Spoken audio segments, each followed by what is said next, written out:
next Vice President of the United States, the current Senator from Ohio, J.D. Vance. Governor Tim Walz of the great state of Minnesota. The two will face off in New York City on Tuesday, October 1st. And this will really be the first chance to introduce themselves to the nation. I want to debate Tim Walz. I can't wait to debate the guy. We keep discovering new lies from Tim Walz. When I was in Afghanistan, you know what our troops were worried about? He never went to war. Do you think that it's a problem that he said, I went to war, but he didn't actually?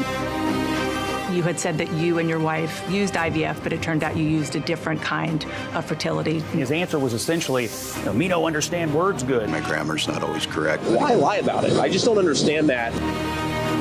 Abortion policy should be made by the states. My record is so pro-choice, Nancy Pelosi asked me if I should tone it down. I believe that Americans ought to be able to speak their own mind in their own country. There's no guarantee to free speech on misinformation. He is just the other side of the Oreo cookie, and socialism is the white stuff in between. You know it, you feel it. These guys are creepy, and yes, just weird as hell. I think that it is a little bit of projection.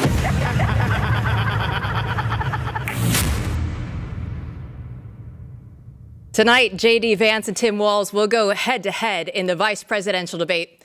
Never before in American history has it been more clear that it's a media-controlled state. We got this when they got rid of Biden. We got this when they fabricated a honeymoon with Kamala Harris. We saw it when ABC News pretended to moderate a presidential debate. And that's why you're watching Blaze Media. We want to make sure that your debate coverage is uninterrupted, so we'll be simulcasting the CBS News vice presidential debate right here on Blaze TV. And because we want to make sure that you're getting coverage that isn't controlled, I'm joined by the best voices in opposition to the total state. Glenn Beck, Blaze TV host of the Glenn Beck program and co-founder of Blaze Media. Allie Beth Stuckey, Blaze TV host of Relatable, and Matthew Peterson, Blaze Media editor-in-chief, join me now. You guys, when I look at the news that has just happened from this weekend, I think that we all have stories that could carry us through the end of the year. And those are just the stories over the last 48, 72 hours. But as we sit here now, it's 5 weeks until the election. So, Glenn, what do people need to focus on right now? Well, for the election tonight, he's got to be the opposite of Donald Trump. He just needs to be calm, cool, collected, very presidential in his attack. Outside of that, people need to prepare for anything that could happen. The world doesn't make sense right now, and Israel being attacked today, I think, is only going to get worse. Yeah, Allie, there's so many different things going on around the world right now. What is it that you would say to everybody watching and listening right now? I would say stay focused. Remember that the policies that each candidate represents will have a real effect on your life.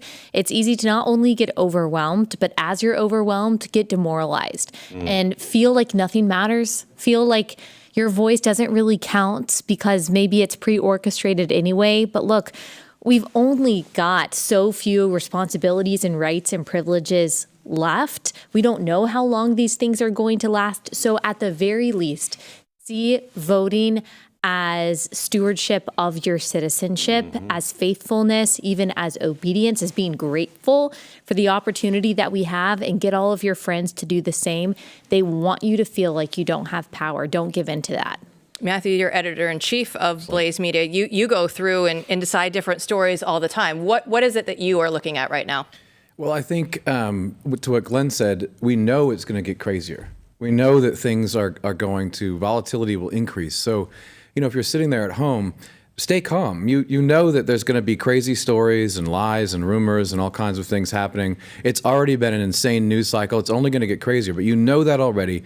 So you can stay calm and focus on eyes on the prize. I mean, you need to get people to go out there and vote. The country isn't lost. Nothing's over. And so you stay calm and you move forward. And I think, there's a great chance that Donald Trump wins. You shouldn't be demoralized. On the other hand, if people don't go out and vote and stay focused, he won't. Well, I want to kick it over to Glenn, who invited a very special guest, and it's someone who has a little bit of experience moderating presidential debates. Megyn Kelly from the Megyn Kelly Show. As a journalist, Megyn, what do you expect the journalists from CBS to do tonight? Well, hope springs eternal. They watched the last debate and learned a thing or two, like that could be my head in a basket if I behave this way. Right. ABC still has not recovered from what they did, and I think CBS will take note of it and try to do better. They're saying that they're not going to do the fact checking. I believe that. They're saying they're just going to have the QR code on at least the CBS feed of the debate, showing you the 30 CBS fact checkers in some room who are disproving everything. Probably only J.D. Vance says, even though Tim Walz is actually a pathological liar. I really am starting to believe the man's pathological. Yeah. So it'll actually be kind of interesting for people like us to click on that QR code and see whether they're bothering to fact check him at all. In any event, it's the right move not to have them fact check the candidates. Let them fight it out themselves. If Walz lies or JD lies, it's up to the other guy to call him out on it. And I think that they'll be, my prediction is, biased in the way they're always biased, where we're going to get climate change and January 6th type questions, Project 2025 type stuff, as opposed to stuff anybody right of center cares about. I mean, any abortion question will be come at from the far left. We're definitely going to get stuff about dogs, eating the dogs. We're going to get childless cat lady stuff. I mean, anything to make J.D. Vance look bad. But that's the kind of bias we're used to. We can handle that. Yeah. The ABC News thing was something else entirely. So I don't know what the tolerance is, though, of journalists that on This Week, Israel, a good portion of the country devastated, and the response from FEMA seems to be very bad. How do they avoid those and still look credible? Who cares about the dogs? That's so like 3 weeks ago.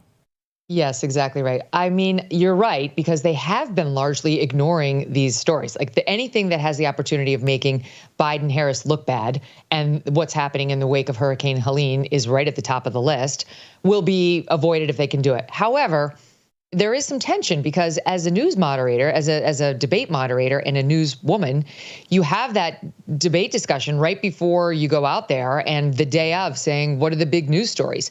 And if you've got breaking news, there's almost always an agreement that you lead with it. You lead with it. So it would be weird if they didn't start with, in particular, Hurricane Helene. They might start with Israel, though it would be odd to do a foreign policy question to the Veeps. How weird? I think it'll probably be aftermath. How weird would it be to not ask J.D. Vance, or not J.D. Vance, but Tim Walz, who is really part of the We're All Union crowd? How bizarre would it be to not talk about the port workers and how that is even happening 5 weeks before the election? Right. I mean, it would be if you or I had this debate, it would be such a fun question to just kick it off with. Like, you've been extremely pro-union. You wanted them to have all the power. You ran on a promise that you were going to embolden unions. We listened to you at the DNC. How do you like it now? How's that working out for you and the nation? And why are you not suffering? Why are you not involved in that? I mean, I don't want the president involved in union stuff, but they do. How is it they're not? You know, the press is saying, well, you know, the president shouldn't be involved. Excuse me? You stopped the train workers and the train strike when you first walked in. This is huge and damaging to our economy if it lasts 2 or 3 or 4 weeks, God forbid. They're obviously afraid. And in Joe Biden's case, really maybe not there. You know, I mean, you saw him when he offered his confused comment on the strike, when he had been asked about the Houthis and not about this actual potential. He's confused. You can't understand most of the things he says. I mean, my husband was pointing out, it was a good point, that Dana Carvey bit on Saturday Night Live. It was funny because Dana Carvey is funny, but it actually... It could have done so much more damage to Joe Biden because all it did was take his turns of phrase and repeat them over and over. It actually didn't get into the fact that he's not making sense anymore. Right. So I don't expect CBS News to ignore it, to be honest with you, because of the 3 news organizations that still are in the mainstream broadcast realm, CBS takes itself the most seriously. I mean, it's a joke, don't get me wrong. Just watch 2 minutes of Gayle King. Watch 60 Minutes these days under Scott Pelley's reign. Oh, my gosh. A single tear will start coming down your face. Oh, yeah. However, I think they think they're still Mike Wallace and Ed Bradley. So they're going to feel an obligation to ask at least about those couple of things. So we'll see. So what is the thing that J.D. Vance has to do tonight to help the president and walk away the victor in this? Stay on offense. Spend no time on defense. Amen. None. 3 words to look like you are responding to the attack that's just been launched on you, if it's warranted, if you want to say. They keep lying about Project 2025. But let me tell you the reason they're doing that. Because their policies couldn't be any further to the left. They make Gavin Newsom look like Bob Dole, whatever. Mm-hmm. You pivot immediately. Every answer, if it's not offensive, is a wasted opportunity. And every offensive answer needs to be about how far left these 2 are. And you don't have to choose. You don't have to choose whether this should be about Kamala or this should be about Walz. Both of them. But they're both equally radical on every single issue. So just tie it, both of them, as far left as they can come. And that should be in every answer, because that was what Trump failed to do. And it's true. So it's going to work. Is this a state-run media or a media-run state? I don't know. I guess I'd phrase it differently.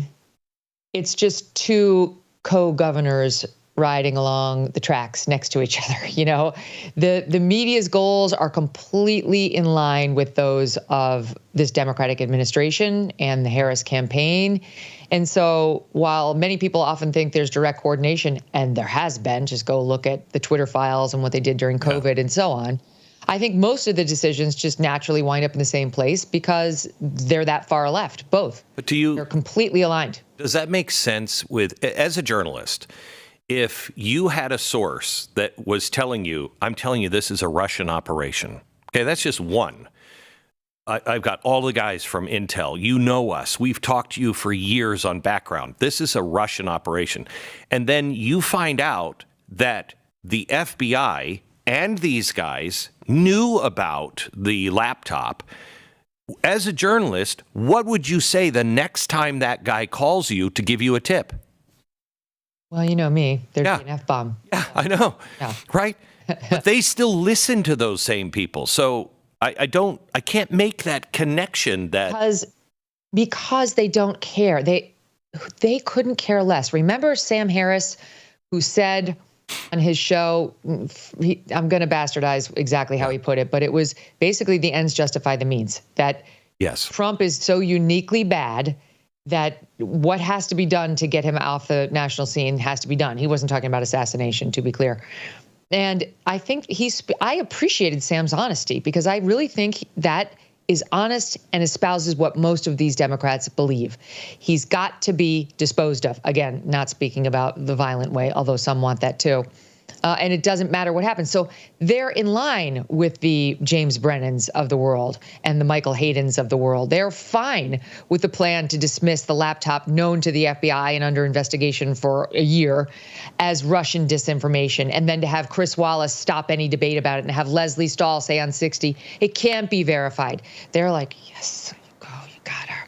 We're just going to keep it quiet until after he gets in there with it. That the same people who didn't cover Joe Biden's health, who missed the fact that a Parkinson's doctor had been to the White House 9 times over the past year. They don't want to see that news reported, never mind to do it themselves. So there's absolutely no anger toward the government sources who misled them. Wow. Megyn, I'm looking forward to hearing what you have to say after the debate. It's always fascinating to listen to you and talk to you. Thank you so much. Thanks, Glenn. You bet. Megyn Kelly. So, what do you think? I saw Allie nodding when Megyn Kelly said, you need to go on offense and you need to stay there, because this should be one of the easiest times for the stark contrast between Democrats and Republicans, but we didn't see that.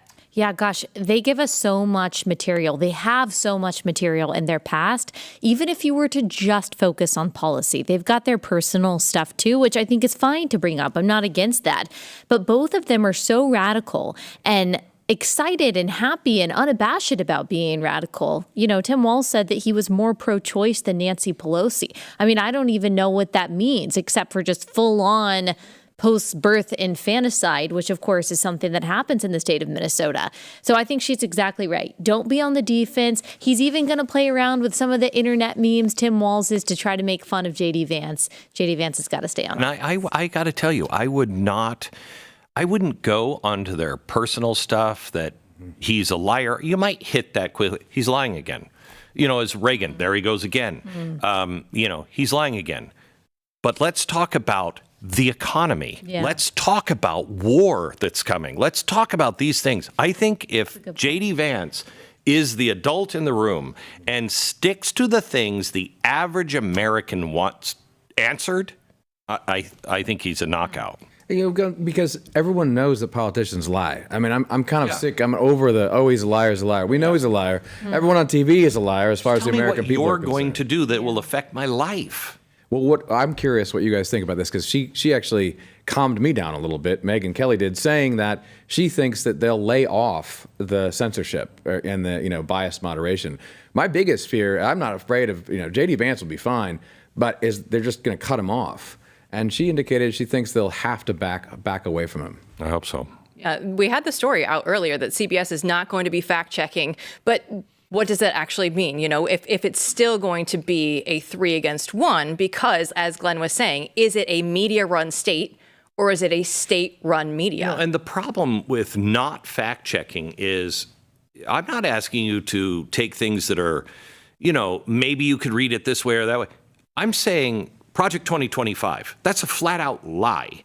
That, Trump said, these people in this graveyard are all losers or whatever. All of those things are verifiable. I don't mind a moderator saying that is verifiably wrong.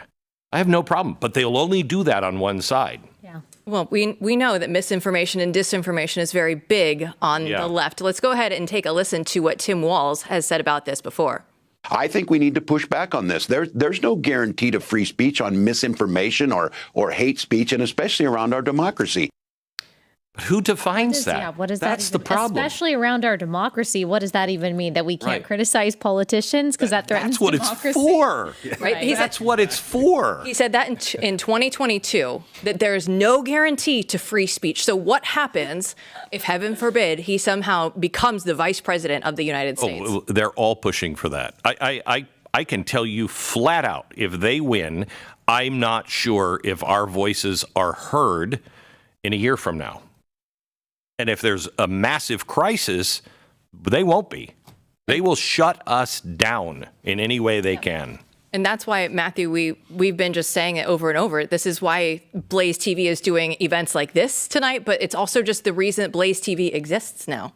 Yeah, I think this is so important at this time for people to really wrap their heads around, because we know they will continue to demonetize us. They will shut us down as much as they can, and it'll be way worse than it was in 2020 this time around. Oh my gosh. So, I mean, this is why, for instance, we went to Springfield. This is why we're in North Carolina. I mean, Springfield, Ohio, to me, is a great example of this, because this is one of the most important stories in America right now, because it is the story of what's happening all over America right now. And it's a story that on one side is not being told. These people are being vilified. Good people in America are being vilified by the media. They have a string of lies about this. Half the country does not understand what's going on there at all. And that's why we went there and brought everyone interviews from multiple residents there. We did a bunch of stories on Springfield. We'll continue to stay with those people and tell the truth about it. But there's only a few outlets willing to do that. And we're doing more, not less, in the midst of all this madness. Yeah, and if people want to join us here at what we're doing with Blaze TV, you can use the code DEBATE tonight. It's going to get you $40 off an annual subscription at blazetv.com. And Glenn, this is everything. I've been listening to you for years. I've watched you since you're on Headline News. Everything that you have been saying is coming to fruition now in this election cycle. We're here. We're here. Everything that I warned about and talked about and said was coming, I just was wrong on the timing, but it's all here. This is Cloward and Piven. Everything that's happening is Cloward and Piven. What's happening? Why is FEMA not responding with the hurricane? I mean, I could make a pretty good case. It's because we're 5 weeks away from election, and you just shut down a huge swath in North Carolina of Trump voters. Yeah, where do you think the rural voters would be, Allie? And we look at it, and it's the hurricane response, it's illegal immigration, it's migrants in Ohio. There are so many different things. They're trying to just overwhelm the system, like Glenn's mentioning. Yeah, it's got to be someone's job and their only job for the next 5 weeks to make sure that North Carolinians, that voters even in East Tennessee, but especially in North Carolina, can get to the polls, that they can vote. I don't know exactly how to do it. I don't know what the logistics look like, but someone out there knows how to do it. And those voices count. Maybe they count now more than ever. And it has to be someone's job to make sure that they're represented. And Allie, you had one of the tweets that really resonated with me, probably more than anything. You said that you would vote for Donald Trump based on his promise of mass deportations alone, right? We're talking about illegal immigration. 100%. It's such an issue right now. How do we deal with it? Well, Donald Trump has a plan. Yeah, you know what? Back in 2016, I was squeamish when Donald Trump was talking about the wall. I have been absolutely changed on this subject. As I was writing my book, it's called Toxic Empathy, and it basically explains how progressives exploit Christian compassion to get especially women into believing that the progressive side of an issue is the most compassionate one. The chapter that I was most passionate about writing, that made me the angriest, was the immigration chapter, telling the stories of Kate Steinle over again. The last words that she uttered, "Help me, Daddy," before she died in his arms because an illegal alien took her life. Molly Tibbetts, same thing. Laken Riley. These are avoidable crimes. These are lives that should still be here. And it's a deliberate policy choice. And we have an opportunity now to change who's in charge. And you know who's going to make the difference? It's moms. Yeah. I just can't. I can't get my arms around the propaganda and the behavioral science that has gone through to make moms say, well, I hate Donald Trump more than I hate the drag queen story hour in my school. I hate that more than gender mutilation or bodily mutilation of our kids. I hate that more than the crime that's just outside of my neighborhood and maybe in my neighborhood. All of these things that are happening, they have hired since Barack Obama huge swaths of the best behavioral scientists to get women to feel that way. Yeah, I think it's toxic empathy. And that's why I wrote the book, because they hoist up a victim, whether it's the woman who needs an abortion or the mom of three who's fleeing Colombian gang violence. And through toxic empathy, they blind you to both reality and morality. So the only person in that moral equation you think is the victim that's hoisted up by the media. And through this emotional manipulation, they make you feel like you're a good person by voting for the Democrats because they stand for the least of these. And within that is misplaced mothering. A lot of these women, the so-called childless cat ladies, not my words, but there's a misplaced nurturing there, and they think that they are taking care of these marginalized communities by voting with social justice policies. If you know anything about Woodrow Wilson, he was replacing the church with the state. He hated religion. He hated Christians, even though he's the guy who really kind of devised all of this to replace the empathy that we all need with just surrendering that to the state, and the state will do it, and the state will tell you when to feel, when not to feel. Yeah, but who's doing a better job? Is it Mercury One that's doing a better job in North Carolina? Or is it the state? How is outsourcing our compassion to the government worked out for the people of the Southeast? It doesn't. Yeah, and that's one of the best things I've seen in North Carolina and Absolutely. all through the South. People now are saying they're not coming to rescue you. Yeah. Know that, America. And that's one of the most important things. They're not going to do it. So this is the action step that everybody needs to take is if you feel it right now, you have to do something about it. Matthew, I want to bring you in, though, with the point of the moms are going to be the ones that come and save us. With the Make America Healthy Again movement, right? And it feels like there's a big realignment that is going on right now. And you have RFK Jr. coming over and backing Donald Trump. There's so much there that's happening that it feels like it's about to lose containment, right? They want you to feel like you don't have a say, like you can't get your way out of there. But we're so close to just overwhelming it and getting above that and over that hump. I think it's really important because what RFK and others bring to the table is a sense of rhetoric or ability to speak to the actual compassion for real people. Mm-hmm. So they're speaking about real health, actually taking care of your family and children in a way that traditionally the right doesn't speak that way. And so it's reclaiming the moral high ground. And I think that's really important with the immigration debate as well, because to what Allie's saying, no one's talking about the fact that you basically have indentured servants being brought in. That's your care for the Haitians in Springfield. Yeah. A guy making $180 million a year in an operation that is basically trafficking them for cheap labor. I mean, so that's what you support if you support that. So that change in sort of focus that comes from some of these figures who are a part of this realignment is really important for the right. Mm-hmm. We're seeing a realignment that we haven't seen probably since the civil rights movement, where all of a sudden the Democrats became the civil rights people when they were just shutting down the civil rights bills in the 1950s.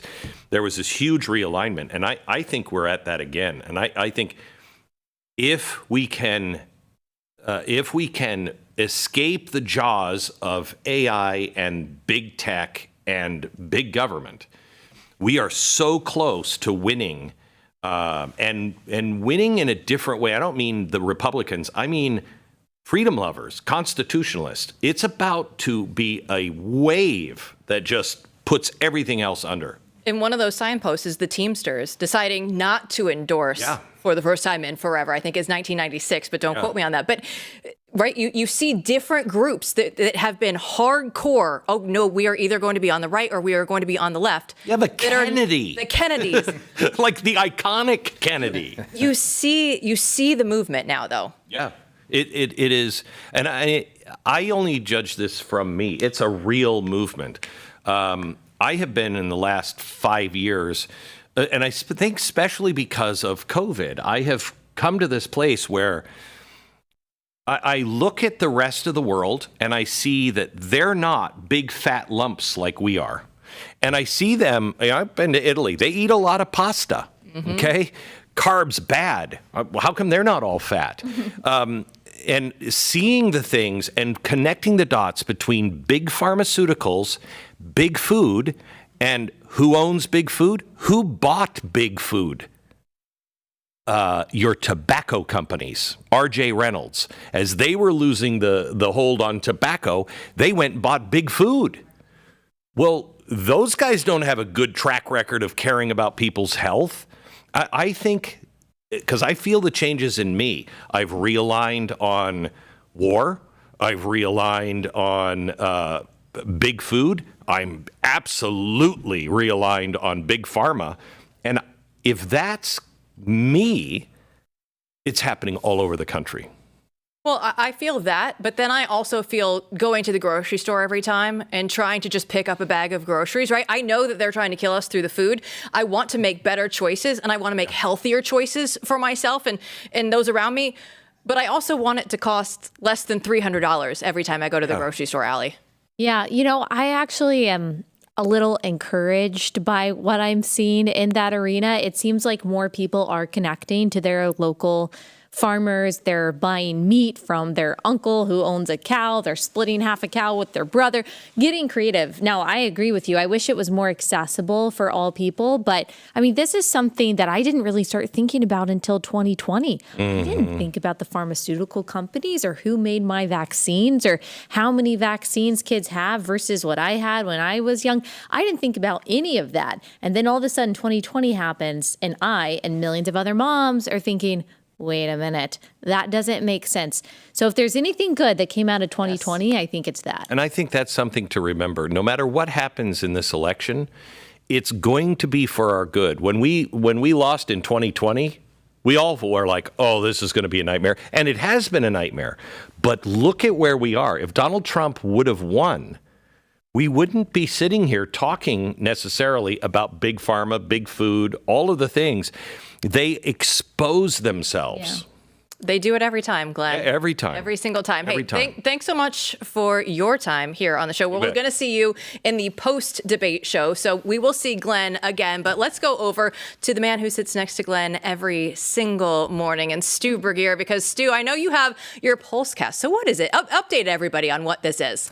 So the Pulsecast is basically, it started with an idea to kind of put your finger on the pulse of all the pollsters. And this goes through not just polls, but also people who've built full-out election models and prediction markets. And they're all looking at the same data. They're all making decisions on how to translate that. And sometimes they have wide separations as to what they think is going to happen in the election. So we came up with this idea to just kind of put all of it together and give you one number. And a lot of people will say, well, I don't care about the polls, and I know they're wrong.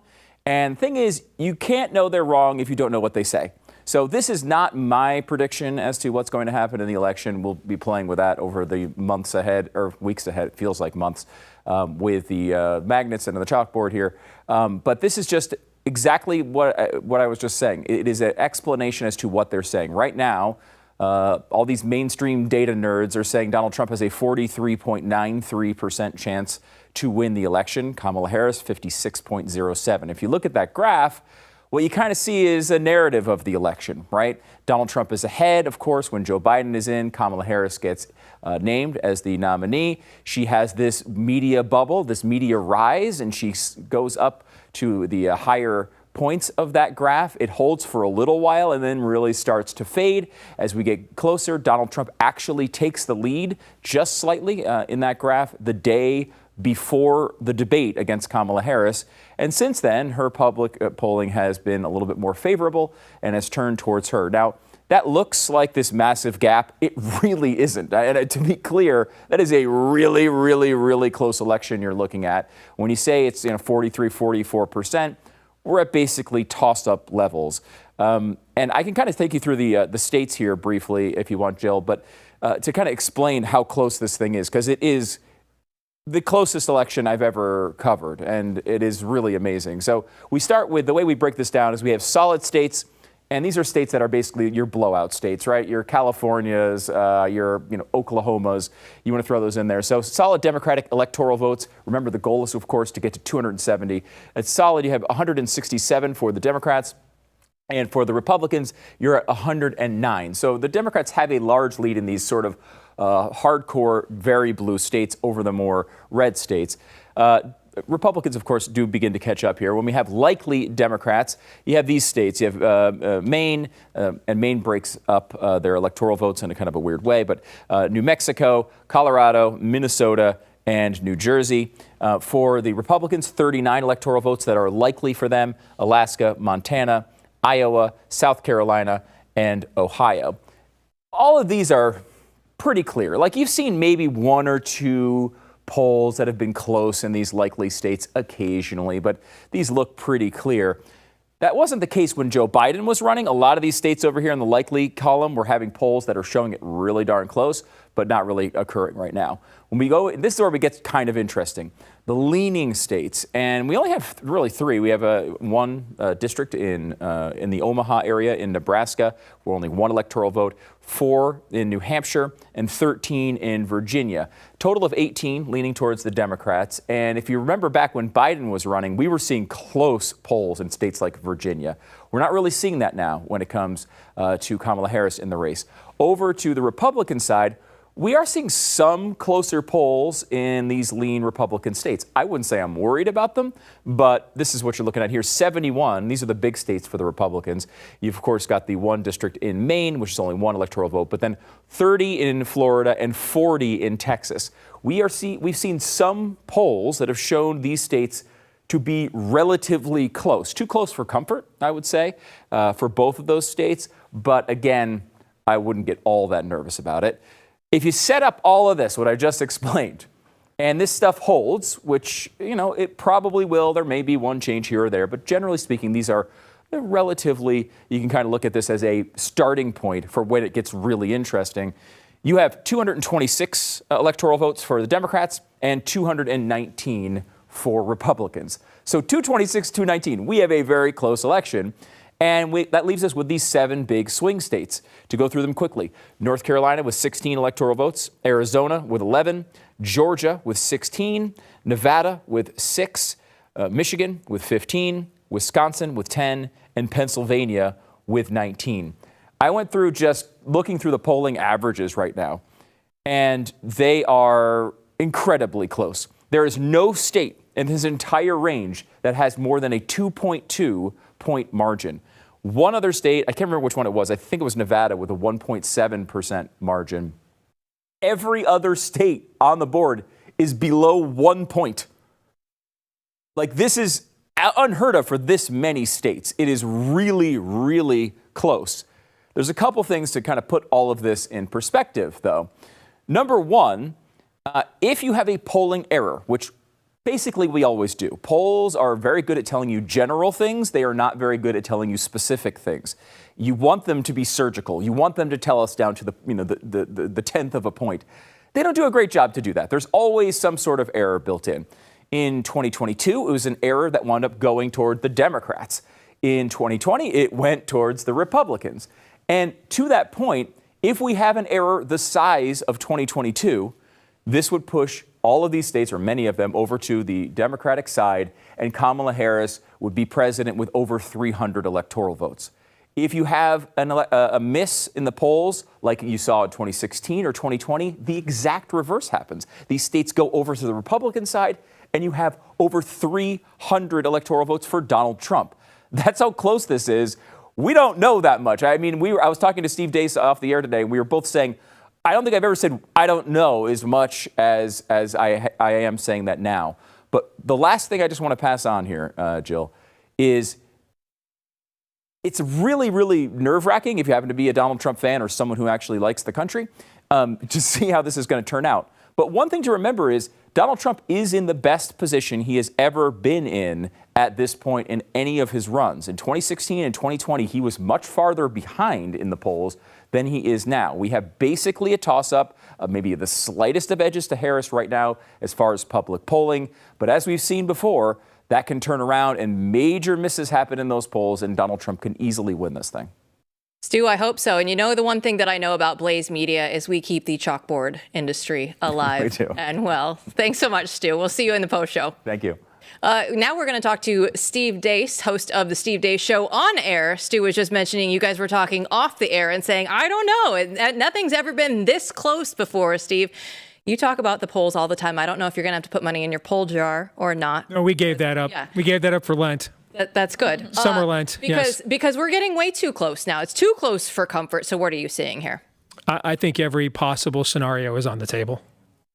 I think that normally I would say a vice presidential debate doesn't matter at all because they've never mattered at all. I mean, if Dan Quayle once got mollywopped in front of 50 million people with the greatest zinger in the history of American presidential debates, and a few weeks later, George Herbert Walker Bush won California. All right. So if what happened to Dan Quayle isn't going to alter the outcome of an election, then I would have said no vice presidential debate could. But I mean, we are looking at slivers of demographics here.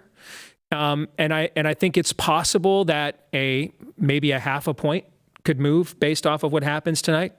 Not much more than that. I think the country's just beyond polarized to calcified.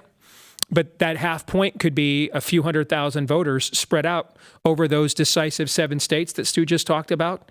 So I likely this won't impact the election at all, but I think there's more of a chance that it will than any other vice presidential debate has. Matthew, do you agree with this, with the fact that this vice presidential debate could be the one that actually gets through to the country? Yeah, I mean, I feel the same way, and I don't want to sort of wish cast my love of J.D. Vance right onto this, but I do think that there's not a lot of debates anymore. There's not a lot of opportunities like this to move the dial, and a lot of people are paying attention. So there's the potential for viral moments no matter what, and no matter how many people watch tonight. There's the potential, real potential here for viral moments that carry in to the next few weeks. And Allie, one of the things that I know hits home for a lot of us is just the talk of IVF. We assume that's probably going to come up, or some of the abortion talk, or some of the IVF, just anywhere in that general vein. What do you anticipate seeing tonight in regards to this? There's no good way for J.D. Vance to answer this question at a debate tonight. So I think going back to Megyn Kelly's advice, you pivot. And going back to also making America healthy again. Look, Donald Trump and I want to make this the healthiest and safest and most prosperous country for people to have children. And unfortunately, Tim Walz has a history of being pro-infanticide and so radically pro-abortion that 8 babies have died after abortion in his state. Kamala Harris is the same way. And, you know, I would probably keep going on that, immediately pivot, go on offense, don't answer any specifics on IVF policy. I wouldn't do it. I actually think J.D. Vance has a tougher job tonight than maybe we're selling our audiences. And it has nothing to do with his capabilities, because I think, frankly, the Trump campaign was really off kilter for about 3 weeks. Yeah. From the moment he gave his convention speech, which should have ended at 20 minutes and went on another 65. For the next 3 weeks, I think the Trump campaign was really off message, off kilter with the swap out. I think they really did not think they're going to run against anybody other than Biden. And he was as constant as the North Star. He was the thing that kept the campaign on the rails. But the problem he has tonight is the stuff that we want him to do that we would cheer. We have to understand. You guys remember when Nike came out with the Colin Kaepernick shoes? And everybody on our side said, those things aren't going to sell at all. And I said, they're going to sell 1 million of them because there's another America out there. Okay.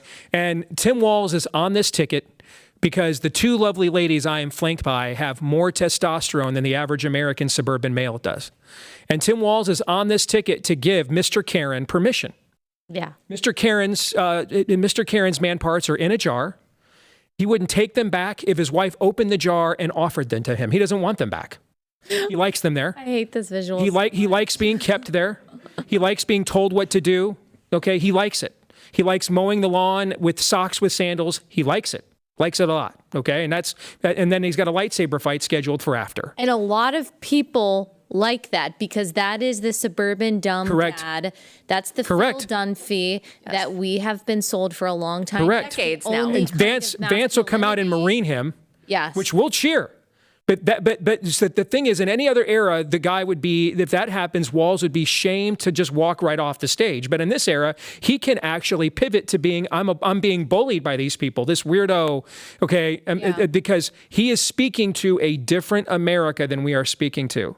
Tim Walz is likable. I didn't see that at first. I was actually surprised when they picked Walz over Shapiro because I thought, gosh, he's so radical. Minnesota is so poorly run now. Now I see it. I mean, I think it is. It's funny, but I think it's very true. We were talking about this before the show. I mean, he is, in a way, Walz is putting JD in a situation where don't look like you're beating up on the woman. Correct. I mean, that is the situation. Don't just be angry JD because it'll make people feel sorry for, I'm likable, suburban, goofy dad. On the other hand, this is maybe the only time, the final time both campaigns are going to be on a stage together in front of the country. And JD has to deliver some things that Donald Trump did not deliver the last time. You know, and so, and many of those things are frankly going to be negative. So, you know, I mean, I would expect him to win, but I don't think that this is the guarantee that we are lining it up to be, because Walz is there to represent a different America that frankly we have almost nothing in common with.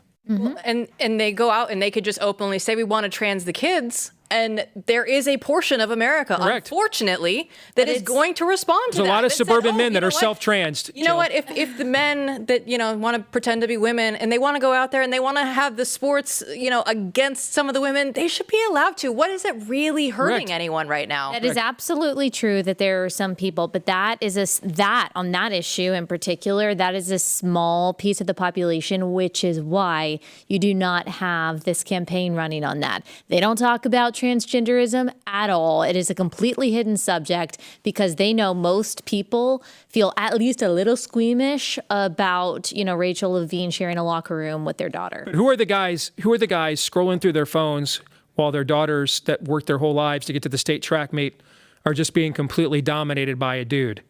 It's the very guy Tim Walz is on the ticket to represent, white college graduates who dominate and infest our suburbs, and that is Walz's target audience. I mean, he essentially gets to feminize the debate tonight if JD lets him. I think the solution to that for J.D. Vance is to show the American people how much he loves his fellow Americans and to talk with compassion about the dignity that is under assault from everyday Americans, whether it's in Springfield, Ohio, or who are being destroyed by the hurricane, and talk about something positive and Don't bring up actual love of the people. Though. That's my opinion. I say don't bring up Springfield at all. I would say bring up Lake and Riley. Don't open that can of worms again. I think maybe it was a net positive for Donald Trump in the long run, really thanks to right-wing X. But I say stick with what we know and what people cannot contest, and that's Lake and Riley. That's the, Kate Steinle, all of those stories.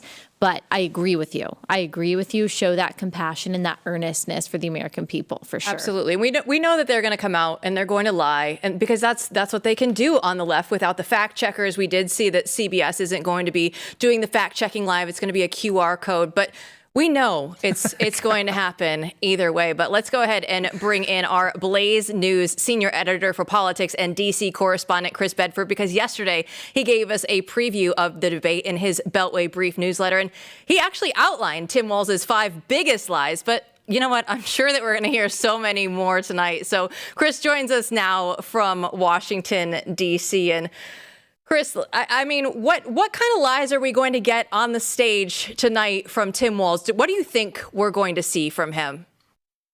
So I think they've dropped a couple of the lies, which were how he got the job in the first place. So Democrats are so eager and so excited to have a veteran that they're willing to overlook things that, well, other veterans are not willing to overlook, like abandoning your unit before they deployed to combat, or exaggerating your rank, or pretending that you were in war when you actually weren't. Those sorts of things, some of the reasons he ended up getting hired for this job, he has dropped.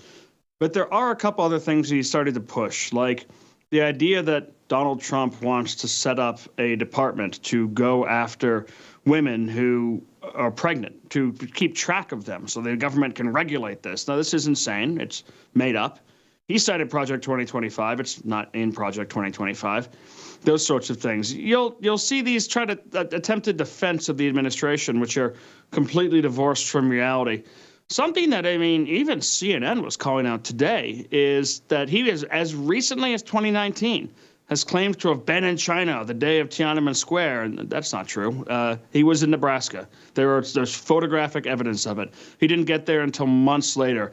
It's like me saying, hey, I remember when the Berlin Wall came down. I was right there, except I was actually in California eating a burrito. There's no comparison here. And all of these lies that he tells are the kind of things that push him forward politically. It's not like Joe Biden lies, grandpa lies of, oh, yeah, I caught a fish this big, and then I fought corn pop by the pool, and I grew up going to a Puerto Rican church in Delaware when toxins ran from the sky. Who cares? His lies are so pointed and so political that it makes a difference. Well, Chris, everybody here on the panel was just saying that they think that J.D. Vance actually has a little bit tougher of a road than maybe people out there initially thought tonight. So what do you think is going to happen for J.D. Vance tonight on the stage? Yeah, so you're in the news business, so you have to watch all the channels. You watch all the garbage. And I've started to notice over the years that the only reason I even know Saturday Night Live is still on the air is because NBC and MSNBC, which are the same company, do segments in their news channels like it's a relevant show, like it has impact on culture. And I think that's the sort of thing that you're going to see from corporate media after this event. Basically, Tim Walz has to land a fake viral line. He has to land some kind of joke. He has to make fun of J.D. Vance for this or that. He has to be remembered, give them one kind of clean clip that can be aired over and over again as if he won the debate.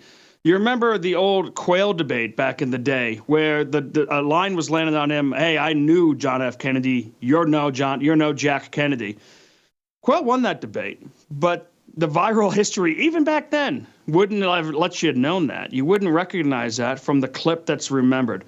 So J.D. Vance is going to have to go in there and make sure you don't get any clips like that. You don't get any of those jokes that in the middle, especially one of the fake ones. I mean, Walz is one of the big purveyors of that ridiculous couch lie. He needs to make sure that those are interrupted because the press is against him. He can have a phenomenal debate, but the press is against him. Well, you hear Chris Bedford's great analysis there. You can get his Beltway Brief by Blaze Media delivered 3 times to your inbox, and sign up for the newsletter tonight at theblaze.com/Bedford. Chris, thanks so much. Have fun tonight. You guys, Chris brought up the point of Tim Walz and the CCP. I am old enough to remember that going to China, liking the Chinese Communist Party is enough to just get you not to be on the vice presidential ticket in America. Yet, here we are. Steve? I mean, the masks are off. And I mean, this isn't an election, it's a trial, basically. And how many people are paying attention? How many people are willing to act on what they're paying attention to? What are people actually paying attention to? And I think that there is a lot of moral and spiritual murkiness in the country that is reflected in the polling. I think from J.D. Vance's perspective, the goal tonight should be for him to say, this stuff didn't happen when Donald Trump was president. So many times it's a drinking game by about 30 minutes into the debate.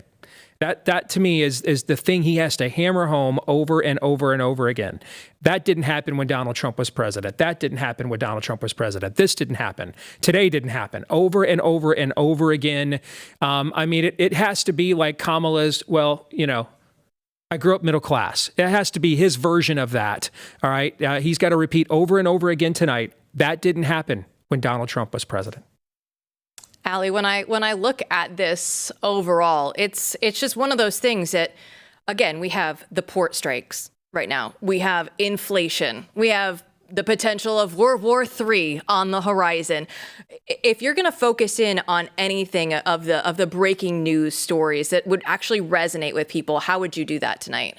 It can be so hard because people, you know, as we were saying earlier, when they get overwhelmed, they just kind of unplug and they say, okay, what can I control? What can I focus on? That's my home. That's my job. That's what's right in front of me. And while I don't encourage people to be scrolling social media all the time, we don't have the capacity to care about everything all at once. We don't. We're not God. Only God has the capacity to do that. We're finite people. What will most affect you and your children? It's the economic policies, which of course are affected by everything else. They're affected by all the policies that you just named. I'm looking at economics. I'm looking at the border. That's maybe the biggest thing for me. We can't fight for any of the other issues if we literally don't have a country. I mean, that really matters to my daughter's safety. And I'm also looking at crime in general. And so those are the 3 things that I'm focusing on. That's what's motivating me to vote. And that's what's motivating my mom friends to vote too. And I just hope that they're talking to their friends and reminding them what's at stake. Absolutely, because we heard Tim Walz before. We have a clip of it where he's talking about sanctuary cities and states, and he thinks that's a great thing. Let's take a listen. Should Minnesota be a sanctuary state? If the definition of that is that the federal government enforces immigration law and local law enforcement enforces local law, then yes. Should cities be allowed to be sanctuary cities? Yes, local control. And Matthew, this is one of the things that we have talked about on Blaze News tonight at length. I know that Springfield is the Haitian migrant crisis. They're technically not illegals. Don't call them illegals. But the border is top of mind for just about everybody in this country right now. Yeah, I think what's important for people to realize, and what people are realizing, is that this can affect them wherever they are. Every state is a border state. I mean, people need to say that over and over again because people are waking up to that fact. This isn't something that just happens away there in Texas on the border and you see the drone videos. This is something that's happening in towns, rural towns across America. And unlike Martha's Vineyard, when you get rid of 50 people before 48 hours pass, you can't do that when that happens to you. And if you complain about rational things, you will be called a racist. You won't take a vote. You won't be able to decide for yourself and your community. The federal government will just fly people in the dead of night and drop them there. This is not a way to run a country. It's not a way to have a country. You cannot have a country if you do this. And this is the kind of thing that I think more and more people are waking up to. And I think what JD needs to do is present that case in sort of a fresh, common sense way that everyone agrees with. And when you go to these, when you look at what people are actually saying in these towns that are affected, I have never heard once some racist comment. They're the most respectful people in the world saying, please, this doesn't make any sense. Why is this happening? I'm dealing with all these problems and no one seems to care. And JD Vance needs to say, I care and we'll do something about this with competence and with good governance. Totally agree. I think tonight needs to be hillbilly elegy. Yeah. JD Vance. I think what a lot of people want more than anything else that are not just fully invested in seeing the country go over a cliff is some optimism. Some idea that, and frankly, this is something that Trump has consistently struggled to communicate to people. He is a phenomenal vessel for grievance. He is not an optimal vessel for inspiration unless he is voicing your grievances.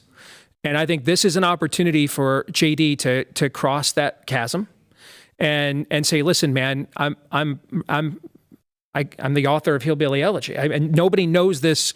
No, I grew up with the dysfunction and the suffering that generationally can set families and Americans back. I'm living proof the American dream is still alive. Okay. And we're running to bring the American dream back and to bring it to a new generation. I'm a millennial. I represent a new generation. And if I were him, I would lead with this, actually. I would not lead with a line of attack.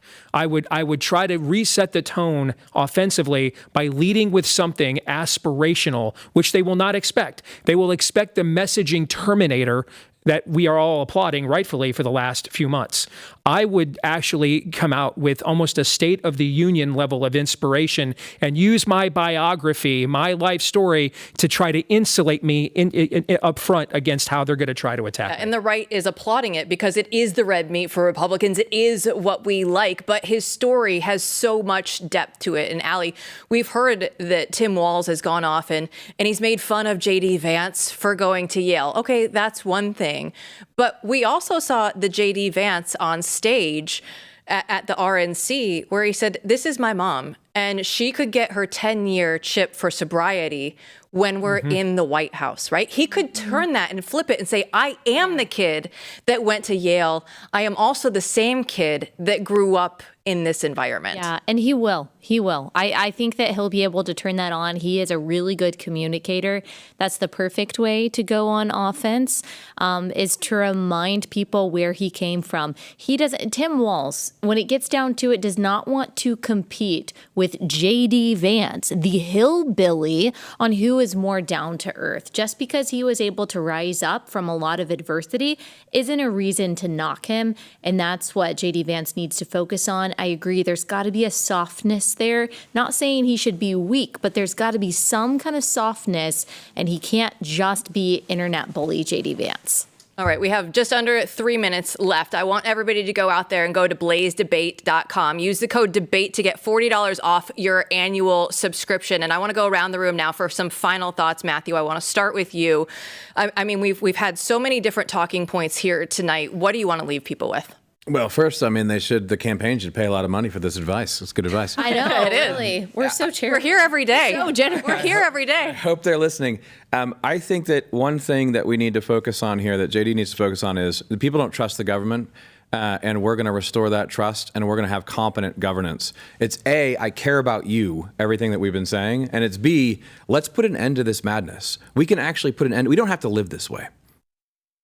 Steve? I love the line, we don't have to live this way. I would lead with something inspirational and aspirational, starting with your biography. And that would let that be the mouth of the river for then why you will attack on issues henceforth, because you've lived the dysfunction that your opponent represents. Your family grew up believing in these ideologies, and it nearly destroyed generations of your family. I start personal, and then I move out to the policy. Allie?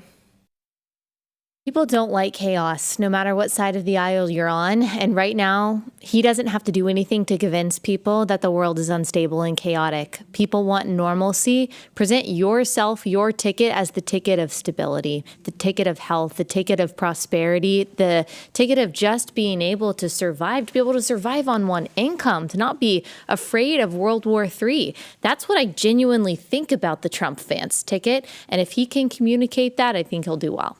Yeah, and you talk about this all the time, Matthew. I have to bring it back to you because volatility will increase. People are getting used to just having all of this chaos in the news, but that's your line. Well, it's your line too. Welcome to the chaos every night. People don't like it, but they like hanging out with us. Why? Because we know it's going to get more chaotic, and that's what JD needs to acknowledge. The craziness, acknowledge that it's volatile. Don't hide from that, but say we do not have to live this way. And his life, as Steve was saying, is a living testament to the triumph of the American spirit. And what we need to do is turn this around. And we can turn it around, but we have to take a stand now. And I think one thing that just comes over and over again is you have to show that you actually love the American people. Yeah, You're looking for someone who doesn't hate them. Yes, that is the way to get through to everyone, is show them love and compassion. Now, don't go anywhere. We are going to have the simulcast of the vice presidential debate and all of the post-debate coverage. Glenn, Stu, Deace, Sarah, Liz, Landau, everybody will be on the post show. And don't forget, we'll have the BlazeTV live chat as well for the best debate reactions. Get in there. We'll use it all on the post show. We'll see you then.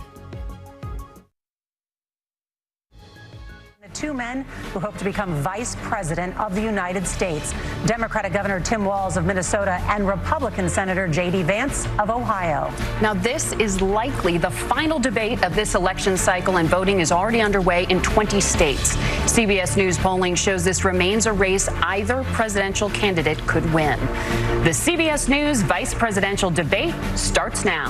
Fight for every single vote, and we're going to take this country back. And we are ready to continue to build the future together. We're going to turn this whole country red with President Donald J. Trump's leadership. You know what's at the end of this little journey? Kamala Harris as the next president of the United States. This is a CBS News special, live from CBS News headquarters in New York. America Decides, the vice presidential debate. Good evening, I'm Nora O'Donnell, and thank you for joining us for tonight's CBS News Vice Presidential Debate. We want to welcome our viewers on CBS, on other networks here in the U.S. and around the world. We have a consequential night ahead, and our focus is the issues that matter to you, the voter. Let's introduce the candidates. Minnesota's Democratic Governor Tim Walz and Ohio's Republican Senator J.D. Vance, tonight meeting for the first time. I'm Margaret Brennan. In order to have a thoughtful and civil debate, these are the rules that both campaigns have agreed to. Questions will be directed at one candidate, who will have 2 minutes to respond. The other candidate will be allowed 2 minutes for rebuttal. Then each candidate will get another minute to make further points, with an additional 1 minute each at the discretion of the moderator. The primary role of the moderators is to facilitate the debate between the candidates, enforce the rules, and provide the candidates with the opportunity to fact-check claims made by each other. CBS News reserves the right to mute the candidates' microphones to maintain decorum. We have not shared the questions or topics with the campaigns. The stage is set. Governor, Senator, thank you for joining us. Let's get started. Tonight, our country is facing several unfolding crises. The Middle East is on the brink of war. Americans are suffering from the catastrophic impact of Hurricane Helene. And now a labor strike as 25,000 dock workers from Maine to Texas are picketing. We're going to begin tonight with the Middle East. Margaret. Thank you, Nora. Earlier today, Iran launched its largest attack yet on Israel, but that attack failed thanks to joint U.S. and Israeli defensive action. President Biden has deployed more than 40,000 U.S. military personnel and assets to that region over the past year to try to prevent a regional war. Iran is weakened, but the U.S. still considers it the largest state sponsor of terrorism in the world, and it has drastically reduced the time it would take to develop a nuclear weapon. It is down now to 1 or 2 weeks' time. Governor Walz, if you were the final voice in the Situation Room, would you support or oppose a preemptive strike by Israel on Iran? You have 2 minutes. Well, thank you, and thank you for those joining at home tonight. Let's keep in mind where this started. October 7th, Hamas terrorists massacred over 1,400 Israelis and took prisoners.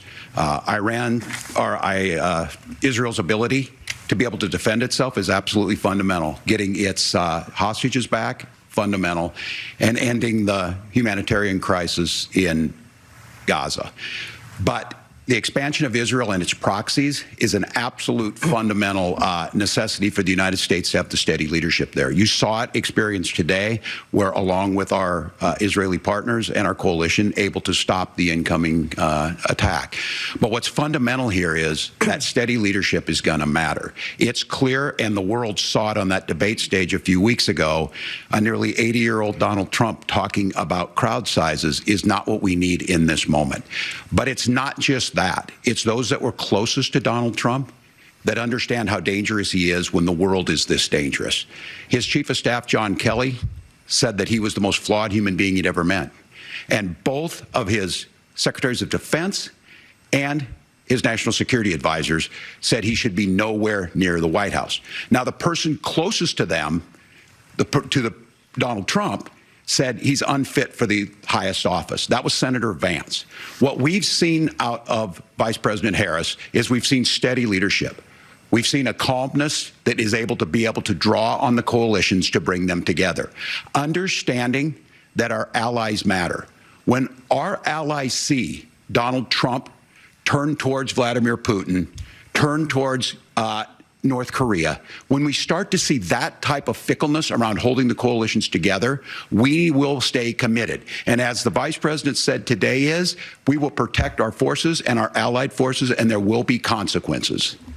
Governor, your time is up. Senator Vance, the same question. Would you support or oppose a preemptive strike by Israel on Iran? You have 2 minutes. So, Margaret, I want to answer the question. First of all, thanks, Governor. Thanks to CBS for hosting the debate. And thanks, most importantly, to the American people who are watching this evening and caring enough about this country to pay attention to this vice presidential debate. I want to answer the question, but I want to actually give an introduction to myself a little bit, because I recognize a lot of Americans don't know who either one of us are. I was raised in a working class family. My mother required food assistance for periods of her life. My grandmother required Social Security help to raise me. And she raised me in part because my own mother struggled with addiction for a big chunk of my early life. I went to college on the GI Bill after I enlisted in the Marine Corps and served in Iraq. And so I stand here asking to be your vice president with extraordinary gratitude for this country, for the American dream that made it possible for me to live my dreams.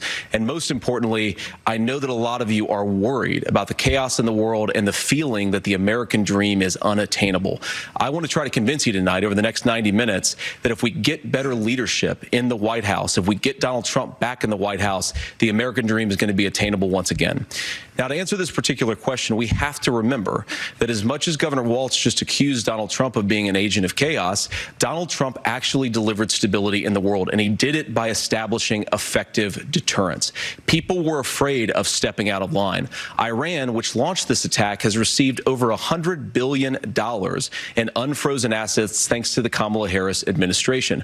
What do they use that money for? They use it to buy weapons that they're now launching against our allies, and God forbid, potentially launching against the United States as well. Donald Trump recognized that for people to fear the United States, you needed peace through strength. They needed to recognize that if they got out of line, the United States global leadership would put stability and peace back in the world.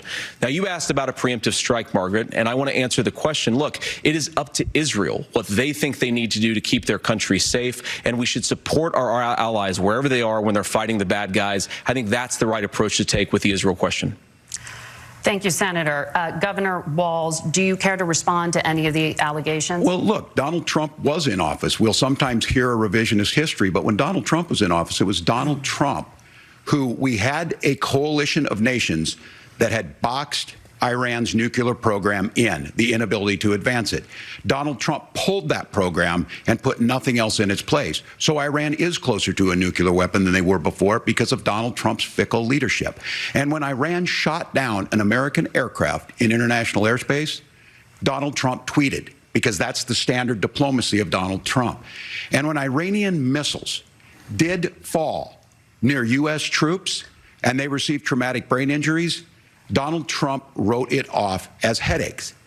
Look, our allies understand that Donald Trump is fickle. He will go to whoever has the most flattery or where it makes sense to him. Steady leadership like you witnessed today, like you witnessed in April. Both Iranian attacks were repelled. Our coalition is strong, and we need the steady leadership that Kamala Harris is providing. Senator Vance, the U.S. did have a diplomatic deal with Iran to temporarily pause parts of its nuclear program, and President Trump did exit that deal. He recently said, just 5 days ago, the U.S. must now make a diplomatic deal with Iran because the consequences are impossible. Did he make a mistake? You have 1 minute. Well, first of all, Margaret, diplomacy is not a dirty word, but I think that's something that Governor Walz just said is quite extraordinary. You yourself just said Iran is as close to a nuclear weapon today as they have ever been. And Governor Walz, you blame Donald Trump, who has been the vice president for the last 3.5 years. And the answer is your running mate, not mine. Donald Trump consistently made the world more secure. Now, we talk about what the sequence of events that led us to where we are right now, and you can't ignore October the 7th, which I appreciate Governor Walz bringing up. But when did Iran and Hamas and their proxies attack Israel? It was during the administration of Kamala Harris. So Governor Walz can criticize Donald Trump's tweets, but effective, smart diplomacy and peace through strength is how you bring stability back to a very broken world. Donald Trump has already done it once before. Ask yourself at home, when was the last time, I'm 40 years old, when was the last time that an American president didn't have a major conflict break out? The only answer is during the 4 years that Donald Trump was president. Gentlemen, we have a lot to get to. Nora? Margaret, thank you. Let's turn now to Hurricane Helene. The storm could become one of the deadliest on record. More than 160 people are dead and hundreds more are missing. Scientists say climate change makes these hurricanes larger, stronger, and more deadly because of the historic rainfall. Senator Vance, according to CBS News polling, 7 in 10 Americans and more than 60% of Republicans under the age of 45 favor the U.S. taking steps to try and reduce climate change.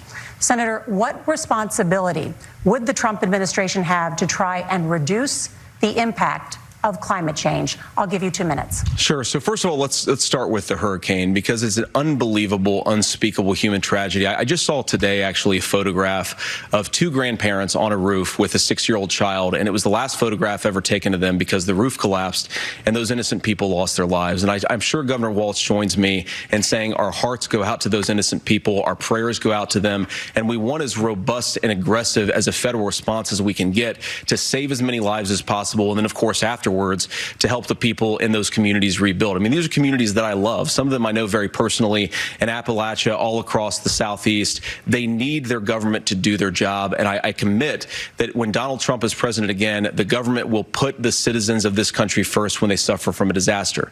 Now, Nora, you asked about climate change. I think this is a very important issue. Look, a lot of people are justifiably worried about all these crazy weather patterns. I think it's important for us, first of all, to say Donald Trump and I support clean air, clean water. We want the environment to be cleaner and safer. But one of the things that I've noticed some of our Democratic friends talking a lot about is a concern about carbon emissions, this idea that carbon emissions drives all of the climate change.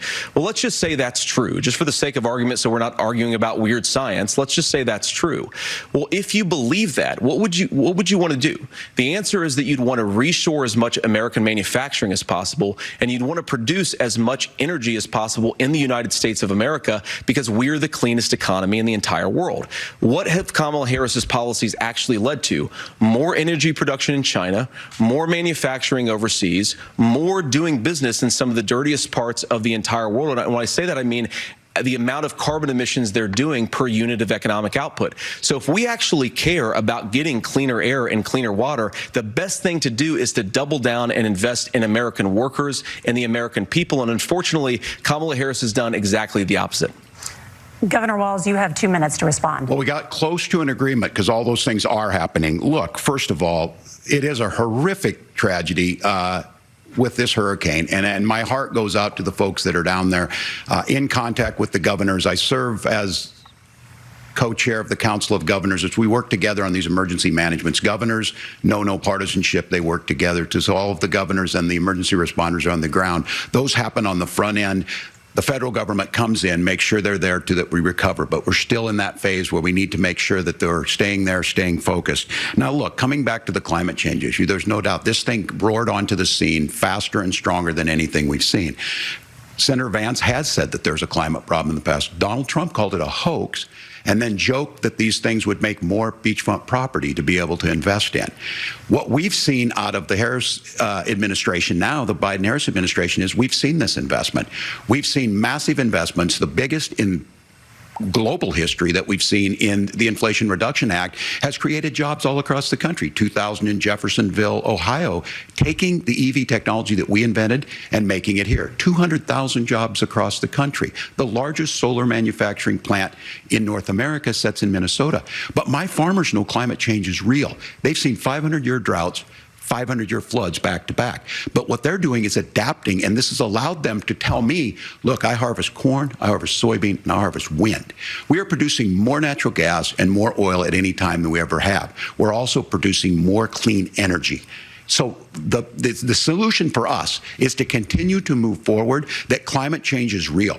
Reducing our impact is absolutely critical, but this is not a false choice. You can do that at the same time you're creating the jobs that we're seeing all across the country. That's exactly what this administration has done. We are seeing us becoming an energy superpower for the future, not just the current. And that's what absolutely makes sense. And then we start thinking about how do we mitigate these disasters.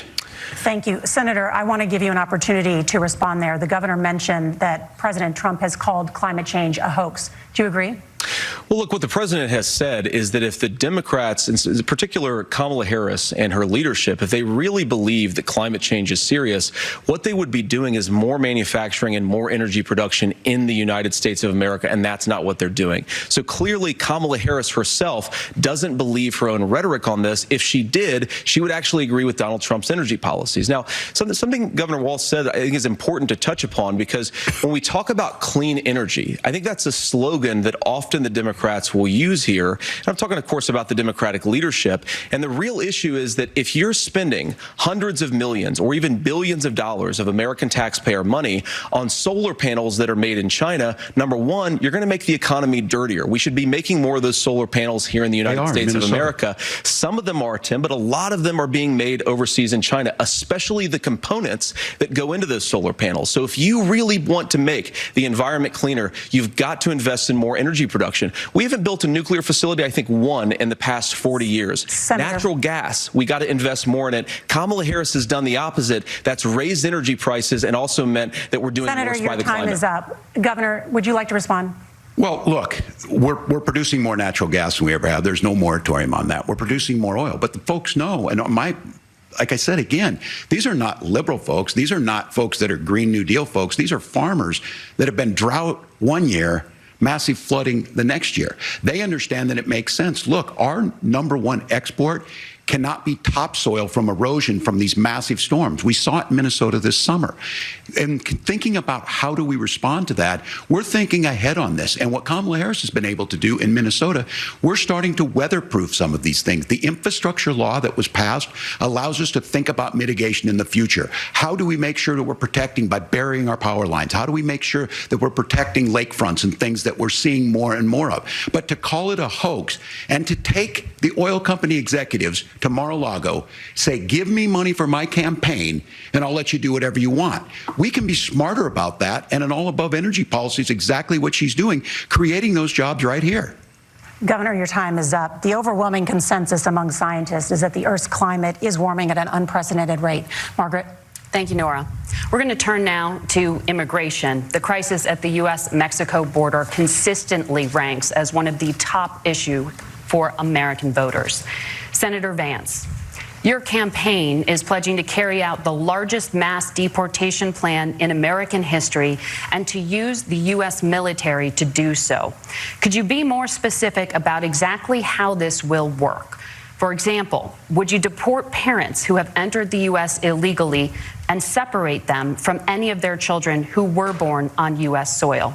You have 2 minutes. So first of all, Margaret, before we talk about deportations, we have to stop the bleeding. We have a historic immigration crisis because Kamala Harris started and said that she wanted to undo all of Donald Trump's border policies.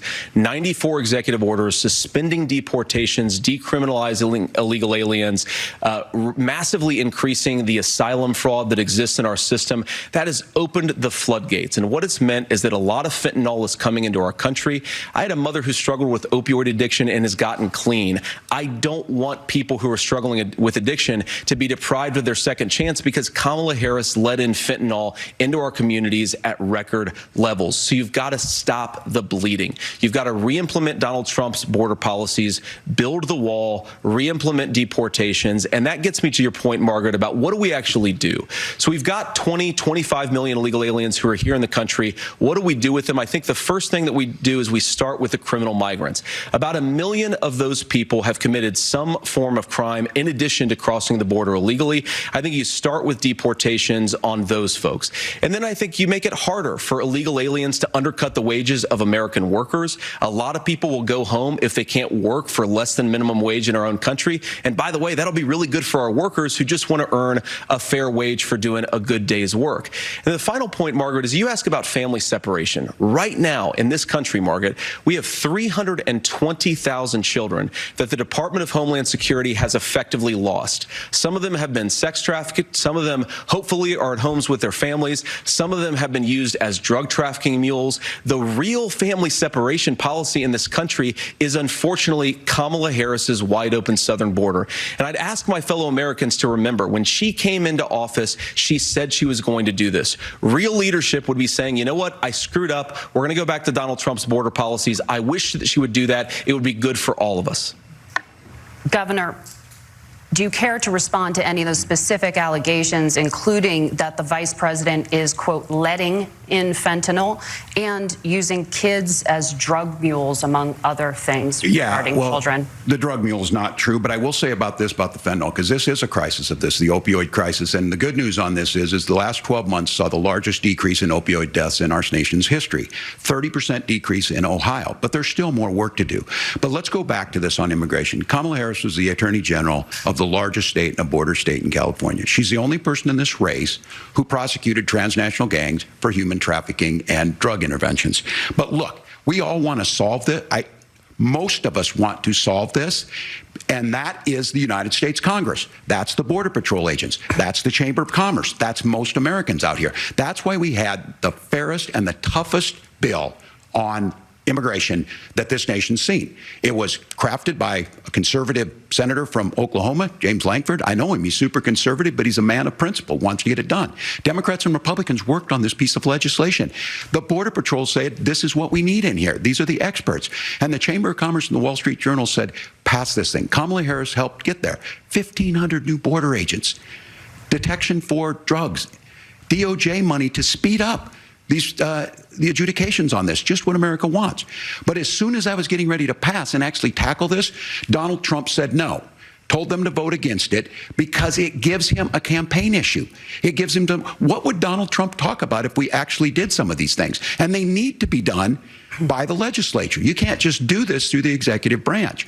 So look, we have the options to do this. Donald Trump had 4 years. He had 4 years to do this, and he promised you, America, how easy it would be.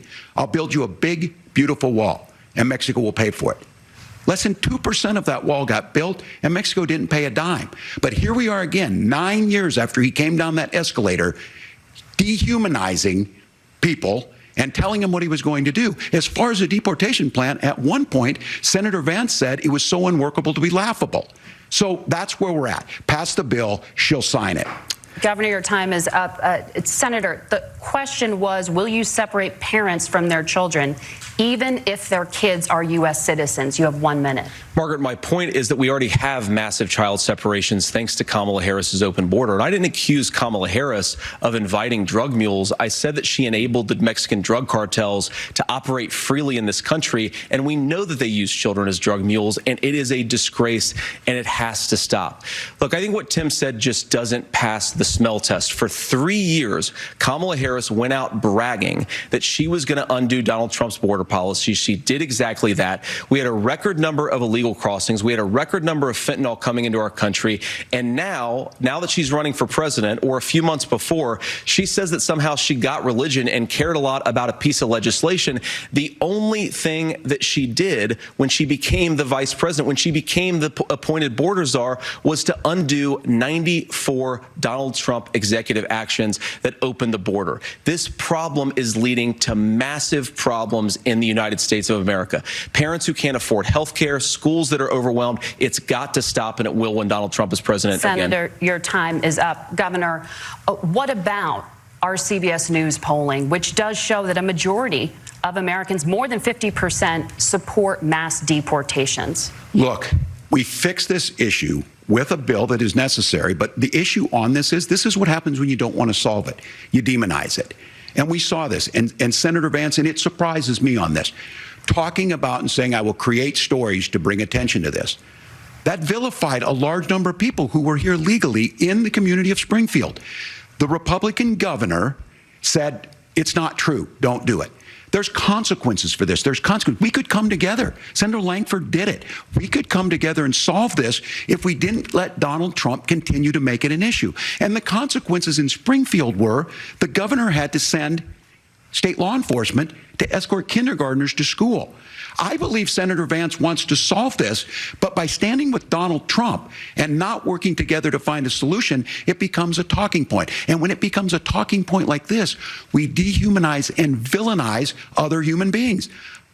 Tim, Governor, your time is up. Senator, I'll give you 1 minute, but let me just ask you the question first.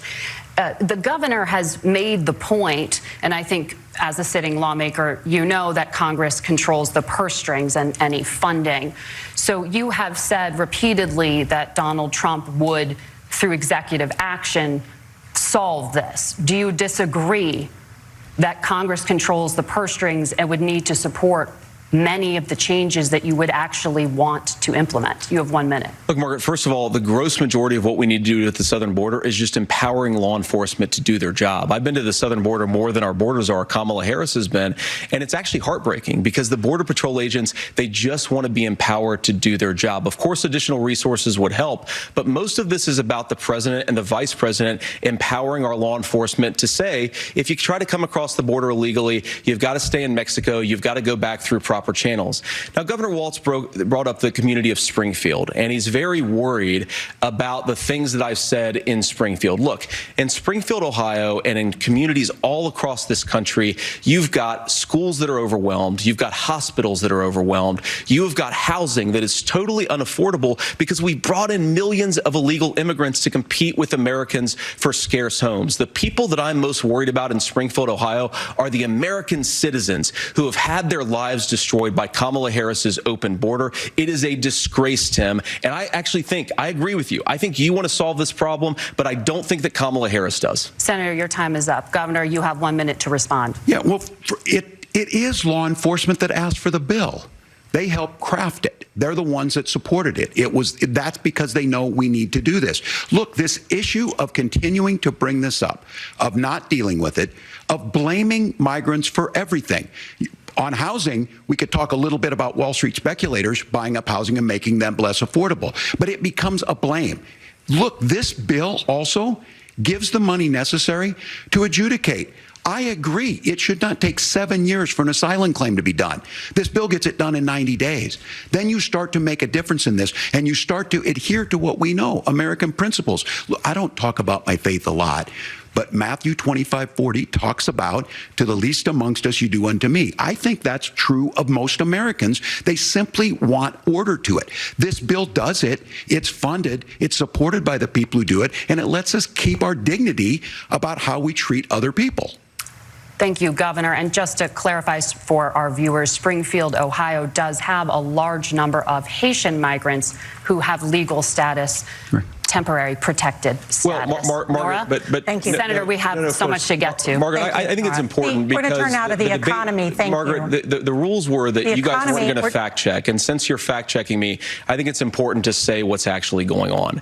So there's an application called the CBP One app, where you can go on as an illegal migrant, apply for asylum or apply for parole, and be granted legal status at the wave of a Kamala Harris open border wand. That is not a person coming in, applying for a green card and waiting for 10 years. That is the facilitation of illegal immigration, Margaret, by our own Thank you, Senator, for leadership. Describing the legal process. We have so much to get to, Senator. Those laws have been on the books since 1990.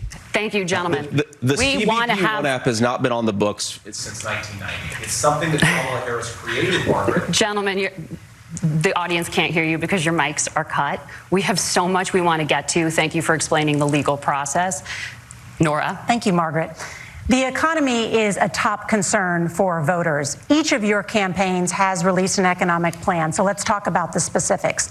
Governor Walz, Vice President Harris unveiled a plan that includes billions in tax credits for manufacturing, housing, and a renewed child tax credit. The Wharton School says your proposals will increase the nation's deficit by $1.2 trillion. How would you pay for that without ballooning the deficit? Governor, I'll give you 2 minutes. Yeah, thank you. And Kamala Harris and I do believe in the middle class because that's where we come from. We both grew up in that. We understand. So those of you out there listening tonight, you're hearing a lot of stuff back and forth, and it's good. It's healthy. That's what this is supposed to happen. You should be listening. How's this going to impact me? The bold forward plan that Kamala Harris put out there is talking about this housing issue. The one thing is there's 3 million new houses proposed under this plan with down payment assistance on the front end to get you in a house. A house is much more than just an asset to be traded somewhere. It's foundational to where you're at. And then making sure that the things you buy every day, whether they be prescription drugs or other things, that there's fairness in that. Look, the $35 insulin is a good thing, but it costs $5 to make insulin. They were charging $800 before this law went into effect. As far as the housing goes, I've seen it in Minnesota, 12% more houses in Minneapolis, prices went down on rent 4%. It's working. And then making sure tax cuts go to the middle class. $6,000 child tax credit, we have one in Minnesota, reduces childhood poverty by 1/3. We save money in the long run, and we do the right thing for families. And then getting businesses off the ground. The law as it stands right now is $5,000 tax credit for small business, increasing that to $50,000. Now, this is a philosophical difference between us. Donald Trump made a promise, and I'll give you this. He kept it. He took folks to Mar-a-Lago. He said, you're rich as hell, I'm going to give you a tax cut. He gave the tax cuts that predominantly went to the top class. What happened there was an $8 trillion increase in the national debt, the largest ever. Now he's proposing a 20% consumption or sales tax on everything we bring in. Everyone agrees, including businesses, it would be destabilizing it, it would increase inflation and potentially lead to a recession. Look, this is simple for you. Where are we going? Kamala Harris has said to do the things she wants to do, we'll just ask the wealthiest to pay their fair share. When you do that, our system works best, more people are participating in it, and folks have the things that they need. Senator, I want to give you a moment to respond on that. But similarly, the Wharton School has done an analysis of the Trump plan and says it would increase the nation's deficit by $5.8 trillion. My question is the same for you. How do you pay for all that without ballooning the deficit? I'll give you 2 minutes. Well, first of all, you're going to hear a lot from Tim Walz this evening, and you just heard it in the answer, a lot of what Kamala Harris proposes to do. And some of it, I'll be honest with you, it even sounds pretty good. Here's what you won't hear, is that Kamala Harris has already done it.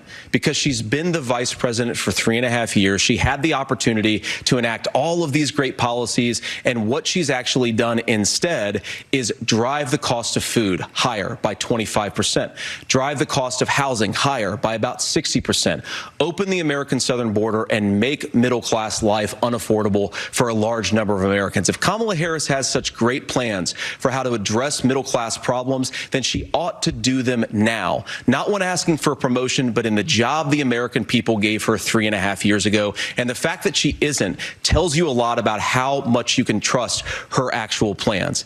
Now, Donald Trump's economic plan is not just a plan, but it's also a record.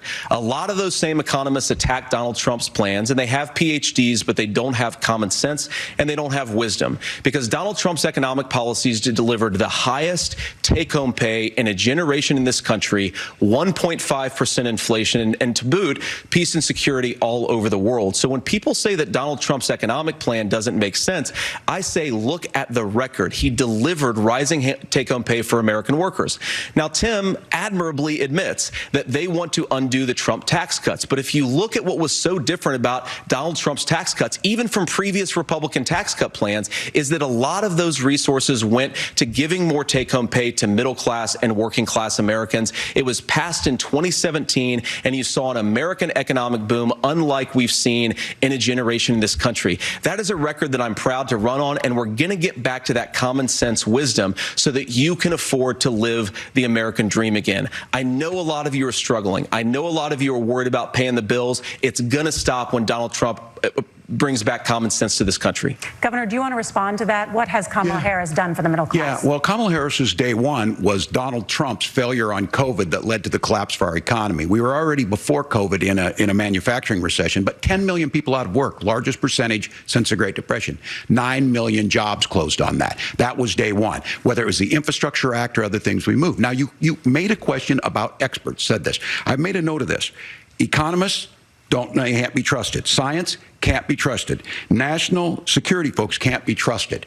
Look, if you're going to be president, you don't have all the answers. Donald Trump believes he does. My pro tip of the day is this. If you need heart surgery, listen to the people at the Mayo Clinic in Rochester, Minnesota, not Donald Trump. And the same thing goes with this. And I ask you out there, teachers, nurses, truck drivers, or whatever, how is it fair that you're paying your taxes every year and Donald Trump hasn't paid any federal tax in the last 15 years, and the last year as president? That's what's wrong with the system. There's a way around it, and he's bragged about that. We're just asking for fairness in it, and that's all you want. You have a minute. Governor, you say trust the experts, but those same experts for 40 years said that if we shipped our manufacturing base off to China, we'd get cheaper goods. They lied about that. They said if we shipped our industrial base off to other countries, to Mexico and elsewhere, it would make the middle class stronger. They were wrong about that. They were wrong about the idea that if we made America less self-reliant, less productive in our own nation, that it would somehow make us better off, and they were wrong about it. And for the first time in a generation, Donald Trump had the wisdom and the courage to say to that bipartisan consensus, we're not doing it anymore. We're bringing American manufacturing back. We're unleashing American energy. We're going to make more of our own stuff. And this isn't just an economic issue. I mean, I've got 3 beautiful little kids at home, 7, 4, and 2, and I love them very much, and I hope they're in bed right now. But look, so many of the drugs, the pharmaceuticals that we put in the bodies of our children are manufactured by nations that hate us. This has to stop, and we're not going to stop it by listening to experts. We're going to stop it by listening to common sense wisdom, which is what Donald Trump governed on. Senator, your time is up. Governor Walz, can you address that? I mean, voters say they trust Donald Trump on the economy more. Why? Well, if you're listening tonight and you want billionaires to get tax cuts, you heard what the numbers were.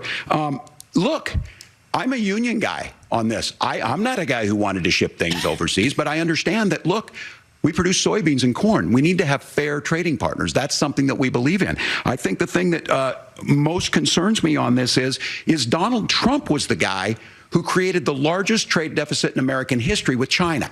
So the rhetoric is good. Much of what the senator said right there, I'm in agreement with him on this. I watched it happen too. I watched it to my communities, and we talked about that. But we had people undercutting the right to collectively bargain. We had right to work states made it more difficult. We had companies that were willing to ship it over, and we saw people profit. Folks that are venture capital in some cases, putting money into companies that were overseas. We're in agreement that we bring those home. The issue is Donald Trump is talking about it. Kamala Harris has a record, 250,000 more manufacturing jobs just out of the IRA. May I respond to that? Yes. So appreciate that. So if you notice, what Governor Walz just did is he said, first of all, Donald Trump has to listen to the experts. And then when he acknowledged that the experts screwed up, he said, well, Donald Trump didn't do nearly as good of a job as the statistics No, that's a show gross generalization. that he did. So what Tim Walz is doing, and I honestly, Tim, I think you got a tough job here, because you've got to play whack-a-mole. You've got to pretend that Donald Trump didn't deliver rising take-home pay, which of course he did. You've got to pretend that Donald Trump didn't deliver lower inflation, which of course he did. And then you've simultaneously got to defend Kamala Harris's atrocious economic record, which has made gas, groceries, and housing unaffordable for American citizens. I was raised by a woman who would sometimes go into medical debt so that she could put food on the table in our household. I know what it's like to not be able to afford the things that you need to afford. We can do so much better. To all of you watching, we can get back to an America that's affordable again. We just got to get back to common sense economic principles. I hope we have a conversation on health care then. Senator, Governor. Please. Thank you. Margaret? We have a lot to get to ahead, gentlemen, on many topics. But right now, I want to talk about personal qualifications. The vice president is often the last voice the president hears before making consequential decisions. We want to ask you about your leadership qualities. Governor Walz, you said you were in Hong Kong during the deadly Tiananmen Square protests in the spring of 1989. But Minnesota Public Radio and other media outlets are reporting that you actually didn't travel to Asia until August of that year. Can you explain that discrepancy? Yeah, well, and to the folks out there who didn't get at the top of this, look, I grew up in small rural Nebraska, town of 400, town that you rode your bike with your buddies till the streetlights come on, and I'm proud of that service. I joined the National Guard at 17, worked on family farms, and then I used the GI Bill to become a teacher, passionate about it, a young teacher. My first year out, I got the opportunity in the summer of '89 to travel to China. 35 years ago, be able to do that. I came back home and then started a program to take young people there. We would take basketball teams, we would take baseball teams, we would take dancers, and we would go back and forth to China. The issue for that was to try and learn. Now look, my community knows who I am. They saw where I was at. Look, I will be the first to tell you, I have poured my heart into my community. I've tried to do the best I can, but I've not been perfect, and I'm a knucklehead at times, but it's always been about that. Those same people elected me to Congress for 12 years. And in Congress, I was one of the most bipartisan people, working on things like farm bills that we got done, working on veterans benefits. And then the people of Minnesota were able to elect me to governor twice. So look, my commitment has been from the beginning to make sure that I'm there for the people, to make sure that I get this right. I will say more than anything, many times I will talk a lot, I will get caught up in the rhetoric, but being there, the impact it made, the difference it made in my life, I learned a lot about China. I hear the critiques of this. I would make the case that Donald Trump should have come on one of those trips with us. I guarantee you he wouldn't be praising Xi Jinping about COVID, and I guarantee you he wouldn't start a trade war that he ends up losing. So this is about trying to understand the world. It's about trying to do the best you can for your community, and then it's putting yourself out there and letting your folks understand what it is. My commitment, whether it be through teaching, which I was good at, or whether it was being a good soldier or was being a good member of Congress, those are the things that I think are the values that people care about. Governor, just to follow up on that, the question was, can you explain the discrepancy? All I said on this was I got there that summer and misspoke on this, so I will just, that's what I've said. So I was in Hong Kong and China during the democracy protests went in. And from that, I learned a lot of what needed to be in governance. Thank you, Governor. Senator Vance, in 2016, you called your running mate Donald Trump unfit for the nation's highest office, and you said he could be America's Hitler. I know you've been asked many times, and you've said you regret those comments and explained you then voted for Donald Trump in 2020. But the Washington Post reported new messages last week in which you also disparaged Trump's economic record while he was president, writing to someone in 2020, quote, Trump thoroughly failed to deliver his economic populism. You're now his running mate, and you've shifted many of your policy stances to align with his. If you become vice president, why should Americans trust that you will give Donald Trump the advice he needs to hear and not just the advice he wants to hear? You have 2 minutes. Well, first of all, Margaret, because I've always been open. And sometimes, of course, I've disagreed with the president, but I've also been extremely open about the fact that I was wrong about Donald Trump. I was wrong, first of all, because I believed some of the media stories that turned out to be dishonest fabrications of his record. But most importantly, Donald Trump delivered for the American people. Rising wages, rising take-home pay, an economy that worked for normal Americans, a secure southern border, a lot of things, frankly, that I didn't think he'd be able to deliver on. And yeah, when you screw up, when you misspeak, when you get something wrong and you change your mind, you ought to be honest with the American people about it. It's one of the reasons, Margaret, why I've done so many interviews is because I think it's important to actually explain to the American people where I come down on the issues and what changed. Now, you pointed out to messages from 2020. Margaret, I've been extremely consistent that I think there were a lot of things that we could have done better in the Trump administration the first round if Congress was doing its job. I strongly believe, and I've been a United States Senator, that Congress is not just a high-class debating society. It's not just a forum for senators and congressmen to whine about problems. It's a forum to govern. So there were a lot of things on the border, on tariffs, for example, where I think that we could have done so much more if the Republican Congress and the Democrats in Congress had been a little bit better about how they govern the country. They were so obsessed with impeaching Donald Trump, they couldn't actually govern. And I want to talk about this tariff issue in particular, Margaret, because Tim just accused this of being a national sales tax.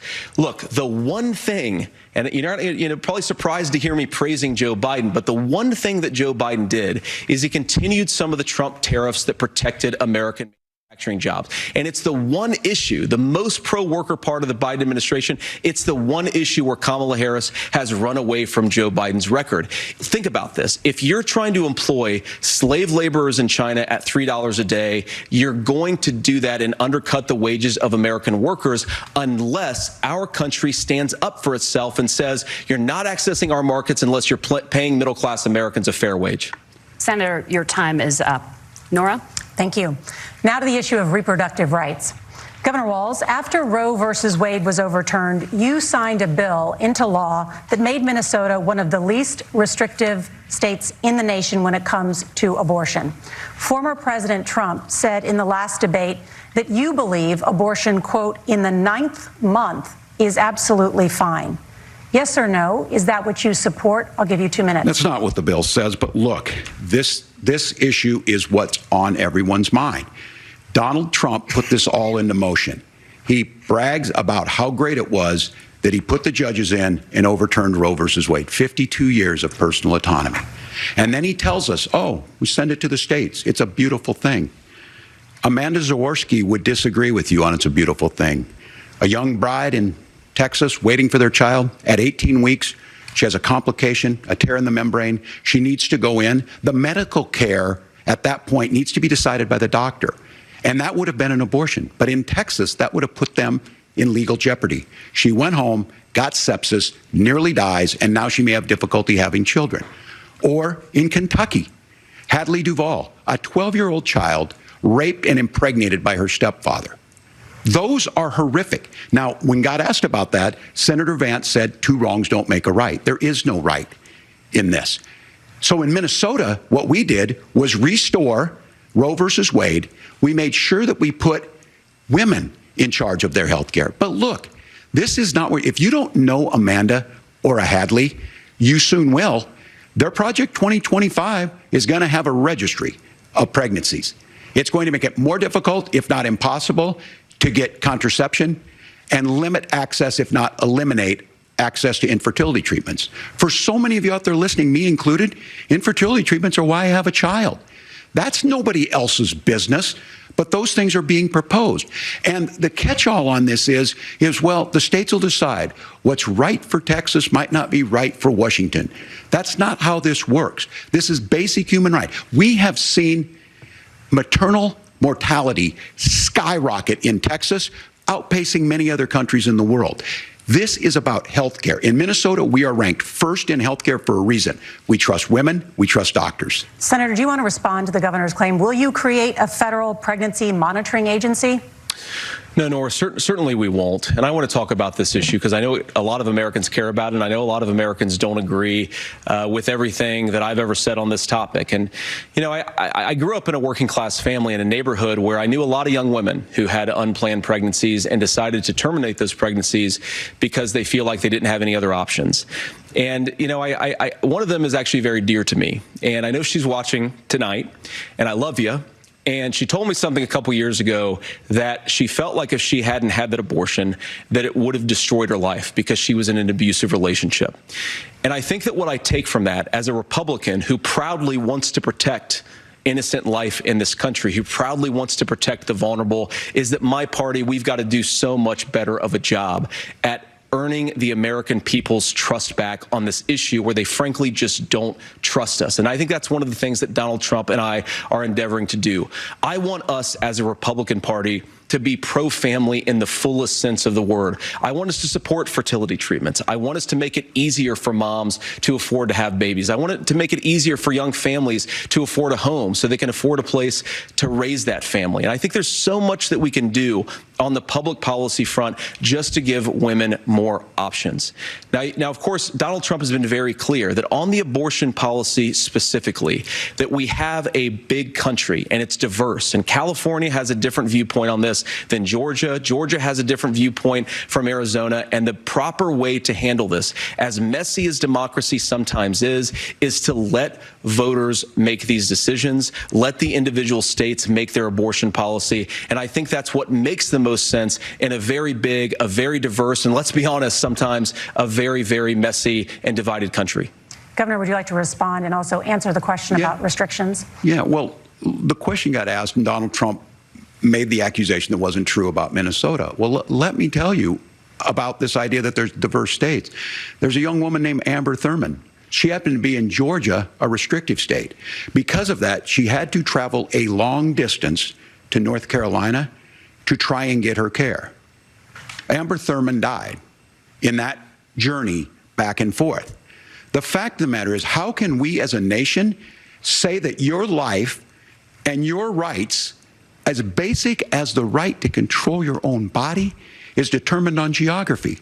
There's a very real chance, had Amber Thurman lived in Minnesota, she would be alive today. That's why the restoration of Roe versus Wade. When you listen to Vice President Harris talk about this subject and you hear me talk about it, you hear us talking exactly the same. Donald Trump is trying to figure out how to get the political right of this. I agree with a lot of what Senator Vance said about what's happening. His running mate, though, does not, and that's the problem. Governor, your time is up. Senator, let me ask you about that. He mentioned, was, I think, referring to a national ban. In the past, you have supported a federal ban on abortion after 15 weeks. In fact, you said if someone can't support legislation like that, quote, you are making the United States the most barbaric pro-abortion regime anywhere in the entire world. My question is, why have you changed your position? Well, Nora, first of all, I never supported a national ban. I did when I was running for Senate in 2022 talk about setting some minimum national standard. For example, we have a partial birth abortion ban in place in this country at the federal level. I don't think anybody's trying to get rid of that, or at least I hope not, though I know that Democrats have taken a very radical pro-abortion stance. But Nora, you know, one of the things that changed is in the state of Ohio, we had a referendum in 2023, and the people of Ohio voted overwhelmingly, by the way, against my position. And I think that what I learned from that, Nora, is that we've got to do a better job at winning back people's trust. So many young women would love to have families. So many young women also see an unplanned pregnancy as something that's going to destroy their livelihood, destroy their education, destroy their relationships. And we have got to earn people's trust back. And that's why Donald Trump and I are committed to pursuing pro-family policies, making childcare more accessible, making fertility treatments more accessible, because we've got to do a better job at that, and that's what real leadership is. Governor, your response. Well, I'm going to respond on the pro-abortion piece of that. No, we're not. We're pro-women. We're pro-freedom to make your own choice. We know what the implications are to not be that. Women having miscarriages, women not getting the care, physicians feeling like they may be prosecuted for providing that care. And as far as making sure that we're educating our children and giving them options, Minnesota's a state with one of the lowest teen pregnancy rates. We understand that, too. We know that the options need to be available, and we make that true. We also make it, we're a top 3 state for the best place to raise children. But these two things, to try and say that we're pro-children, but we don't like this, or you guys are pro-abortion, that's not the case at all. We are pro-freedoms for women to make their choices, and we're going, and Kamala Harris is making the case, to make options for children more affordable, a $6,000 child tax credit, but we're not going to base that on the backs of making someone like Amber Thurman drive 600 miles to try and get health care. Senator? May I respond to that? First of all, Governor, I agree with you. Amber Thurman should still be alive, and there are a lot of people who should still be alive, and I certainly wish that she was. And maybe you're free to disagree with me on this and explain this to me, but as I read the Minnesota law that you signed into law, the statute that you signed into law, it says that a doctor who presides over an abortion where the baby survives, the doctor is under no obligation to provide life-saving care to a baby who survives a botched late-term abortion. That is, I think, whether you're pro-choice or pro-abortion, that is fundamentally barbaric. And that's why I use that word, Nora, is because some of what we've seen, do you want to force Catholic hospitals to perform abortions against their will? Because Kamala Harris has supported suing Catholic nuns to violate their freedom of conscience. We can be a big and diverse country where we respect people's freedom of conscience and make the country more pro-baby and pro-family. But please. Yes, Governor, please respond. Look, this is one where there's always something there. This is a very simple proposition.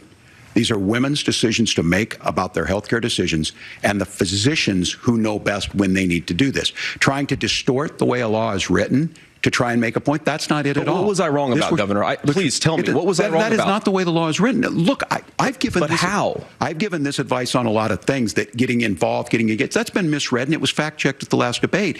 But the point on this is there's a continuation of these guys to try and tell women or to get involved. I use this line on this, just mind your own business on this. Things worked best when Roe versus Wade was in place. When we do a restoration of Roe, that works best. That doesn't preclude us from increasing funding for children. It doesn't increase us from making sure that once that child's born, like in Minnesota, they get meals, they get early childhood education, they get health care.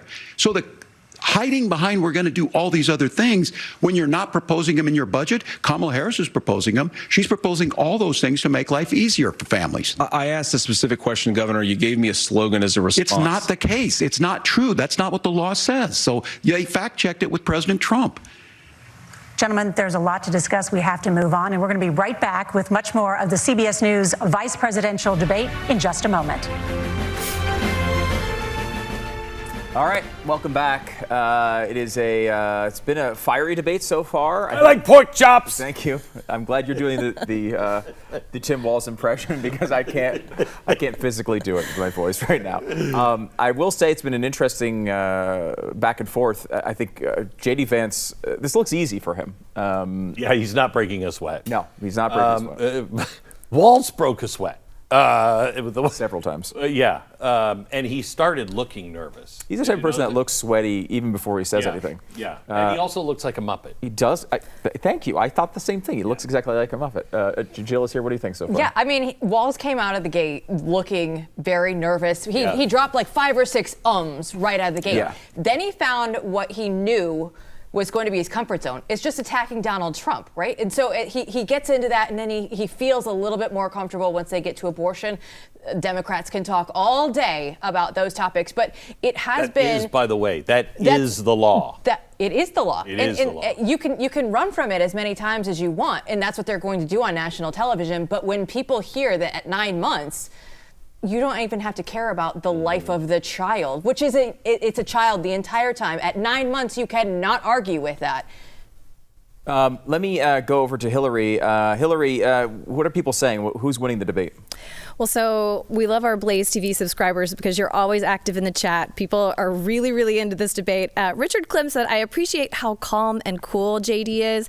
He's doing great so far. And you can tell that he definitely has stage presence about him. He seems very calm and cool and collected. But I would like to know from you guys, how much do you think that sways people when someone is, I mean, because we saw this like with the Nixon debate back in the day. How much do you think that sways somebody when they see a very nervous Tim Walz, but a very calm and cool JD? I have to tell you, I think that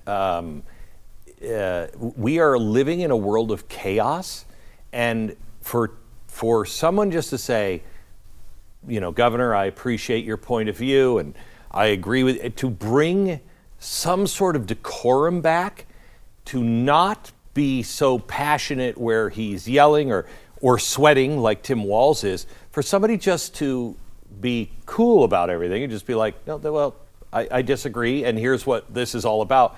I think people on both sides appreciate that. One of the visuals that I noticed, and Stu, I know you can back me up, because Glenn is a very visual guy, right? He likes the aesthetics of things. Did you notice the pink tie that JD Vance is wearing?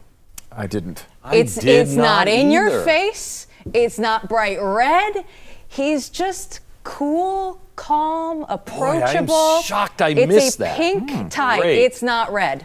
Interesting. That is interesting. Very good observation. I kind of looked at this and thought that it looks like JD Vance is in win mode and Tim Walz is in survive mode. Yeah. Like he's trying to get through this. He's trying to hope he can survive this thing and get to the next day. If he had a fair press, by the way, I love the way they're not fact checking; they're just editorializing. Right. That's even better.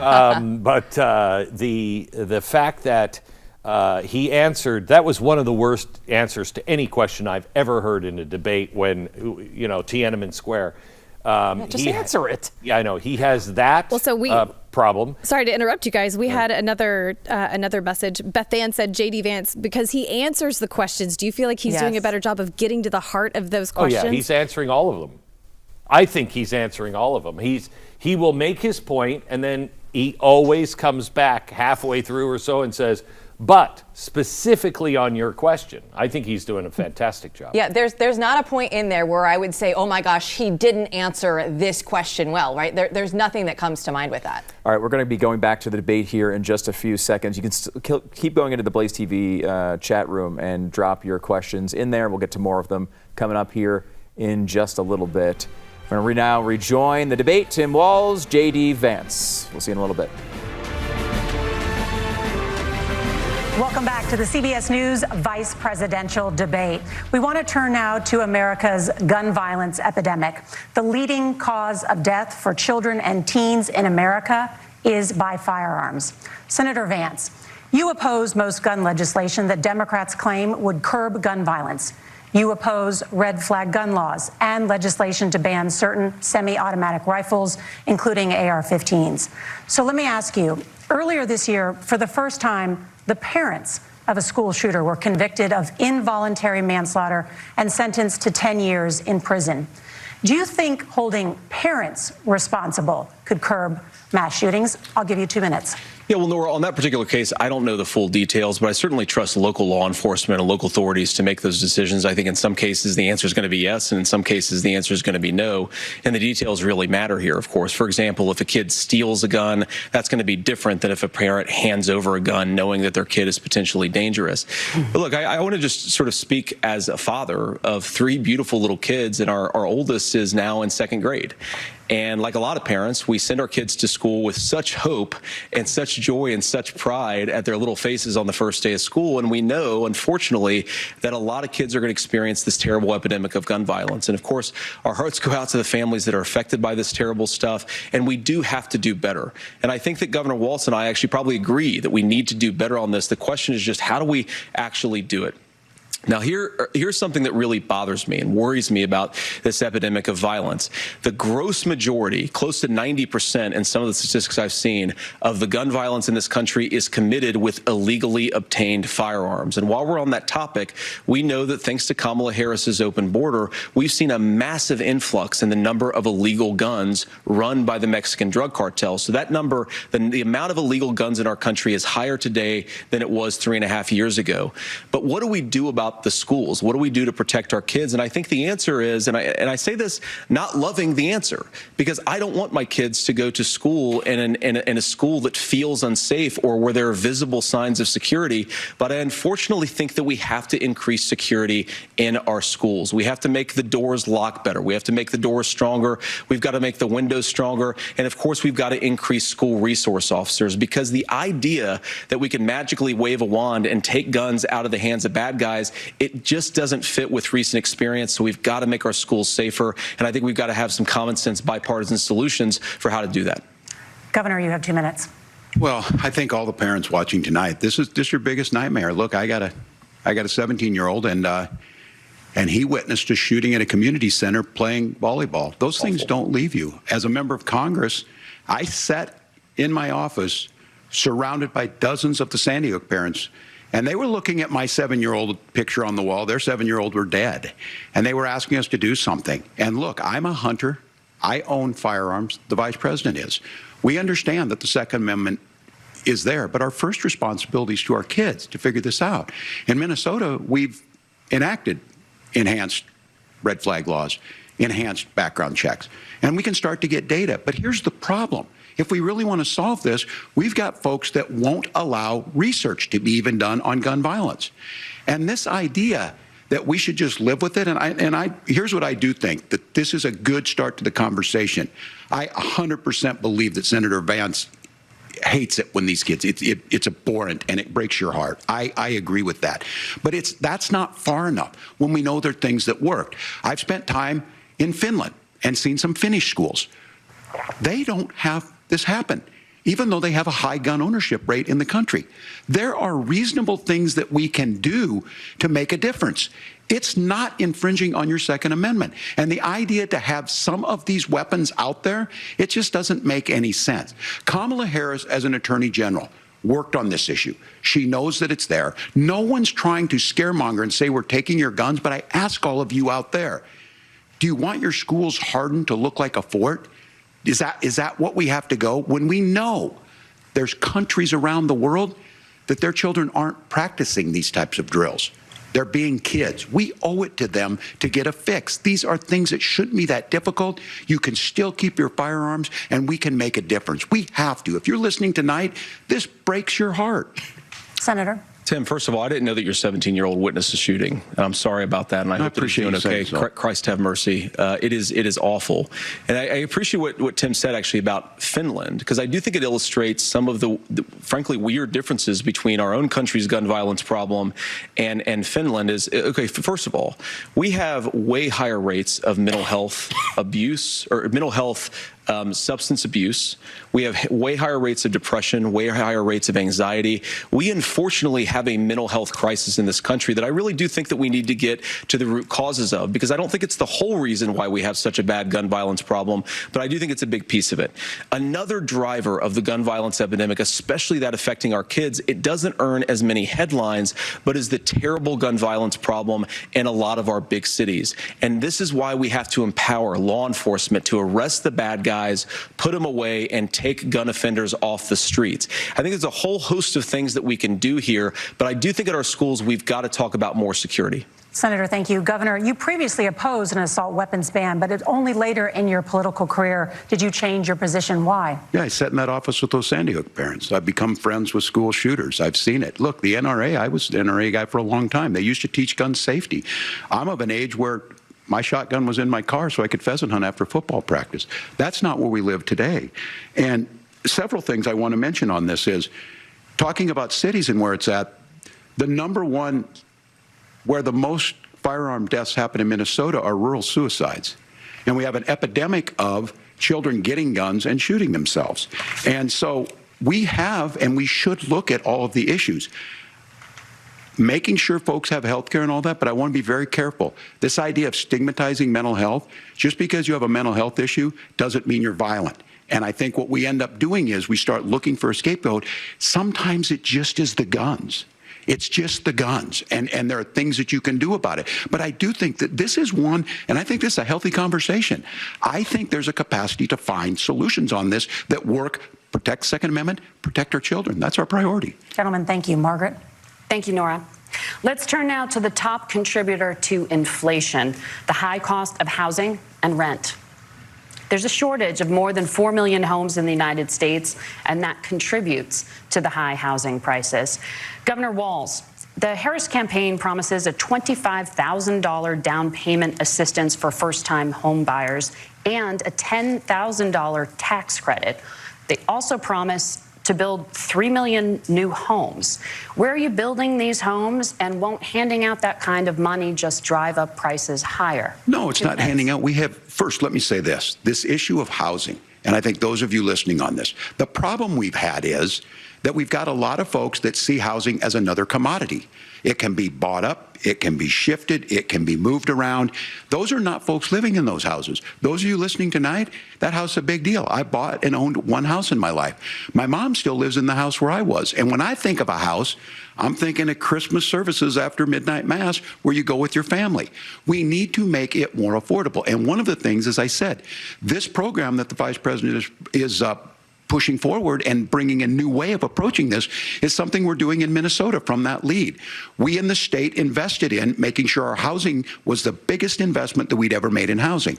It starts to make it easier. We cut some of the red tape. Local folks, look, we can't do it at the federal level, but local folks make it easier to build those homes. And then that down payment assistance. I can tell all of you out there, certainly for me, using the GI Bill was one thing, but a veteran's home loan, the big thing about a veteran's home loan is you don't have to pay the down payment. Those are things that make it there. Now, look, you're going to pay it back, and you're going to pay your mortgage. Those are things that we know in the long run, the appreciated value, the generational wealth that's created from it. And I will give Minneapolis an example. Minneapolis is the one city where we've seen the lowest inflation rates. We've seen a 12% increase in stock because we've put some of these things in, and we're implementing a state program to make sure we give some of that down payment assistance. We get it back from people because here's what we know. People with stable housing end up with stable jobs. People with stable housing have their kids able to get to school. All of those things in the long run end up saving our money. And that's the thing that I think we should be able to find some common ground in, but we can't blame immigrants for the only reason. That's not the case that's happening in many cities. The fact of the matter is that we don't have enough naturally affordable housing, but we can make sure that the government's there to help kickstart it, create that base. Governor, your time is up. Senator Vance, as far as your campaign's position, the promise is to seize federal lands to build homes, remove regulation, provide tax breaks, and cut back on immigration, which you say pushes up prices. Where are you going to build all the new homes you're promising, and what part of any of this plan will provide immediate relief? You have 2 minutes. Well, first of all, Tim just said something that I agree with. We don't want to blame immigrants for higher housing prices, but we do want to blame Kamala Harris for letting in millions of illegal aliens into this country, which does drive up costs, Tim. 25 million illegal aliens competing with Americans for scarce homes is one of the most significant drivers of home prices in the country. It's why we have massive increases in home prices that have happened right alongside massive increases in illegal alien populations under Kamala Harris's leadership. Now, Tim just mentioned a bunch of ideas. Now, some of those ideas I actually think are halfway decent, and some of them I disagree with. But the most important thing here is Kamala Harris is not running as a newcomer to politics. She is the sitting vice president. If she wants to enact all of these policies to make housing more affordable, I invite her to use the office that the American people already gave her, not sit around and campaign and do nothing while Americans find the American dream of homeownership completely unaffordable. Now, you asked, Margaret, what would immediately change the equation for American citizens if you lower energy prices? As Donald Trump says, drill, baby, drill. One of the biggest drivers of housing costs, aside from illegal immigration, is, think about it. If a truck driver is paying 40% more for diesel, then the lumber he's delivering to the job site to build the house is also going to become a lot more expensive. If we open up American energy, you will get immediate pricing relief for American citizens, not, by the way, just in housing, but in a whole host of other economic goods, too.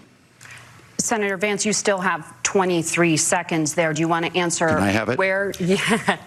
Governor, we will get to you in a moment. But, Senator, where are you going to seize the federal lands? Can you clarify? Well, what Donald Trump has said is we have a lot of federal lands that aren't being used for anything. They're not being used for national park. They're not being used, and they could be places where we build a lot of housing. And I do think that we should be opening up building in this country. We have a lot of land that could be used. We have a lot of Americans that need homes. We should be kicking out illegal immigrants who are competing for those homes, and we should be building more homes for the American citizens who deserve to be here. Senator, your time is up.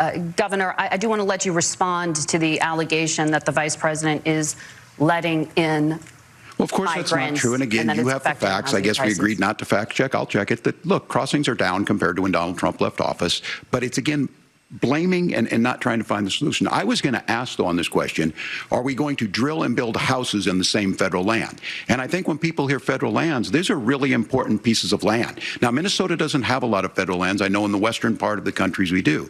There's not a lot of federal lands in and around Minneapolis, for example. So the issue is I don't understand the federal lands issue unless we see this, and I worry about this as someone who cares deeply about our national parks and our federal lands. Look, Minnesota, we protect these things. We've got about 20% of the world's fresh water.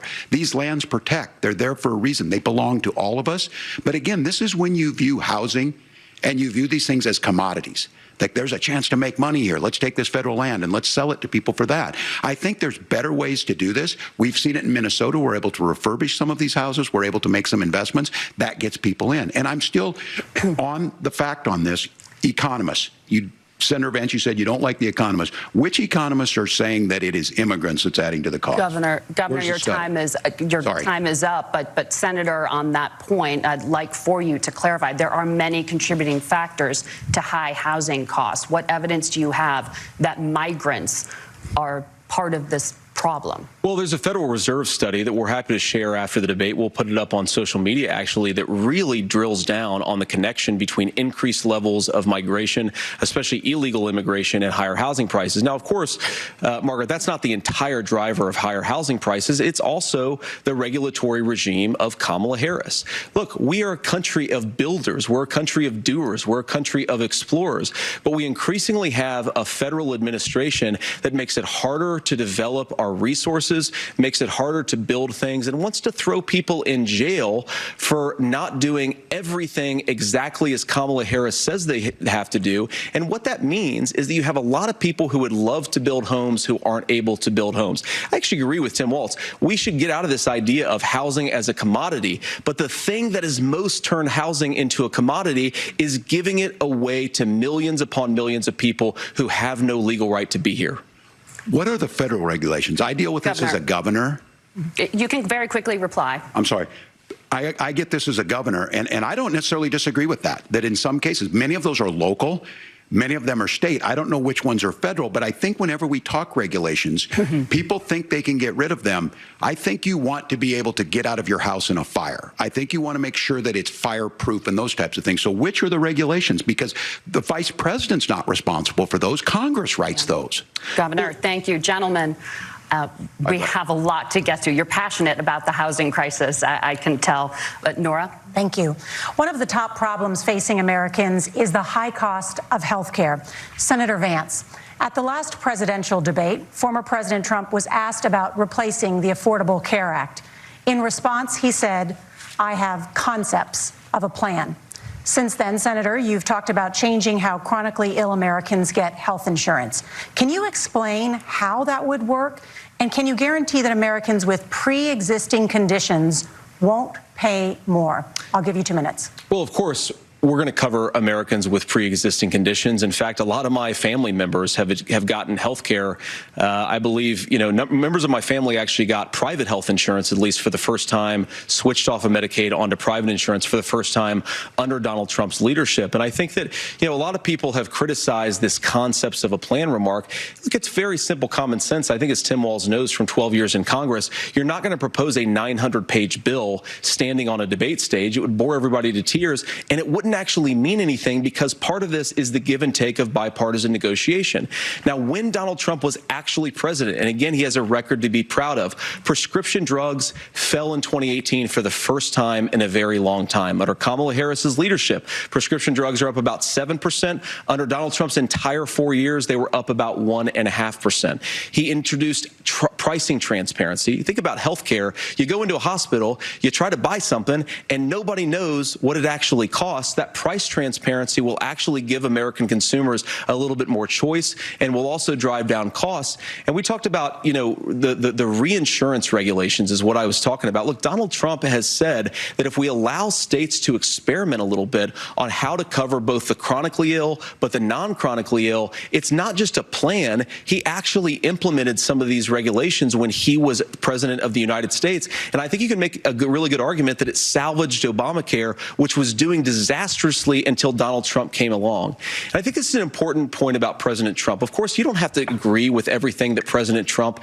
has ever said or ever done. But when Obamacare was crushing under the weight of its own regulatory burden and health care costs, Donald Trump could have destroyed the program. Instead, he worked in a bipartisan way to ensure that Americans had access to affordable care. It's not perfect, of course, and there's so much more that we can do, but I think that Donald Trump has earned the right to put in place some better health care policies. He's earned it because he did it successfully the first time. Governor? All right, here's where being an old guy gives you some history. I was there at the creation of the ACA. And the reason it was so important is I come from a major healthcare state, home of the Mayo Clinic, home to Medical Alley, 3M, Medtronic, all of those. We understand healthcare. It's why we're ranked first on affordability and accessibility and quality of healthcare.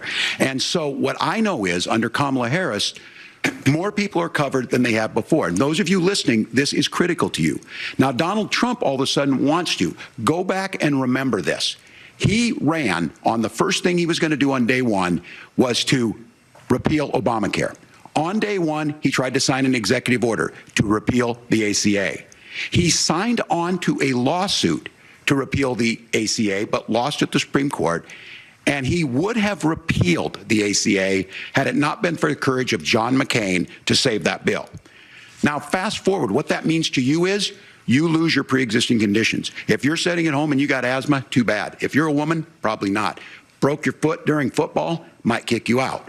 Your kids get kicked out when they're 26. Kamala Harris negotiated drug prices for the first time with Medicare. We have 10 drugs that will come online, the most common ones that'll be there. But look, this issue, and when Donald Trump said, I've got a concept of a plan, it cracked me up as a fourth grade teacher because my kids would have never given me that. But what Senator Vance just explained might be worse than a concept, because what he explained is pre-Obamacare. And I'll make this as simple as possible because I have done this for a long time. What they're saying is, if you're healthy, why should you be paying more? So what they're going to do is let insurance companies pick who they insure, because guess what happens? You pay your premium, it's not much. They figure they're not going to have to pay out to you. But those of you a little older, gray, got cancer, you're going to get kicked out of it. That's why the system didn't work. Kamala Harris will protect and enhance the ACA. Governor, thank you. Senator, you have not yet explained how you would protect people with pre-existing conditions or laid out that plan. Well, look, we currently have laws and regulations in place right now that protect people with pre-existing conditions. We want to keep those regulations in place, but we also want to make the health insurance marketplace function a little bit better. Now, what Governor Walz just said is actually not true. A lot of what happened, and the reason that Obamacare was crushing under its own weight, is that a lot of young and healthy people were leaving the exchanges. Donald Trump actually helped address that problem, and he did so in a way that preserved people's access to coverage who had pre-existing conditions. But again, something that these guys do is they make a lot of claims about if Donald Trump becomes president, all of these terrible consequences are going to ensue. But in reality, Donald Trump was president. Inflation was low. Take-home pay was higher. And he saved the very program from a Democratic administration that was collapsing and would have collapsed absent his leadership. He did his job, which is govern in a bipartisan way and get results, not just complain about problems, but actually solve them. Governor, did enrollment under the Affordable Care Act go up under the Trump administration? It's higher now that we've seen it go up. Look, people are using it. The system works. And the question about this of young people or whatever, that's the individual mandate piece of this. And Republicans fought tooth and nail saying, well, Americans should be free to do this. Well, then what happens is... So you think the individual mandate's a good idea? You shrink... I think the idea of making sure the risk pool is broad enough to cover everyone, that's the only way insurance works. When it doesn't, it collapses. You are asking pre-ACA where we get people out. Look, people know that they need to be on health care. People expect it to be there. And when we are able to make it, and we are making it this way, when we incentivize people to be in the market, when we help people who might not be able to afford it get there, and we make sure then when you get sick and old, it's there for you. Because I heard people say, well, I don't want to buy into Medicare or whatever. Good luck buying health care once you get past 70. So look, the ACA works. We can continue to do better. Kamala Harris did that. The way she made everything better was negotiating those 10 drugs on Medicare for the first time in American history. Thank you. Margaret. Can I address that? I apologize. We're out of time. We have a number of subjects to discuss. Margaret. Let's talk about families in America. There is a child care crisis in this country, and the United States is one of the very few developed countries in the world without a national paid leave program for new parents.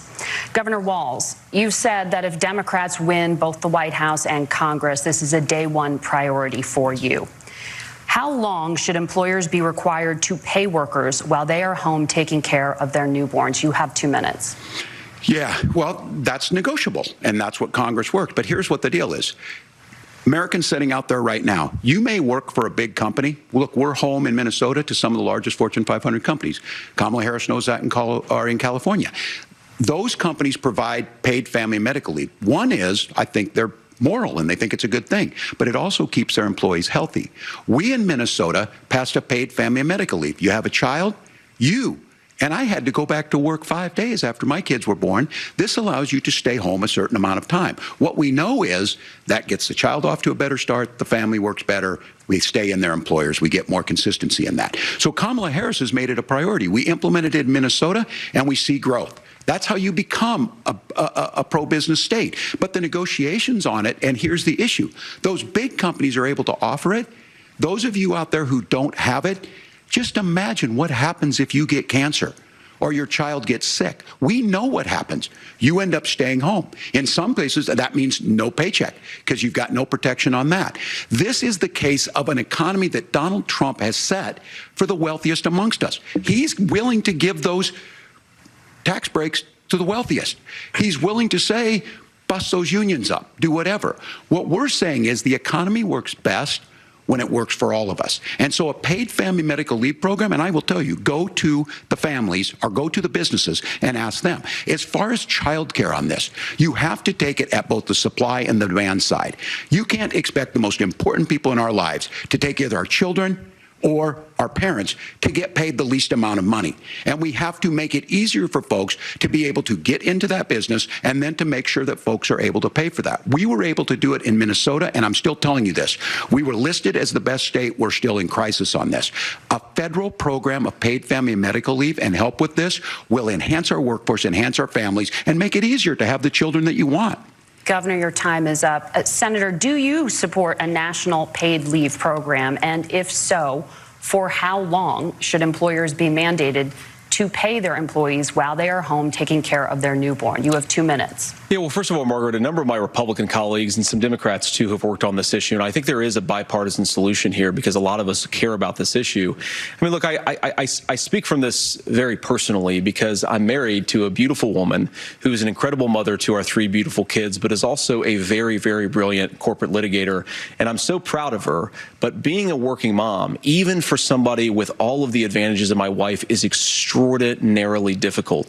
And it's not just difficult from a policy perspective. She actually had access to paid family leave because she worked for a bigger company. But the cultural pressure on young families and especially young women, I think makes it really hard for people to choose the family model they want. A lot of young women would like to go back to work immediately. Some would like to spend a little time home with the kids. Some would like to spend longer at home with the kids. We should have a family care model that makes choice possible. And I think this is a very important substantive difference between Donald Trump and Kamala Harris's approach. I mean, look, if you look at the federal programs that we have that support paid family leave right now, the Community Development Block Grant, and there's another block grant program that spends a lot of money from the federal government.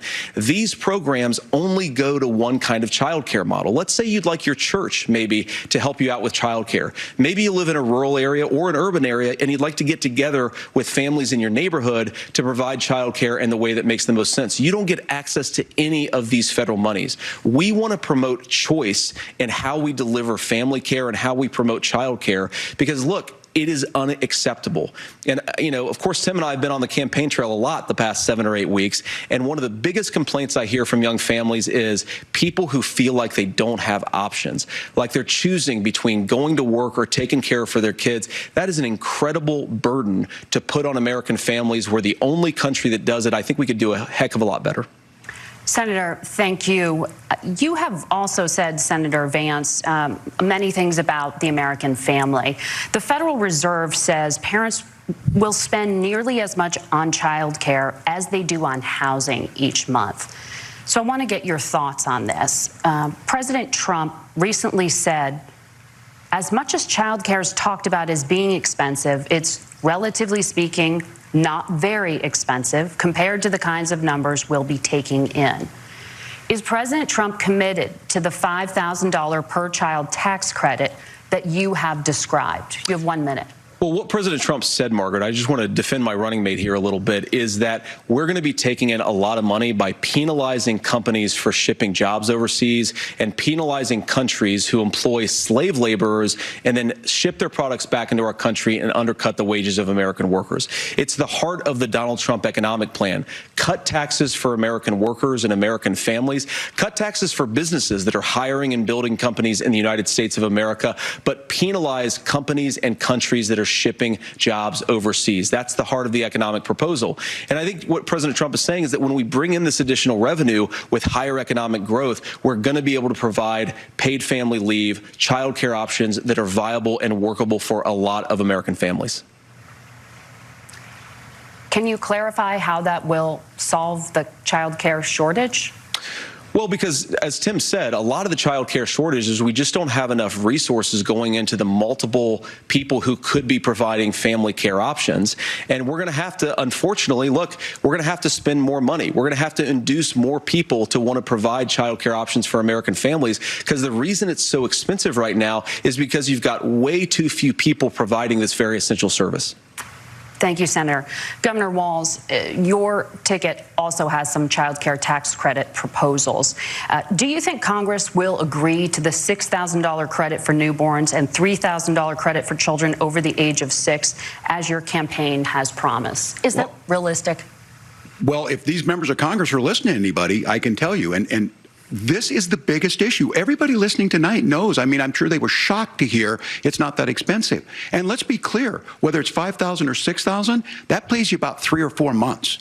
Let's be clear of where we're at on this. It's because we got out of an imbalance on this. We thought we were going to get by not paying people. I don't think Senator Vance and I are that far apart. I'm not opposed to what he's talking about on options. We've done scholarships types of things. I think we need to be open to making the case. But the issue here is, the question you asked is, you're not going to pay for it with these tariffs. That's just adding another $4,000 on the family and taking less. So not only do they not get the money to pay for that, they're $4,000 in the hole. That's Wharton School. That's his alma mater. And so I think the issue here is, those members of Congress, I can't believe they're not. When I go to businesses, sure, they'll talk about taxes sometime, but they will lead with childcare and they will lead with housing, because we know the problem is, especially in a state like Minnesota, we need more workers because our economy's growing, but we need the workforce. Governor, thank you. We need to move on. Nora? Let's talk about the state of democracy, the top issue for Americans after the economy and inflation. After the 2020 election, President Trump's campaign and others filed 62 lawsuits contesting the results. Judges, including those appointed by President Trump and other Republican presidents, looked at the evidence and said there was no widespread fraud. The governors of every state in the nation, Republicans and Democrats, certified the 2020 election results and sent a legal slate of electors to Congress for January 6th. Senator Vance, you have said you would not have certified the last presidential election and would have asked the states to submit alternative electors. That has been called unconstitutional and illegal. Would you again seek to challenge this year's election results, even if every governor certifies the results? I'll give you 2 minutes. Well, Nora, first of all, I think that we're focused on the future. We need to figure out how to solve the inflation crisis caused by Kamala Harris's policies, make housing affordable, make groceries affordable, and that's what we're focused on. But I want to answer your question because you did ask it. Look, what President Trump has said is that there were problems in 2020, and my own belief is that we should fight about those issues, debate those issues peacefully in the public square, and that's all I've said, and that's all that Donald Trump has said. Remember, he said that on January the 6th, the protesters ought to protest peacefully. And on January the 20th, what happened? Joe Biden became the president, Donald Trump left the White House, and now, of course, unfortunately, we have all of the negative policies that have come from the Harris-Biden administration. I believe that we actually do have a threat to democracy in this country, but unfortunately, it's not the threat to democracy that Kamala Harris and Tim Walz want to talk about. It is the threat of censorship. It's Americans casting aside lifelong friendships because of disagreements over politics. It's big technology companies silencing their fellow citizens. And it's Kamala Harris saying that rather than debate and persuade her fellow Americans, she'd like to censor people who engage in misinformation. I think that is a much bigger threat to democracy than anything that we've seen in this country in the last 4 years, in the last 40 years. Now, I'm really proud, especially given that I was raised by two lifelong blue-collar Democrats, to have the endorsement of Bobby Kennedy Jr. and Tulsi Gabbard, lifelong leaders in the Democratic coalition. And of course, they don't agree with me and Donald Trump on every issue. We don't have to agree on every issue, but we're united behind a basic American First Amendment principle that we ought to debate our differences. We ought to argue about them. We ought to try to persuade our fellow Americans. Kamala Harris is engaged in censorship at an industrial scale. She did it during COVID. She's done it over a number of other issues. And that, to me, is a much bigger threat to democracy than what Donald Trump said when he said that protesters should peacefully protest on January the 6th. Governor? Well, I've enjoyed tonight's debate, and I think there was a lot of commonality here. And I'm sympathetic to misspeaking on things, and I think I might have with the senator. Me too, man. There's one though that this one is troubling to me, and I say that because I think we need to tell the story. Donald Trump refused to acknowledge this, and the fact is that I don't think we can be the frog in the pot and let the boiling water go up. He was very clear. I mean, he lost this election, and he said he didn't. 140 police officers were beaten at the Capitol that day, some with the American flag, several later died. And it wasn't just in there. In Minnesota, a group gathered on the state capitol grounds in St. Paul and said, we're marching to the governor's residence and there may be casualties. The only person there was my son and his dog, who was rushed out crying by state police. That issue, and Mike Pence standing there as they were chanting, hang Mike Pence. Mike Pence made the right decision. So, Senator, it was adjudicated over and over and over. I worked with kids long enough to know, and I said as a football coach, sometimes you really want to win, but the democracy is bigger than winning an election. You shake hands, and then you try and do everything you can to help the other side win. That's what was at stake here. Now, the thing I'm most concerned about is the idea that imprisoning your political opponents, already laying the groundwork for people not accepting this. And a president's words matter.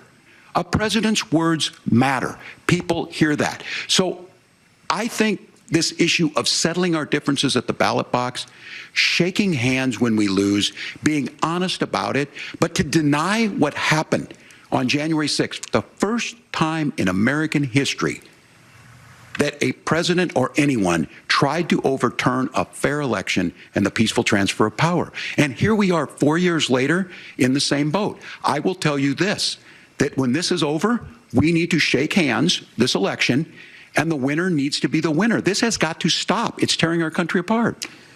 Margaret? Senator Vance, did you want to respond to that?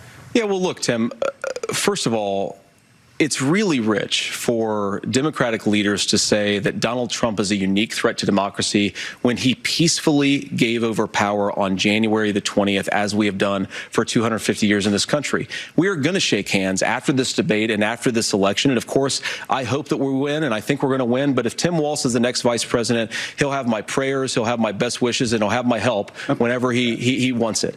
But we have to remember that for years in this country, Democrats protested the results of elections. Hillary Clinton in 2016 said that Donald Trump had the election stolen by Vladimir Putin because the Russians bought like $500,000 worth of Facebook ads. This has been going on for a long time. And if we want to say that we need to respect the results of the election, I'm on board. But if we want to say, as Tim Walz is saying, that this is just a problem that Republicans have had, I don't buy that. Governor. January 6th was not Facebook ads. And I think a revisionist history on this. Look, I don't understand how we got to this point. But the issue was that happened. Donald Trump can do it. And all of us say there's no place for this. It has massive repercussions. This idea that there's censorship to stop people from threatening to kill someone, threatening to do something, that's not censorship. Censorship is book banning. We've seen that. We've seen that brought up. I just think for everyone tonight, and I'm going to thank Senator Vance, I think this is the conversation they want to hear. And I think there's a lot of agreement. But this is one that we are miles apart on. This was a threat to our democracy in a way that we had not seen.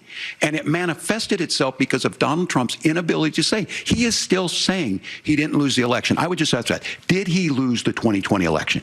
Tim, I'm focused on the future. Did Kamala Harris censor Americans from speaking their mind in the wake of the 2020 COVID situation? That is a damning non-answer. It's a damning non-answer for you to not talk about censorship. Obviously, Donald Trump and I think that there were problems in 2020. We've talked about it. I'm happy to talk about it further. But you guys attack us for not believing in democracy. The most sacred right under the United States democracy is the First Amendment. You yourself have said there's no First Amendment right to misinformation. Kamala Harris wants to use the power of government and big tech to silence people from speaking their minds. That is a threat to democracy that will long outlive this present political moment. I would like Democrats and Republicans to both reject censorship. Let's persuade one another. Let's argue about ideas, and then let's come together afterwards. You can't yell fire in a crowded theater. That's the test. That's the Supreme Court test. Tim, fire in a crowded theater. You guys wanted to kick people off of Facebook for saying that toddlers shouldn't wear masks. Senator, the governor does have the floor. Fire in a crowded theater. That is criticizing the policies of the government, which is the right of every American. Senator, the governor does have the floor for 1 minute to respond to you. Yeah. Well, I don't run Facebook. What I do know is I see a candidate out there who refused, and now again, and this, I'm pretty shocked by this. He lost the election. This is not a debate. It's not anything anywhere other than in Donald Trump's world. Because look, when Mike Pence made that decision to certify that election, that's why Mike Pence isn't on this stage. What I'm concerned about is, where is the firewall with Donald Trump? Where is the firewall if he knows he could do anything, including taking an election, and his vice president's not going to stand to it? That's what we're asking you, America. Will you stand up? Will you keep your oath of office, even if the president doesn't? And I think Kamala Harris would agree. She wouldn't have picked me if she didn't think I would do that, because of course that's what we would do. So America, I think you've got a really clear choice on this election of who's going to honor that democracy and who's going to honor Donald Trump. Governor, your time is up. Thank you, gentlemen. We will be right back with both of our candidates. The CBS News vice presidential debate continues. All right, it's Walz versus J.D. Vance. Let's go over to Hillary. What are our subscribers of Blaze TV saying? Okay, well, first of all, the memes that are coming out of this debate are worth their weight in gold. One that caught our eye is when you realize actually going to war would have been easier than debating J.D. Vance. I think that's pretty true. We've been asking people online what they think the line of the night is. There's been a lot of zingers, but there's also been a pretty respectful discourse, something that a lot of people weren't expecting. But so far, the line of the night, according to Daniel Merrill, was when Walz said, "I'm friends with school shooters." Did you guys catch that? Yes. And also when he called himself a knucklehead. Yes. That's not exactly who you want running your country or assisting your president, is a knucklehead. But also, people are saying a lot of things about the moderators. People are crazy about how the moderators are doing. Jane Dondo said they have a lot to get to. I think I'll barf if I hear that again. That's their only tool to kind of move things along. But what do you guys think? What's the line of the night been for you? I can tell you the answer of the night for me was the Tiananmen Square answer. That was remarkable. If you want to go in the positive for the Democrats, I think Tim Walz, if you're a Democrat, if you are somebody who already travels down this way, I don't think J.D. Vance did a good job of taking Walz down in this last exchange. He missed a huge opportunity of saying, You're afraid Donald Trump will put his people, you in jail if he disagrees. What are you doing? Have you read the news recently? Have you read the news? Yes. I mean, I thought that was remarkable. If I go with what the moderator said for the line of the night, the thank you for describing the legal process, Yeah, where was she fine. was so condescending. I put that out on Twitter and said she's an angry elf. She is a bit of an angry elf. Sarah and Steve have joined us. Sarah? Yeah, I would say it was just the most disgusting, egregious lie, which was Tim Walz mentioning Amber Thurman. Thank you. And using her as an excuse to talk about why we need more abortion, when in reality, it wasn't Georgia's abortion law that killed Amber Thurman. It was, of course, the abortion pill, which she was prescribed by a doctor over state boundaries, came back not under doctor's care, developed sepsis, and then had to go to the hospital where she didn't get care in time. What does that have to do with abortion and abortion laws? I don't know. Maybe that we shouldn't be prescribing abortion pills by demand, putting them in the mail, mailing them to women, only to die in their bathrooms. But Tim Walz wants to call that, he wants to ascribe Amber Thurman's death to abortion. How egregious. They're really How disgusting ridiculous. to do to that woman's name. Steve? I mean, my answer originally was Jill's. Sarah's is really good. But Walz claiming that border crossings are actually down. Incredible. Is one of the greatest lies that has probably ever been said to the American people. That's tough in to one make of these that debates, choice, too. like 'cause ever. It's like nonstop. Yes. I mean, it's crazy. Do we have another one, Hillary? Well, so besides people being excited about the fact that J.D. Vance was fact-checking the moderators and fact-checking the fact-checkers, one of the other quotes, Tom McKee said his favorite line was, "Tim, you didn't explain the discrepancy." Yes. J.D. kept calling him out, saying, "Hey, explain yourself." What did you guys think? He didn't explain it. I mean, look, I wanted more of J.D. Vance pushing back against Walz. He did a good job when he did it. He's been very restrained. I think he's kept a good tone, and he's probably trying to avoid, certain, tonal issues. Let me ask you a question. The one thing that has come to mind over and over again is J.D. Vance saying, I agree with you, which I really appreciate the tone. However, it also makes me feel like Mitt Romney's last debate with Barack Obama. I walked away, now I haven't on this one, but I walked away then going, well, then why the hell why would I elect you? 13 times I counted him in that debate. Mitt Romney said, I agree with the president. Right. He's not scarred or anything, though. He just counted. But respectfully, Glenn, I think this is a completely different setting. I think so too. I just wondered if it was. I wanted your thoughts on it. I think this is, in terms of a general election setting, this has been the most effective presentation by a GOP standard bearer the American people have seen since Reagan. Yeah, I agree. He's done very well. Back to the debate. Vice presidential debate. It is now time for the closing statement. Senator Vance won the virtual coin toss and elected to go last. So, Governor Walz, you are first. You have 2 minutes. Well, thank you, Senator Vance. Thank you to CBS News. And most importantly, thank you to all of you. If you're still up and the folks who miss Dancing with Our Stars, I appreciate it. But look, the support of the democracy matters. It matters that you're here. And I'm as surprised as anybody of this coalition that Kamala Harris has built, from Bernie Sanders to Dick Cheney to Taylor Swift, and a whole bunch of folks in between there. And they don't all agree on everything, but they are truly optimistic people. They believe in a positive future of this country and one where our politics can be better than it is. And I have to tell you, that better than it is the sense of optimism that there can be an opportunity economy that works for everyone, not just to get by, but to get ahead. And the idea that freedom really means something. Not the freedom of government to be in your bedroom or exam room, but the freedom for you to make choices about yourself. Now, look, we all know who Donald Trump is. He's told us, and as Maya Angelou said, believe him when he told you that. His first inaugural address talked about American carnage, and then he spent 4 years trying to maybe do that. Senator Vance tonight made it clear he will stand with Donald Trump's agenda. He will continue to push down that road. Excuse me. Kamala Harris gives us a different option. Now, I'll have to tell you, I'm going to be careful about the quotes, but there's one that Senator Vance said that does resonate with me. He said, Donald Trump makes the people I care about afraid. A lot of America feels that way. We don't need to be afraid. Franklin Roosevelt was right. All we have to fear is fear itself. Kamala Harris is bringing us a new way forward. She's bringing us a politics of joy. She's bringing real solutions for the middle class, and she's centering you at the heart of that. All the while asking everyone, join this movement, make your voices heard. Let's look for a new day where everybody gets that opportunity and everybody gets a chance to thrive. I humbly ask for your vote on November 5th for Kamala Harris. Governor Walz, thank you. Senator Vance, your closing statement. Well, I want to thank Governor Walz, you folks at CBS, and of course the American people for tuning in this evening. And one of the issues we didn't talk about was energy. And I remember when I was being raised by my grandmother, when she didn't have enough money to turn on the heat some nights because Ohio gets pretty cold at night and because money was often very tight.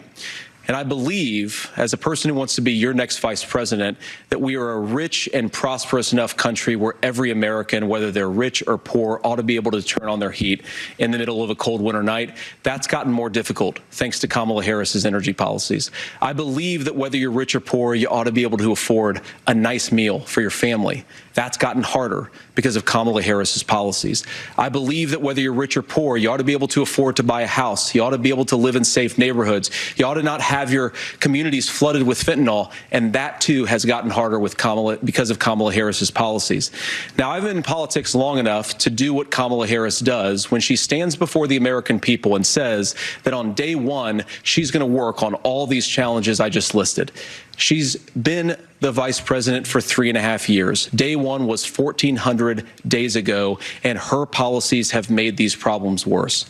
Now, I believe that we have the most beautiful country in the world. I meet people on the campaign trail who can't afford food, but have the grace and generosity to ask me how I'm doing and to tell me they're praying for my family. What that has taught me is that we have the greatest country, the most beautiful country, the most incredible people anywhere in the world.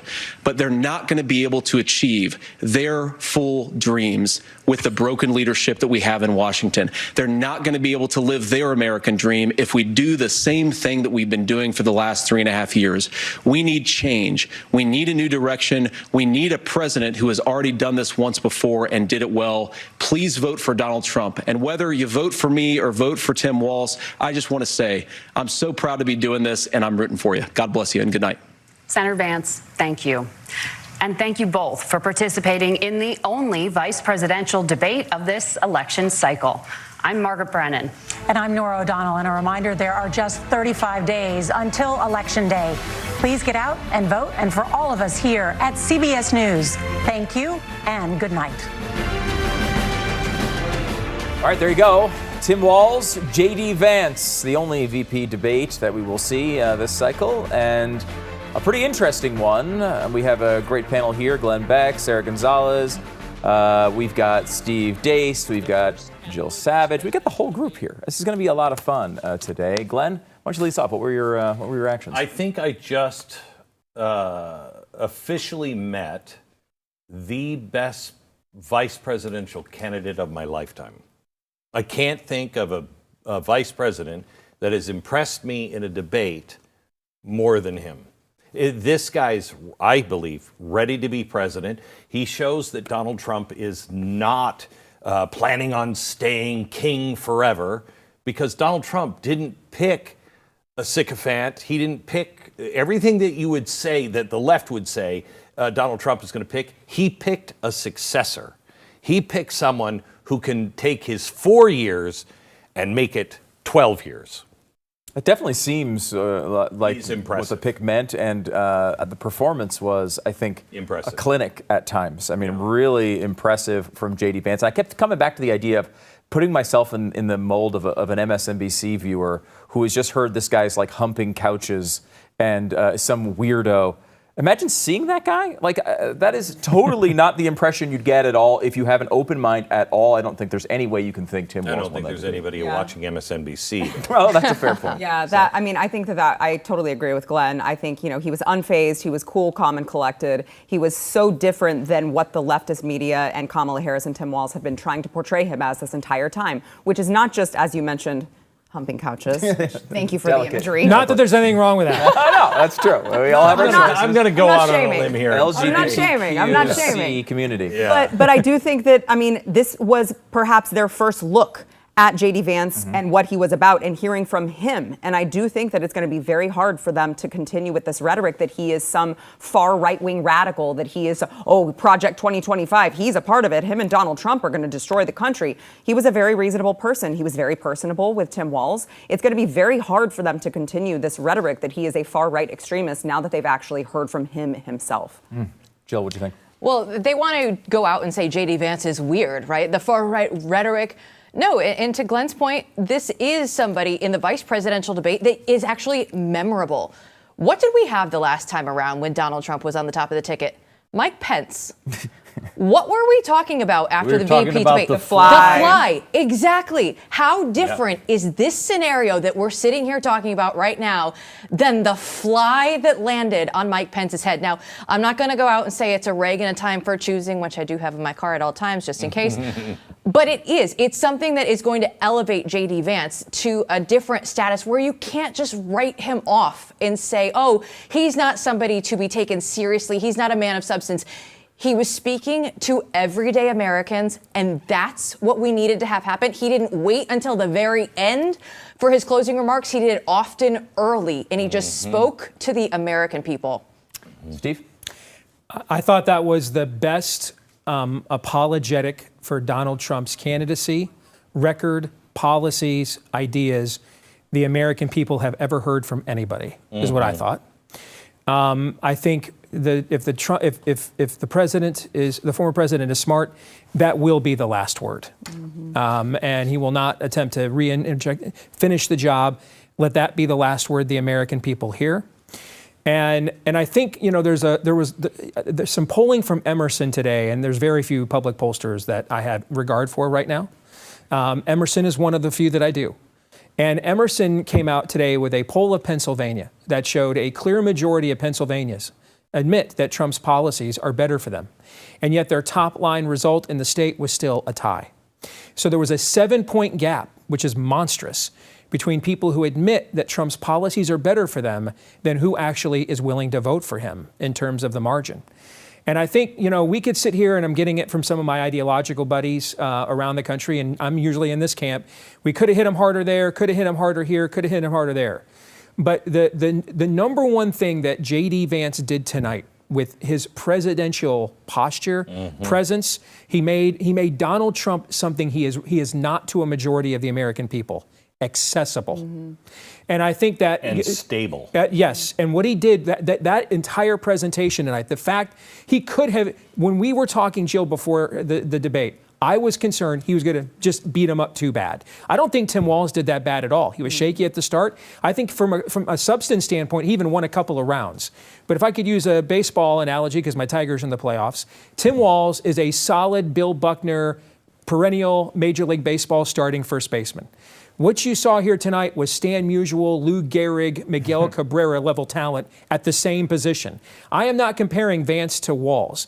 I'm looking at Vance trying to make a sale to the American people that Donald Trump has consistently struggled to make. Yes. He made that sale tonight. Yes. He closed that sale tonight. And he made Donald Trump accessible. He made Donald Trump stable. He made Donald Trump safe, reasonable, and some of the things that my fellow red meat eaters and dispensers are the most disappointed by tonight is exactly what Vance needed to do. This was an only Nixon could go to China moment where the guy that was the attack dog actually came on the stage and demonstrated presidential maturity and actually called people to something inspirational and to rise above all of the demagoguery. And as much as we need a fight, and we need a trial, most Americans aren't ready for that, guys. They're not. Most Americans just want to believe that it's morning in America again, that we can have a return to normalcy, that it's safe again, and he provided that tonight. I think they also want an adult. They want somebody to walk in the room and just say, I'm not playing that game. You can play that game all you want. I'm just not going to play it. Look, let's talk about the actual issues. He looked like an adult, and the first adult I have seen on stage in a while. Listen, my first election I could vote in was 1992. That is the best presentation I've ever seen to the American people from a GOP standard bearer since I've been of voting age in a general election national setting. And I can only go back to Ronald Reagan to say, because my first election was 84. And that was the last time. But I've never seen a vice presidential candidate that good. I really felt from the very beginning that it looked like Walz was there to win, I did this with Steve earlier. I keep screwing up the names. Vance was there to win. Walz was there to survive. And as I think about that, I think they both accomplished that. I think Vance was the clear winner, and I don't think anyone with an open mind could possibly think that he lost that debate. But Walz didn't sink his campaign. I don't think it was destructive. If he were a Republican, he would have. That answer on Tiananmen Square was one of the worst answers. That would have been the takeaway. So what was the moment? What was the takeaway tonight? Because that's important. The takeaway, if it were an honest debate, would be that Tiananmen Square. And if you want to play it fair on the other side, maybe the January 6th thing for Walz. You know what I mean? It was very late in the debate, though. Right. Lots of baseball on. What's going to be the takeaway from this? What's going to be the moment? I think the takeaway is an overall sentiment. No. I talk about a sound clip or a picture. That one moment. Do you want to see this? One moment. I think it's his opening statement. I think Vance's opening statement, I thought set the tone for the entire evening. Everything we said, he almost quoted verbatim what Matt Peterson and I suggested on our stage before the debate. It was almost like he was had a medium channeled into us. Well, he's probably a subscriber. I mean, what Matt even texted me, we should be getting paid for this. I mean, it was almost verbatim what we suggested, and that set the tone. I'm going to be inspirational. I'm not going to give you the pugilism you want. All right, I'm not going to give you the one-liner back and forth. That's what you guys want, to remind everybody, isn't Donald Trump an a-hole? That's what you want. I'm not going to give you guys that tonight. And tonight, what J.D. Vance did is he gave that 7-point difference in that Emerson poll in Pennsylvania. He gave those people who know. You know, when Reagan is famous for saying about Barry Goldwater, he's right, you know. Okay, because Goldwater nobody liked his personality either. But that was a different era where it was more tolerable to be that pugilistic than it is now. What he did is he said, you know what, Trump's right, you know. So that 7 points of people in Pennsylvania who told Emerson, Trump is right, but I don't like him. That's the best possible pitch that could have been made to those voters to give them permission to say, you're right, Trump's right. Can we watch a little of this clip that he was just describing? Here is the opening statement from J.D. Vance. I want to answer the question, but I want to actually give an introduction to myself a little bit because I recognize a lot of Americans don't know who either one of us are. I was raised in a working class family. My mother required food assistance for periods of her life. My grandmother required Social Security help to raise me, and she raised me in part because my own mother struggled with addiction for a big chunk of my early life. I went to college on the GI Bill after I enlisted in the Marine Corps and served in Iraq. And so I stand here asking to be your vice president with extraordinary gratitude for this country, for the American dream that made it possible for me to live my dreams. And most importantly, I know that a lot of you are worried about the chaos in the world and the feeling that the American dream is unattainable.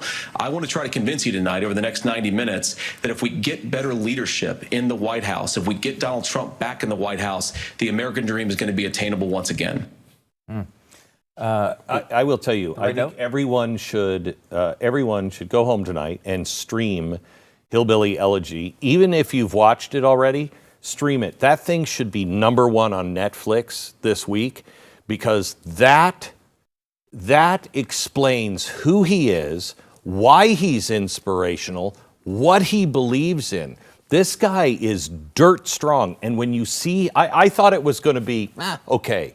It is a tremendous movie that, when you watch it, would never be made today because of how effective it is in making you go, oh my gosh, this guy's an amazing man. It's huge Hollywood stars. They would never put Hollywood stars that are that big into a movie about J.D. Vance ever again. They would never make that movie. They're just so angry at themselves that they did it right now because it makes him look so good. Yeah, Stu, to your point about, I agree with you that I think that Tim Walz survived. J.D. Vance clearly won, but I do think it's important to point out the stakes were much higher for J.D. Vance because the president, right? I mean, Donald Trump is how old?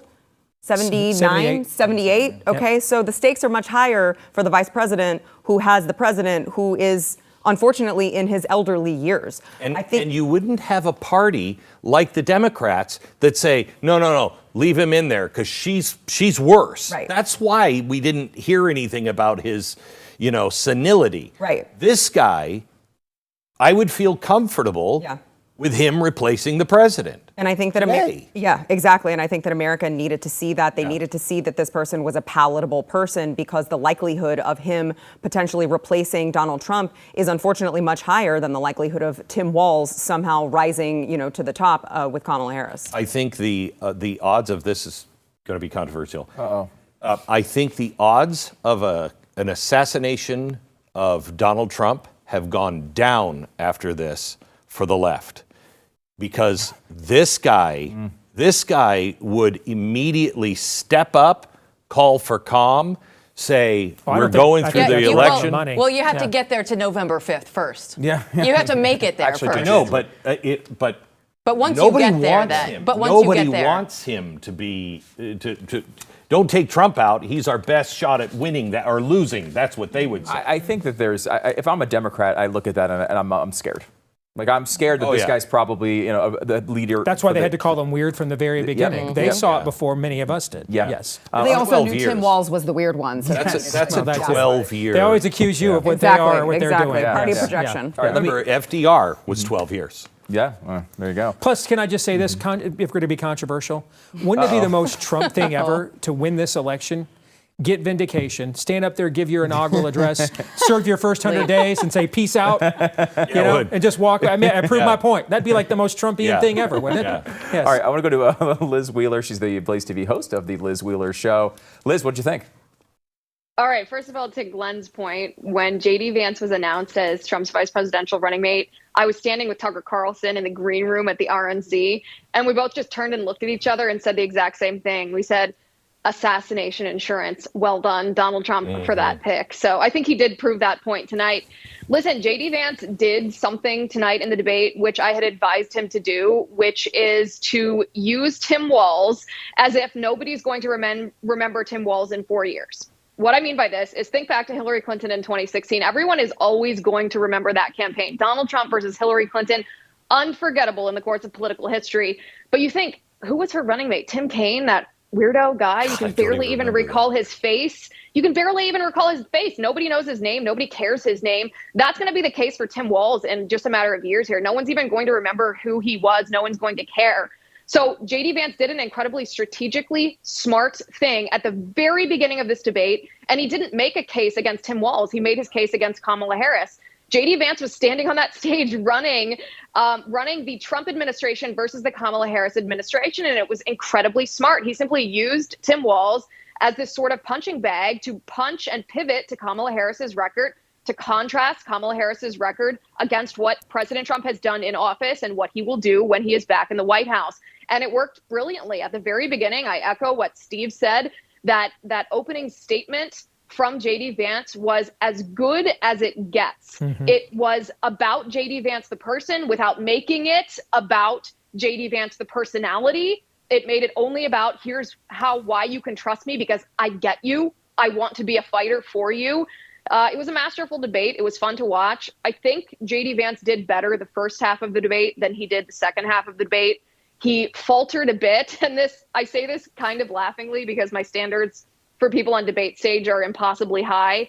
He faltered somewhat in the second half, and it started with his answer on abortion. That wasn't a misstep. That's the Trump campaign strategy. We've talked about this before. I'm more pro-life than Donald Trump, so I don't agree with that strategic choice they've made to be soft on abortion. I don't think that's right.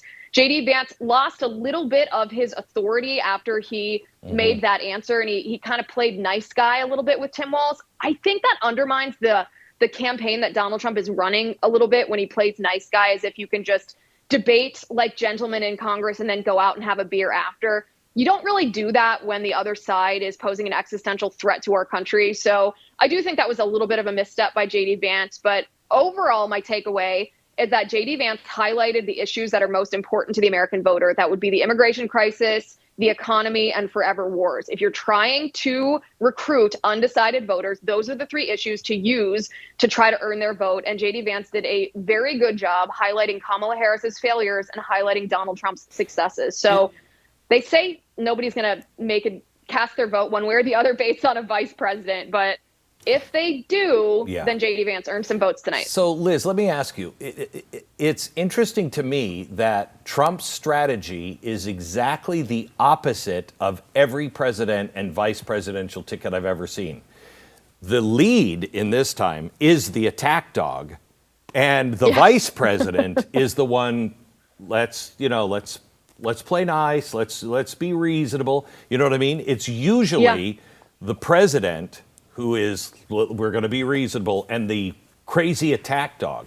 It's fascinating that they made that choice, isn't it? Well, yes and no. It's opposite just because that's the natural personality of both of those two candidates. One of my pet peeves on debate stages is when they try to remake a candidate into some other personality. Like, you wouldn't have Donald Trump go on that stage, for example, and try to present those issues the way that J.D. Vance did. Correct. In a utopian world, I might want Donald Trump to do that because I think that's the best strategy for debating. But Donald Trump's personality doesn't lend itself to making a case in that way. J.D. Vance's personality does. So it's good, I think, rightly ordered, to actually acknowledge, okay, this is Donald Trump's strength, so this is how we'll have him behave in the campaign. This is J.D. Vance's strength, this is how we'll have him behave, versus trying to artificially shoehorn them into some, preconceived notion of what a number one versus a number two should do in a campaign. Liz, if you are an undecided voter, someone who's just not paying attention to this, maybe never even seen either of these two people before in any depth at all, which is a lot of, millions of people, right, that'll probably watch this tonight. What are your impressions of the two? Specifically, what's your impression of Tim Walz? Sure. Well, I think actually I'm going to give you my impression of J.D. Vance first. So if I am an undecided voter who really hasn't heard of these two people, I definitely did hear the lies. It's not even a false narrative. The lies that the left was slinging about J.D. Vance, calling him weird. And nothing about J.D. Vance on that stage tonight was weird. I look at J.D. Vance. If I'm an undecided voter who's only heard that he's weird, I'm like, what are you talking about? This guy was very reasonable. He has a very relatable story. He speaks very well. He was rather dignified, in fact. So I think that whether or not undecided voters would admit it, it kind of erased the damage. And I think it was a real damage done by that lie that was calling J.D. Vance weird. So that's the first thing. The second thing is Tim Walz. I mean, what an embarrassment. He was fumbling, bumbling, nervous. And I don't mean nervous like, okay, anybody who goes on a national debate stage is going to have a little bit of nerves that makes you human. No, he was nervous because he was lying, and he was nervous because Kamala Harris lies, and he was nervous about being trapped by those lies, which he was when he was asked about his lie about visiting China during the Tiananmen Square massacre. The reason that he looked like a trapped rat is because that's what he is. He was caught in a lie that was more meaningful than even the moderators understood, or they probably wouldn't have asked him that question. So if I'm an undecided voter, particularly a male voter, I think that I'm highly turned off by Tim Walz's record on all the important issues. He has failed, and it was pretty evident. He displayed his failure on stage tonight. I can definitely confirm that I am turned off by Tim Walz. So you nailed that. Has anybody ever seen a debate where the moderator says, oh no, you have more time. Go ahead. Yeah, go ahead. Seriously, please continue. I mean, it was amazing. Thank you so much, Liz Wheeler. By the way, subscribe to Liz Wheeler's newsletter. It's at lizwheelernewsletter.com, lizwheelernewsletter.com. Liz, thanks so much for coming on. I appreciate it. Thanks, Liz. Thanks, guys. Good to see you. By the way, I should also remind you should subscribe to BlazeTV, blazetv.com. Do that tonight. Get involved. As you might know, the media is not going to lead you down any road of truth or fact or accuracy. You need people pushing back against that, and that's what we try to do at BlazeTV. Glenn started this quite a while ago. Let me tell you something. I have never been more proud of BlazeTV than I am right now. I mean, we did the real news, or not the real news, but Blaze News Tonight. Blaze News Tonight. He doesn't know the names of the shows, but yeah, I don't know the name of the shows. I don't even know who these people are. But, I mean, we are doing some incredible work, and we've turned a corner. Nobody believes the mainstream media anymore, and we are doing our best to make sure we have the documentaries and the information that you have. And I've never been more proud of my colleagues before to be a part of this group. So, thank you. Well, thank you, man. Nice. Very nice. So thank you. We should so except please, for you. Except for us. Present company excluded. So subscribe to Blaze TV. Please do that. The code FIGHT will get you $40 off right now. So take advantage of that. Also want to tell you, if you're hanging out here now, hang out for a little bit longer because we have Tulsi Gabbard coming up in just a few minutes. It's going to describe her reaction to the vice presidential debate. Let's go back to another clip here.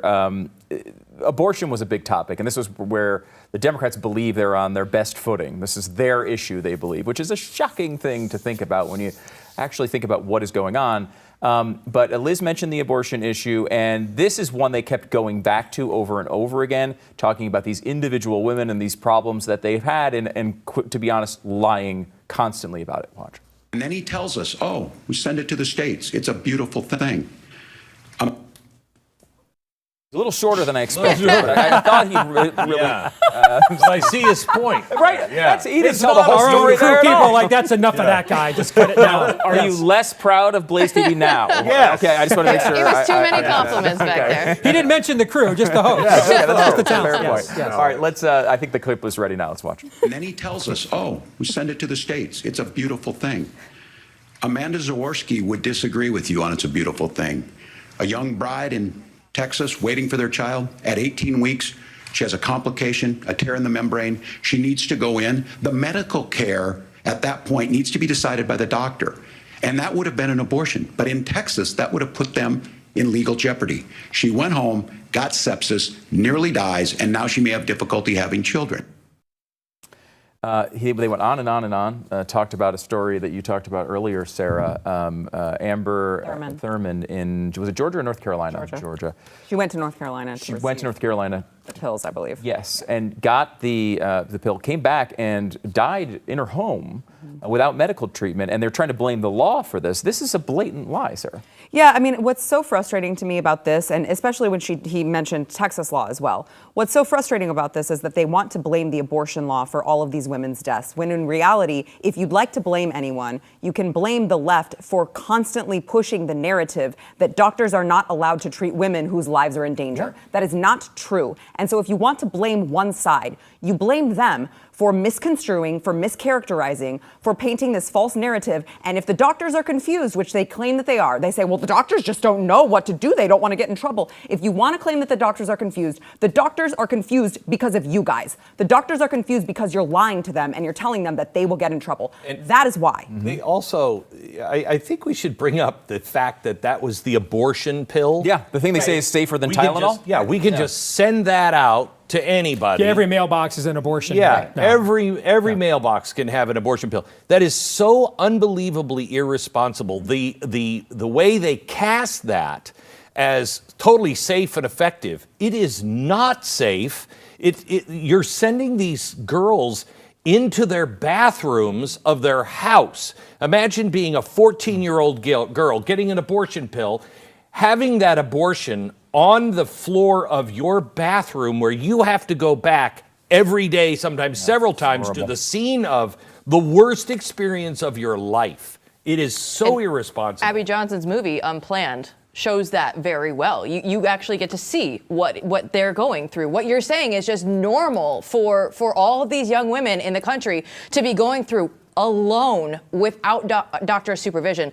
I do think that the one thing, though, if we're going to praise J.D. Vance and praise the Trump ticket, I think this is the area that we would have liked to have seen a little bit more on the pro-life talking points throughout the evening. But I look at this and say, okay, I think that they're playing a little bit of baseball right now, that they know this is where they're going to be hit across the mainstream media, all of the talking points. So I hope that it's just talking points that they're leaning into, just, okay, it's not going to be as hard as much red meat as we would appreciate on the right in terms of pro-life messaging, but this is where we are for the evening. And I would say if that's one little thing that I would have J.D. Vance do a little bit better on the stage tonight, that would be the area. Basically, we're hoping he's lying for folks. That is exactly what I'm hoping for. I'm pretty confident that's I think so, too. His record is very good. Yeah, I mean, I thought Liz was correct that was a pivot point. That and actually the gun question next were two issues that he allowed Tim Walz to score points unnecessarily. But again, we're not the intended audience of this performance tonight. The intended audience of this performance tonight are people who should have been voting for Donald Trump all along and don't want to have to. Yes. Okay? And it's because the logic centers of their brain are overwhelmed by the sensory scepters of their brain. And he doesn't always make himself easy to like, frankly, if we're all being honest here. And so his job was to go in there and demonstrate that there is a more adult, broader perspective to consider here. And do I think on substance he took we're non-threatening to levels that were unnecessary? Yes. But if I am that campaign, if I'm Corey Lewandowski, if I'm Chris LaCivita, if I'm Susie Wiles, if I'm Donald Trump, I am applauding this. He executed our game plan. Now, this might end up being the wrong game plan. We may learn, and I hope we're wrong, but we may learn on election night that you left 3 to 4 points of evangelical voters at home doing this that you should have had all along. We may learn that. But this is clearly their game plan, and Vance executed it, I thought, very well. May I just ask you a question on the evangelical thing? Explain the thinking, because I am pro-life, pro-life, pro-life. And I don't think there's anything more important than pro-life. But when you have a candidate who you're like, I don't know if they're playing a game or not, and I know the other side is the most pro-death I've ever seen, and will probably put people in jail in the next 4 years, probably put you in jail if you speak out against it at all, okay? They already are. Yeah. How is the evangelical going, well, I just can't vote? That's a long conversation, and you're putting me in the position to argue a position I don't have. Okay. But it's really complicated in that on one hand, we have told evangelicals that this is the number one issue. Okay. Evangelicals have been told for a generation, you cannot vote for a candidate who is not pro-life. All right. And now, for the first time, the Republican nominee is openly running on, I'm not pro-life, all right? Or at least just a soft version of pro-life. Or what the traditional definition of it is. We had to pressure him to get him to vote, to come out against Amendment 4 in Florida. Yeah. I mean, I saw he would just look people in the eye in Iowa during the caucus, as Trump did. One of them, my former producer, who questioned him about this, Rebecca, shout out to her, got on Fox News and questioned him about it, just flat out told her we can't be a pro-life party and win elections anymore. And there is great concern, going back to what Sarah said about his age at 78, there is great concern that this gambit is going to permanently marginalize the pro-life movement and faction within the Republican Party. That this won't just be a momentary strategic thing post-Roe as we figure out where we're going for the future, but will permanently, that is what all the national pro-life groups are concerned. That's what you're seeing from Lila Rose and others. They believe that they're going to get permanently marginalized moving forward in the Republican Party because of this. And I think, look, everyone's very sensitive about the election. And so this has very little to, I think, with the 2024 election. But to that point, if there are no candidates passionately making the case for life, then there are no candidates passionately making the case for life going forward. And if we send the message that you can kind of win all these elections, take this one out of it for a second. We're already down this path. We've already talked about this. But if in 2028 we're like, okay, yeah, you can not mention abortion at all, and maybe we get even softer on it because we want to win this election, then there's nothing at the end of that rainbow. We have to have candidates actually making that case. And look, you have to have Trump has a great record on this. Vance has a good one too. Yeah. But you're right. I'm not arguing about this election. I'm not. If I'm voting, if I'm looking at two candidates, one's Jesus, one's Satan. Right. Exactly. It's easy to choose. But if one is Jim, who's a pretty nice guy, and the other one's Satan, it's still a pretty easy choice. But moving forward into 28. Let's hope we could even get to 28. Yeah. I can guarantee you that the number one argument that's going to be had, unless there is, if Trump gets elected and there's some failure like COVID again that we cannot currently foresee, the number one, that entire debate between DeSantis and Vance will be a reckoning over the life issue. All right. And DeSantis is going to go after Vance and say, are you really pro-life? Are you still carrying water for Trump? Do you really believe this? It'll be like a primary from 1980, okay, where we're going back in time and is this really a pro-life party or not? And that might be, frankly, given what I saw tonight, that might be one of the rare openings that DeSantis has against Vance. Yeah, because I saw a very I would love to have that presenter debate tonight. in 4 years. I just have to say, though, as a mother right now with children right now, Obviously, life is important to me. I'm very pro-life, staunchly pro-life. There are so many issues that are plaguing Americans right now. And children. That's what I'm saying. Children. Right now, See, this I have to worry about this my is what kids. Trump needs to say what you just said. Right. Instead of these all caps screeds, all right, that I can't imagine there is a single suburban normie voter who's like, you know what? I haven't voted for Trump the last 3 times, but on the his 749th all caps screed on True Social, by golly, that finally just triggered that for me. Instead of that, it's what you said. I mean, it's not a pro-life issue. Isn't your kid might come home and tell you, "Hey, they call me Shirley," or they're going to take you away from me. Right. It's a pro-life issue that your kid you might get the call at 2 a.m. Your kid has a fentanyl overdose and is in the ER. Exactly. He's got to make those connections, though. The average person is not like us. Yeah. And I got to tell you, it took me a lot of years until like maybe a week ago for me to actually get to the point I was willing to admit this. Okay, but the average person is not like us, and the candidate, that's why when I talk about JD is always on message. It's not a repeating of talking points. It's that he can take every issue back to the central theme that is his message. All right, and that's what you're doing, Sarah. You're bringing everything back to a central message, and that's really though ultimately what your standard bearer candidate, Donald Trump in this case, has to do, and he has not done that. Where the life issue is concerned. He's just been kind of a collage of talking points and positions. This is very familiar to me as a Philadelphia Eagles fan. It's like after a win, you're still just picking apart every bad play. Like that is what we do. Let's go over to Hillary, because I'm curious, Hillary, how is the left reacting to all of this? Well, yeah, because we don't live in an echo chamber here at BlazeTV. We like to consider all sides. So I want to start off, though, with a clip from CNN, who I believe may be melting down.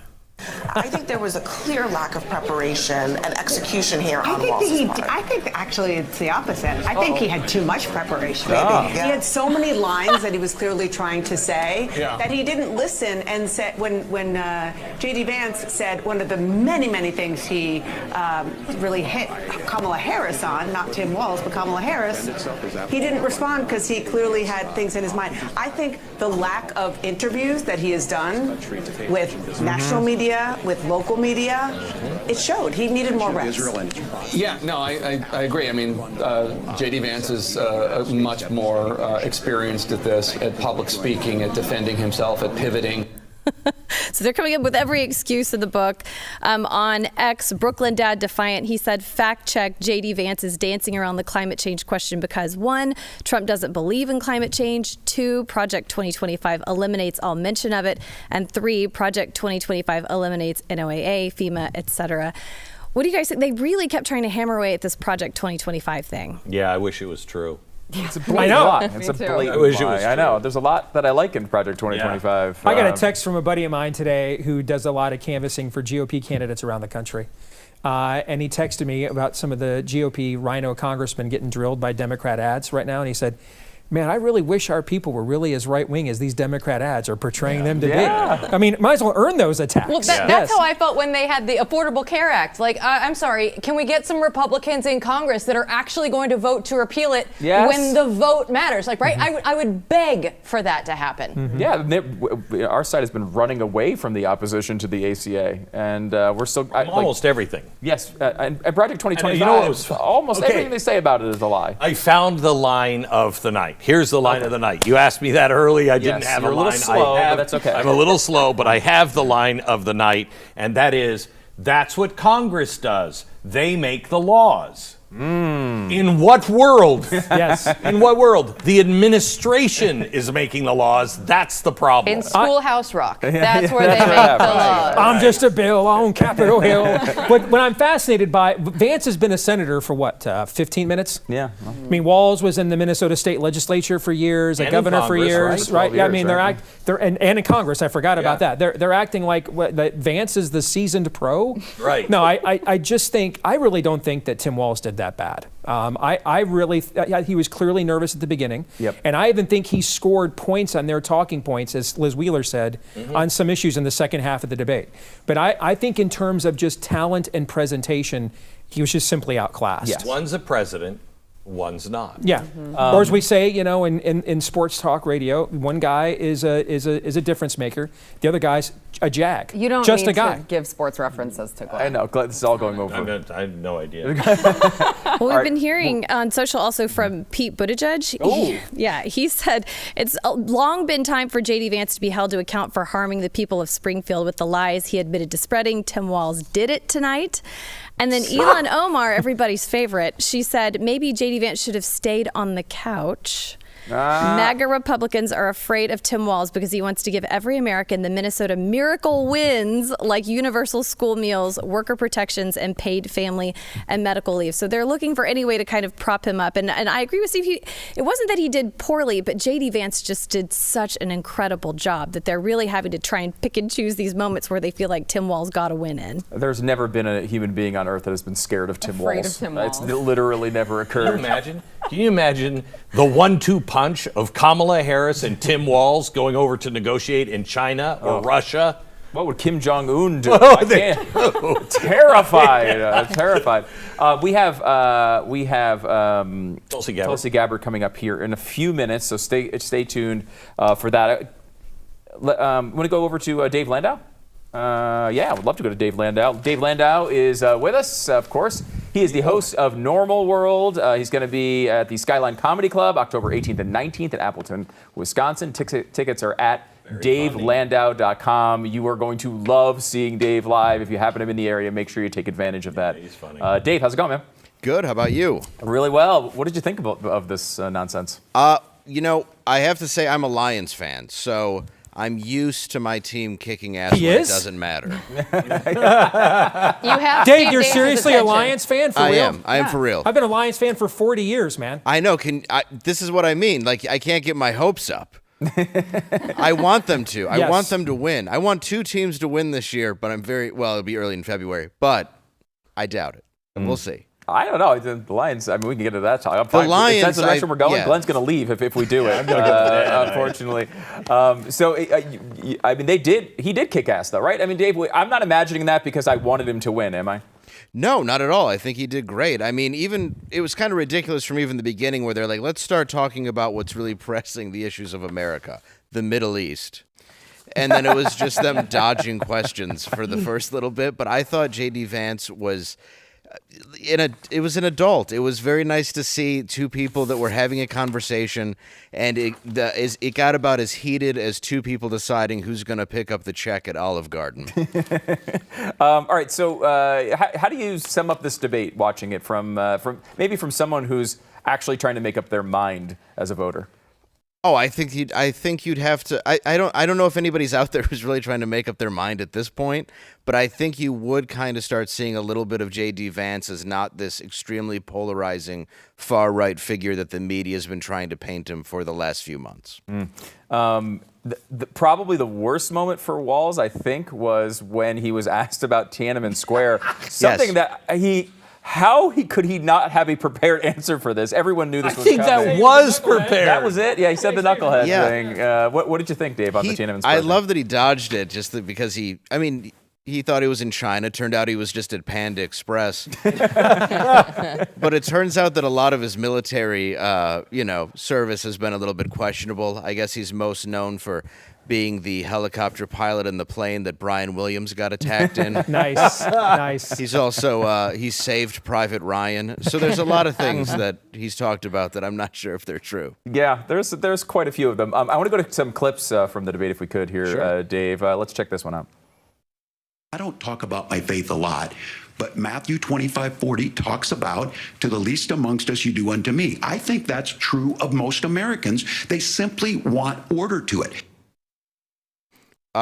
Well, I would say that it was fun that he learned a Bible quote for votes. I don't think you could have asked for two. And then he went into his kind of anti-pro-life strategy, which makes sense because, I mean, Biden's entire campaign was, in fact, a late-term abortion. Very true. And it should be outlawed, everything that happened throughout that campaign. Oh, elder abuse. There's a lot on that list, yes. Housing was a big topic. There's another clip from the debate on the housing topic. All right. Look, the $35 insulin is a good thing, but it costs $5 to make insulin. 12% more houses in Minneapolis, prices went down on rent 4%. It's working. Yeah, that makes perfect sense. Basically, on rent, I'd say the average in Minneapolis is about $35, which you're then going to use to buy insulin, which you're going to need because you live in Minnesota. All right, one more clip from tonight's debate. So I've become friends with school shooters. I've seen it. Oh, man. Who hasn't? We actually did some digging, and we found this. So it's very possible. It could be photoshopped. I don't know. But it turns out he's got quite a crew there. Yeah. Wow, that's some very compelling evidence. He's their Is that one of the deep fakes you've been warning about for years? Yeah, it's one of those. You won't believe your eyes. And more importantly, it shows he's diverse. There it is. Exactly. Yes, that's the most important. Even if they're school shooters, as long as they're diverse, everything is okay. Representation in all things. 100%. Did you learn anything in this debate, Dave? Anything from each candidate? I did. I learned that J.D. Vance is from middle class. Okay. I didn't know. I was glad he mentioned it. No one is from any other class than middle class. No. That's it. Every candidate, it was an exact middle class. That is good. That shows America works. You've gone from middle class to upper class. Celebrate. That's a good thing. If I ever run for office, I'm going Steve Martin and the Jerk. I was born a poor black child. Yes, they hate these cans. Yes. What about Walz, Dave? Walz, I found out that he actually knows a lot of women who've had abortions by their first name, which made me wonder if he has a punch card. Oh, boy. Just the fact that he started naming Susie, Deborah, I don't know, you. Came out a lot, yeah. They should have asked Doug Emhoff if any nannies were involved in any of these procedures. That would have been... He's the worst spokesman for abortions the Democrats could find. Yeah, I knocked up my nanny. And we should totally be able to abort kids all the time. Look, if it's adultery, I should be able to get rid of it. All right, Normal World is, of course, the show right here on Blaze TV with Dave Landau. Do not miss it. And October 18th and 19th at Skyline Comedy Club in Appleton, Wisconsin. You can get tickets right now at davelandau.com. You should definitely do that. Dave, thanks so much, man. Thank you. All right, we are moments away from Tulsi Gabbard. Excited to speak with her. Should we do another clip here? Because we've got a few that were pretty amazing. Let's go to J.D. Vance talking about the economic boom. This is talking about common sense and wisdom. Now, Donald Trump's economic plan is not just a plan, but it's also a record. A lot of those same economists attack Donald Trump's plans, and they have PhDs, but they don't have common sense and they don't have wisdom. Because Donald Trump's economic policies delivered the highest take-home pay in a generation in this country, 1.5% inflation, and to boot, peace and security all over the world. So when people say that Donald Trump's economic plan doesn't make sense, I say look at the record. He delivered rising take-home pay for American workers. Now, Tim admirably admits that they want to undo the Trump tax cuts. But if you look at what was so different about Donald Trump's tax cuts, even from previous Republican tax cut plans, is that a lot of those resources went to giving more take-home pay to middle class and working class Americans. It was passed in 2017, and you saw an American economic boom unlike we've seen in a generation in this country. That is a record that I'm proud to run on, and we're going to get back to that common sense wisdom so that you can afford to live the American dream again. I know a lot of you are struggling. I know a lot of you are worried about paying the bills. It's going to stop when Donald Trump brings back common sense to this country. Jill, what do you think? I absolutely love that clip. And Steve mentioned the opening clip from J.D. Vance because he talked about the American dream. I picked this one as my moment of the night because he's, again, talking about the American dream. It's common sense. What did Donald Trump do for you? You had more take-home pay. I know a lot of you are struggling out there. Everybody can relate to that moment right there. And it didn't happen late in the debate. He got that in early. So what is he saying? You are economically better under Donald Trump. Just hammering that message home again and again because We don't know how long the port strike is going to go on. We don't know how bad things are going to get for American families before November. But what they do know right now is they have been struggling for inflation. The Biden administration is trying to tell you, oh, it's going down. Well, guess what? Inflation is a year-over-year number, so that's all stacked on top of each other. I don't care if it's at 2% right now. There's 20% that's still baked in the cake. Yeah. So I wanted him to come out here and just say, you are better off under Donald Trump than you were these last 4 years. We can get you back there, and that's what he did. Let me take Tulsi Gabbard. Tulsi is the former Democratic presidential candidate, congresswoman, and is she with us? Yes, Tulsi. I'm here. Tulsi, I'm interested in hearing your point of view as a Democrat. How did Democrats and somebody who just has a hard time voting for Donald Trump, how do you think they approached this, and what do you think they came away with? I think that anyone who watched with an open mind, sincerely interested in listening to what both J.D. Vance and Tim Walz had to say, probably came away with a very different and positive impression of J.D. Vance, as well as the policies that he and President Trump are putting forward, perhaps than they had before, because a lot of people are getting their information from the mainstream propaganda media outlets who are very, very clearly in the pocket of the Kamala Harris, Tim Walz campaign, just as we saw with these moderators here tonight. I think JD did a fantastic job in talking about these issues in a way that I could relate to, that were very real and really reflect the fact that both he and President Trump are listening to the American people. You contrast that with what we hear from Kamala Harris, what we heard from Tim Walz, who had a really, really tough job tonight trying to defend Kamala Harris and Joe Biden's disastrous policies. But what we've heard from Kamala Harris and Joe Biden over the last 4 years is how great Bidenomics is, how when you look at the data, the economy is better. And they're so arrogantly dismissive of the reality of the struggles of so many Americans across the country who are dealing with the higher cost of prices in almost every aspect of the basic necessities of life. So I think that JD did a great job in communicating tonight, just as he has been, as he's done over 100 interviews in this campaign alone. We saw Tim Walz, who I think he's done virtually one interview, a puff piece with CNN and Kamala Harris by his side. And I think he had a tough job, again, of trying to defend Kamala Harris's record and did not meet the mark of even trying to make their case to the American people in a very compelling and clear way. What was the moment today or tonight that you would walk away and say that was an important moment? That was the line or the moment that will crystallize things one way or the other? I honestly think there were a lot of those moments on every one of the major issues. One that I will point out that I think is really important really came at the very end of the debate that I wish the moderators, had they been fair and neutral, that they would have focused on, because it is a very serious issue that we're facing, which is censorship under Kamala Harris that we've seen over the last 4 years. We have hard evidence that this has been taking place. And you have Tim Walz himself, who has said that free speech and the First Amendment is a privilege and that it does not apply to misinformation and disinformation and hate speech. And the thing that he and Kamala Harris are not telling the American people is that they believe they're the only ones who get to decide what is misinformation and disinformation. If I had been a moderator at that debate, I would have asked about, well, okay, so you want to see certain hate speech banned because you find it offensive and hurtful and harmful.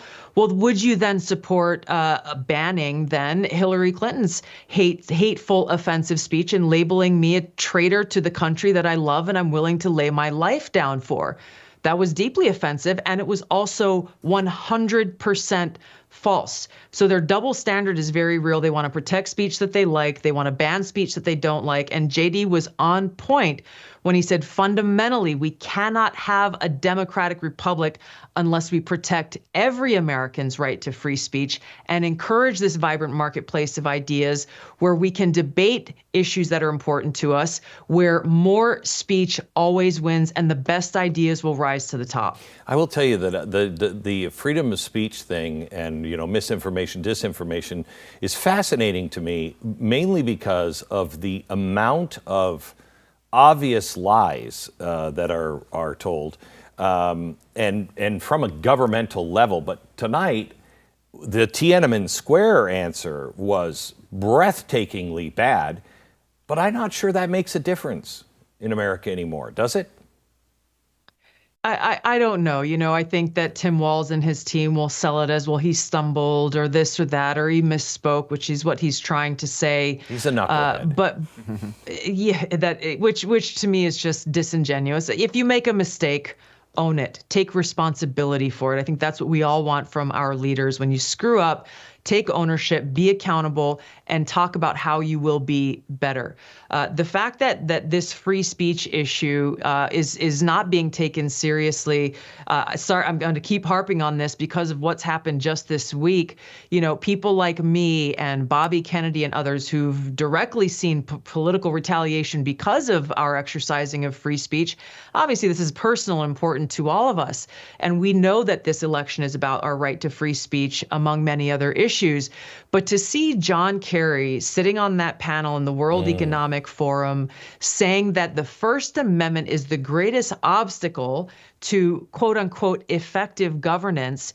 And he said this election in the United States of America is about free speech, and therefore it's important that they win and win big so that they can remove this obstacle and get back to consensus building and governance. Free speech is getting in the way of that. So even John Kerry is saying this election is about free speech. And just like the choice in this election is between the warmongers of Kamala Harris and Dick Cheney and the anti-warmongers of Donald Trump, Tulsi Gabbard, and Bobby Kennedy, this election too is about free speech in those of us who believe strongly in it, even for those that we disagree with, and Kamala Harris and Tim Walz who are against free speech. These are things that all Americans should stand together on and recognize there is only one choice in this election, and that's to vote for Donald Trump. So when you look at the free speech issue, it goes beyond just saying you can't say that. It is the total weaponization of this government, as you have experienced. Any updates on that? With you? The federal air marshal whistleblowers came forward and exposed the truth and provided evidence about how one day after I criticized Kamala Harris on a televised national interview, talking about how dangerous the consequences would be if she were to serve as president and commander-in-chief, the very next day I was placed on a domestic terror watch list called Quiet Skies that almost nobody, including members of Congress, know much about. Given no reason why I was put on the list, there's no due process to say, hey, show me what you got and take me off the list. As far as I know, the last time I asked, I heard that the targeting package that the TSA built against me is still operational. I hope that Congress takes this up. I'm pursuing legal action, working with Jay Sekulow and the ACLJ, because I'm not the only one who is being impacted by this. There are many Americans whose names will never make headlines who have also been wrongly targeted by this administration, specifically because of their political views and their exercise of their right to free speech. Tulsi, as always, thank you for what you're doing. Thank you for being you. Thank you for being as brave as you are. I, for one, really appreciate you and Bobby Kennedy for everything that you guys are doing. Thank you. Thank you. Thank you, Glenn. Talk to you again. All right, let's do one more clip. We haven't really talked about the moderators at all on this, which, I mean, I guess that's probably good for them in some ways, but I was very, very annoyed at them at least a couple of times. Oh, yeah. Let's play. This is a clip that Sarah pointed out. The fact-checking that was never going to happen seemed to kind of happen. Just to clarify for our viewers, Springfield, Ohio does have a large number of Haitian migrants who have legal status, temporary protected status. Well, Margaret, but thank you, Senator. We have so much to get to. Margaret, I think it's important because we're going to turn out of the economy. Thank Margaret, you. The rules were that you guys weren't going to we're fact check, and since you're fact checking me, I think it's important to say what's actually going on.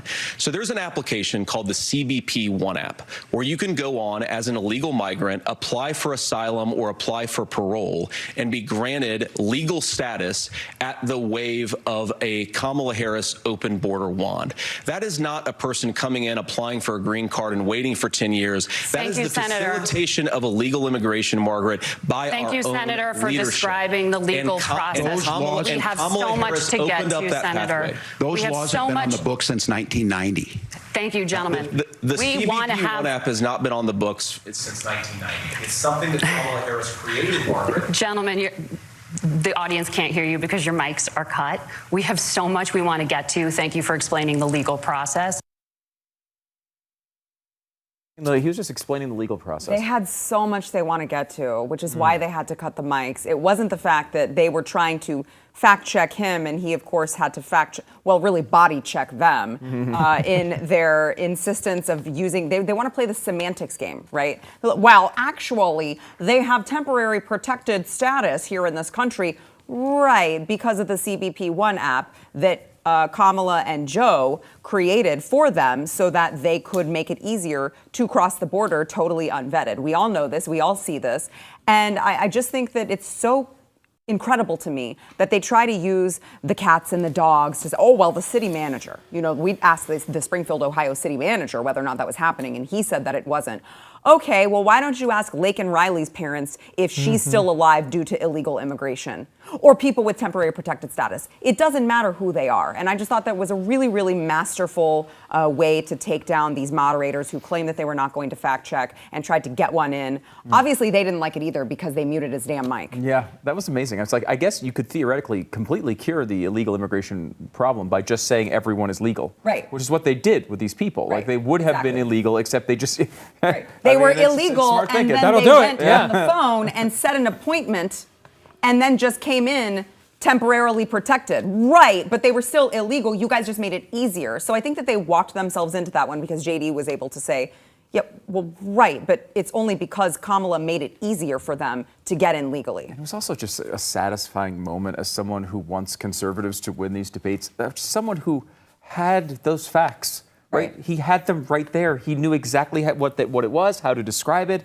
It wasn't difficult. In fact, I would say that was one of the things I took away from this. That looked easy for J.D. Vance. Yeah. That did not look like he was straining very much. Yeah, well, and I mean, of course, we have to remember, too, the border is it polls as one of the most important issues for American voters.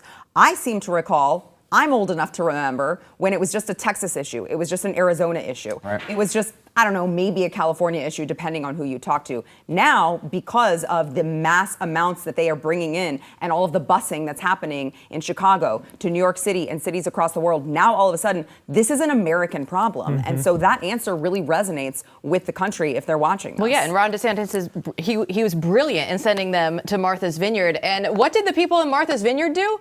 It took 44 hours, not even a full 2 days, for them to ship them out. And they said, oh, our lives are so enriched. We will remember you forever. But don't come back. But don't come back, because we don't want you here. Yeah. We can't do that in the rest of the country, right? Everybody else would be shamed for doing this. But because we are doing that. We're busing them to New York and Chicago.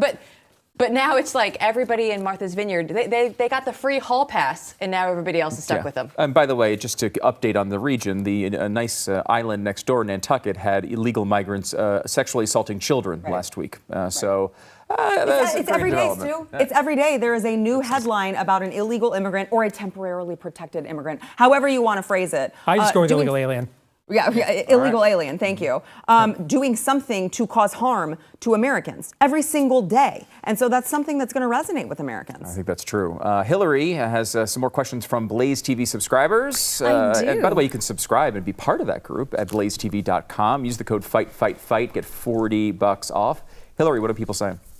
All right, so I want to thank everybody for participating tonight because you've asked some really good questions. We have one from Born Genius that said, hey, did Walz do better than Harris in her debate? And if so, what does that mean for Harris and for the people?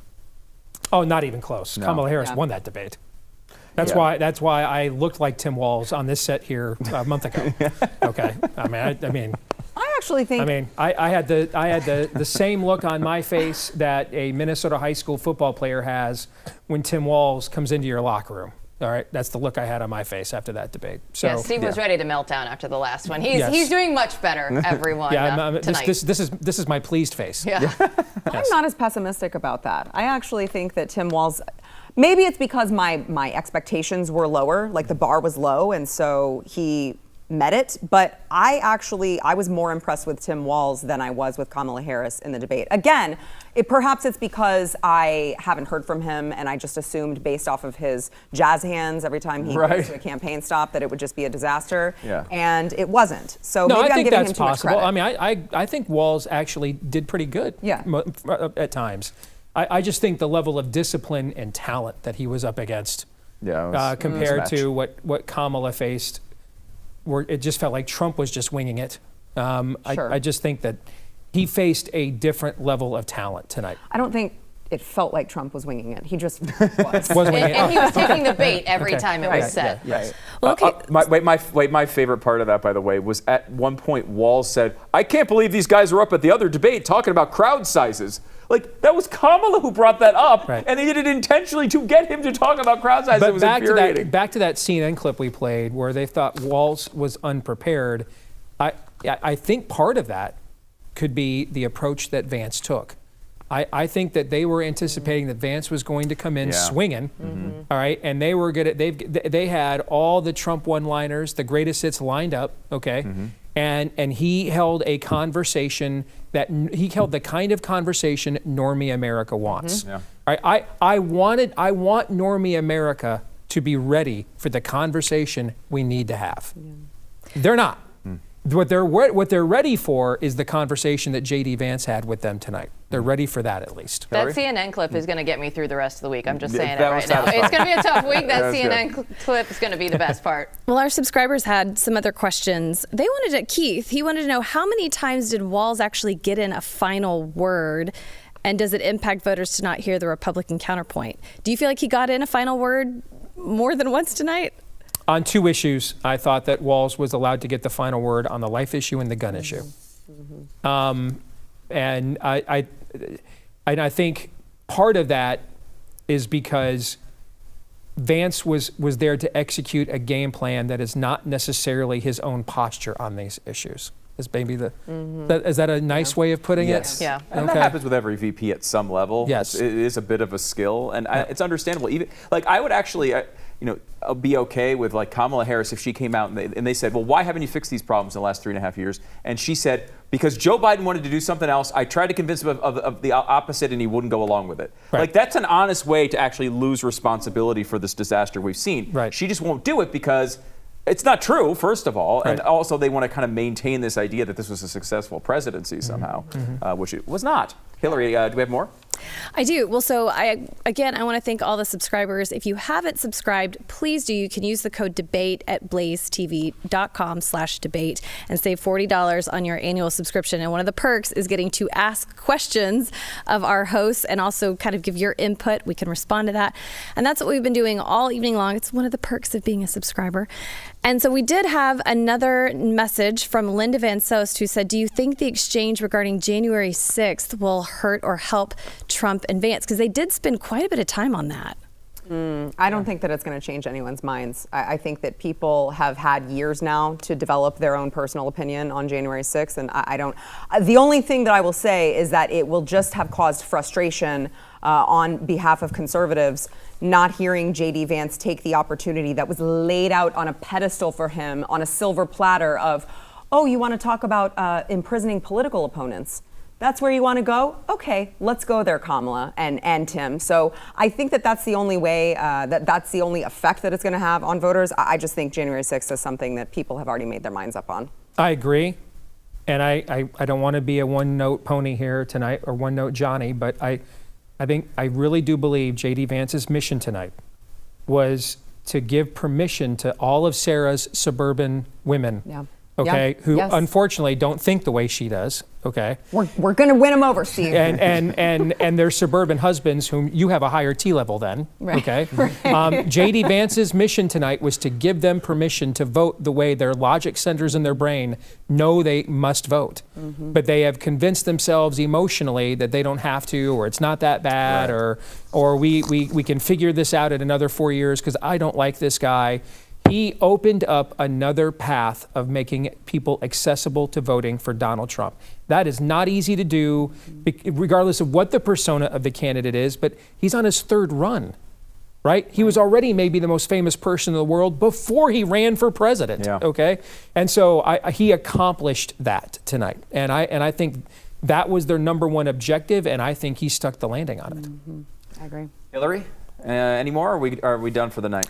That was all I have for this evening, but we got so many great memes. People told us all of their favorite comments. One thing I heard was that JD Vance kept looking at the camera like Jim in The Office. Yes. He was giving the side eye. Yes, yeah. Which I thought, That's and then good. a lot of people also said, they think that Walz would vote for Vance after seeing his performance tonight. So you guys gave us a lot of really, really funny comments, and we love hearing from you. So please, if you haven't subscribed, do it, and we can keep the discourse going. I think that's one of the things that's going to live on from the evening is that meme where Vance is kind of like leaning in, looking at the camera a little bit, and Walz just looks like he's completely lost and doesn't know where he is. I think that's one of the things that is actually going to have legs after this evening. Someone wrote that Tim Walz was making faces that look like the guy who sees Chris Hansen come and sit at his table.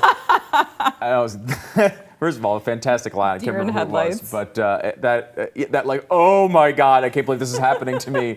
I remember seeing that I saw show. a lot of the Tim Walz and then the Joe Biden faces next to each other, just being shocked and scared, and whatever Joe Biden's face is, insert that here. That was one of the things. You didn't get the sense that Tim Walz like trained himself as to what to look like when the other person was talking, and that Biden had that problem too in a big way.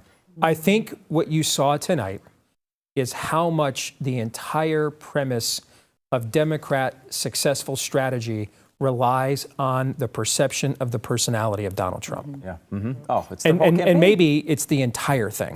Okay. Yeah. And I think when that and this is why I thought we were going to get a red wedding in 22 is that wasn't on the ballot this time, and our normie neighbors in our suburbs would now realize we can't go on this way. And I think tonight J.D. Vance helped set the stage that could potentially happen here in 24. Now, what does that mean? It means that the Electoral College looks like a dominant Trump victory, but these 7 decisive states are all like 2 to 3 points, meaning it's still very close. But that 1 point of normie voter that we didn't get in 22 goes our way this time. If the pitch that Vance made tonight, and with still 5 weeks to go, and there's a lot of face planting and stuff where we could backseat drive and Monday morning quarterback to come.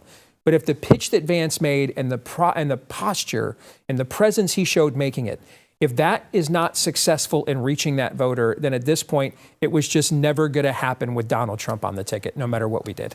Okay, we've got about 2.5 minutes here before we're signing off. Jill, can you give us a quick impression, final impression, and maybe a grade for each candidate? Yeah, I would go with J.D. Vance.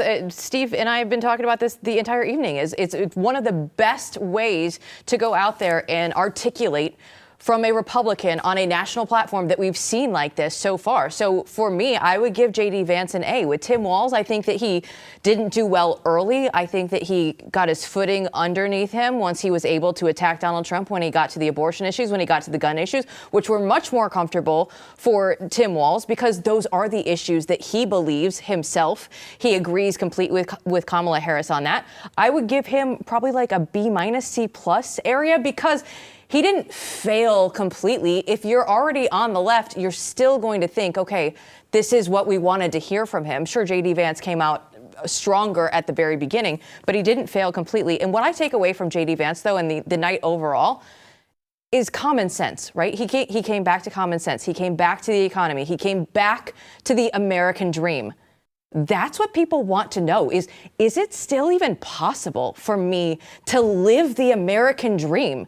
And J.D. Vance said tonight, it is. Sarah?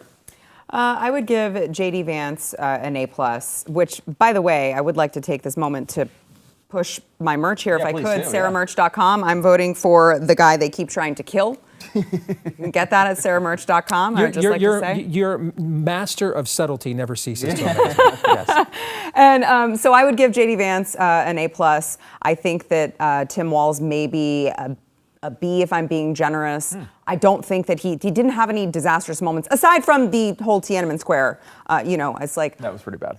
It's not like you're saying, I can't remember that one Christmas if we were at our parent and my parents or my in-laws, right? Like, it's a very specific moment you just made up.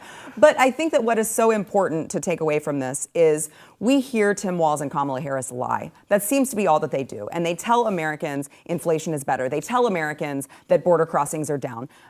They tell Americans all of these lies. But there are only so many lies that you can tell Americans who are literally living in this pain every single day. They are feeling it every single time they go to the grocery store when things are double, triple the cost. They're feeling it at the gas pumps. They're feeling it when their kids are going to public schools and coming back indoctrinated, thinking that they're a different gender that's not even real. So I think that the lies only go so far when everyday Americans are living in this and they're seeing it. They're not going to believe it. Steve, Gray, you got about a minute here. It's unfair to grade Tim Walz. A star was born, and I mean, J.D. Vance was a force of nature, next level talent. All right. Thank you so much for joining us. By the way, I'll give you my grades here. We're going to go on youtube.com/StuDoesAmerica, extend this coverage a little bit. Go over to the YouTube page right now, youtube.com/StuDoesAmerica. We'll go through the grades and so much more in just a little minute, plus your questions. You know that events like this take a lot of planning, a lot of effort. None of it will be possible without you. You really are the best. We love you.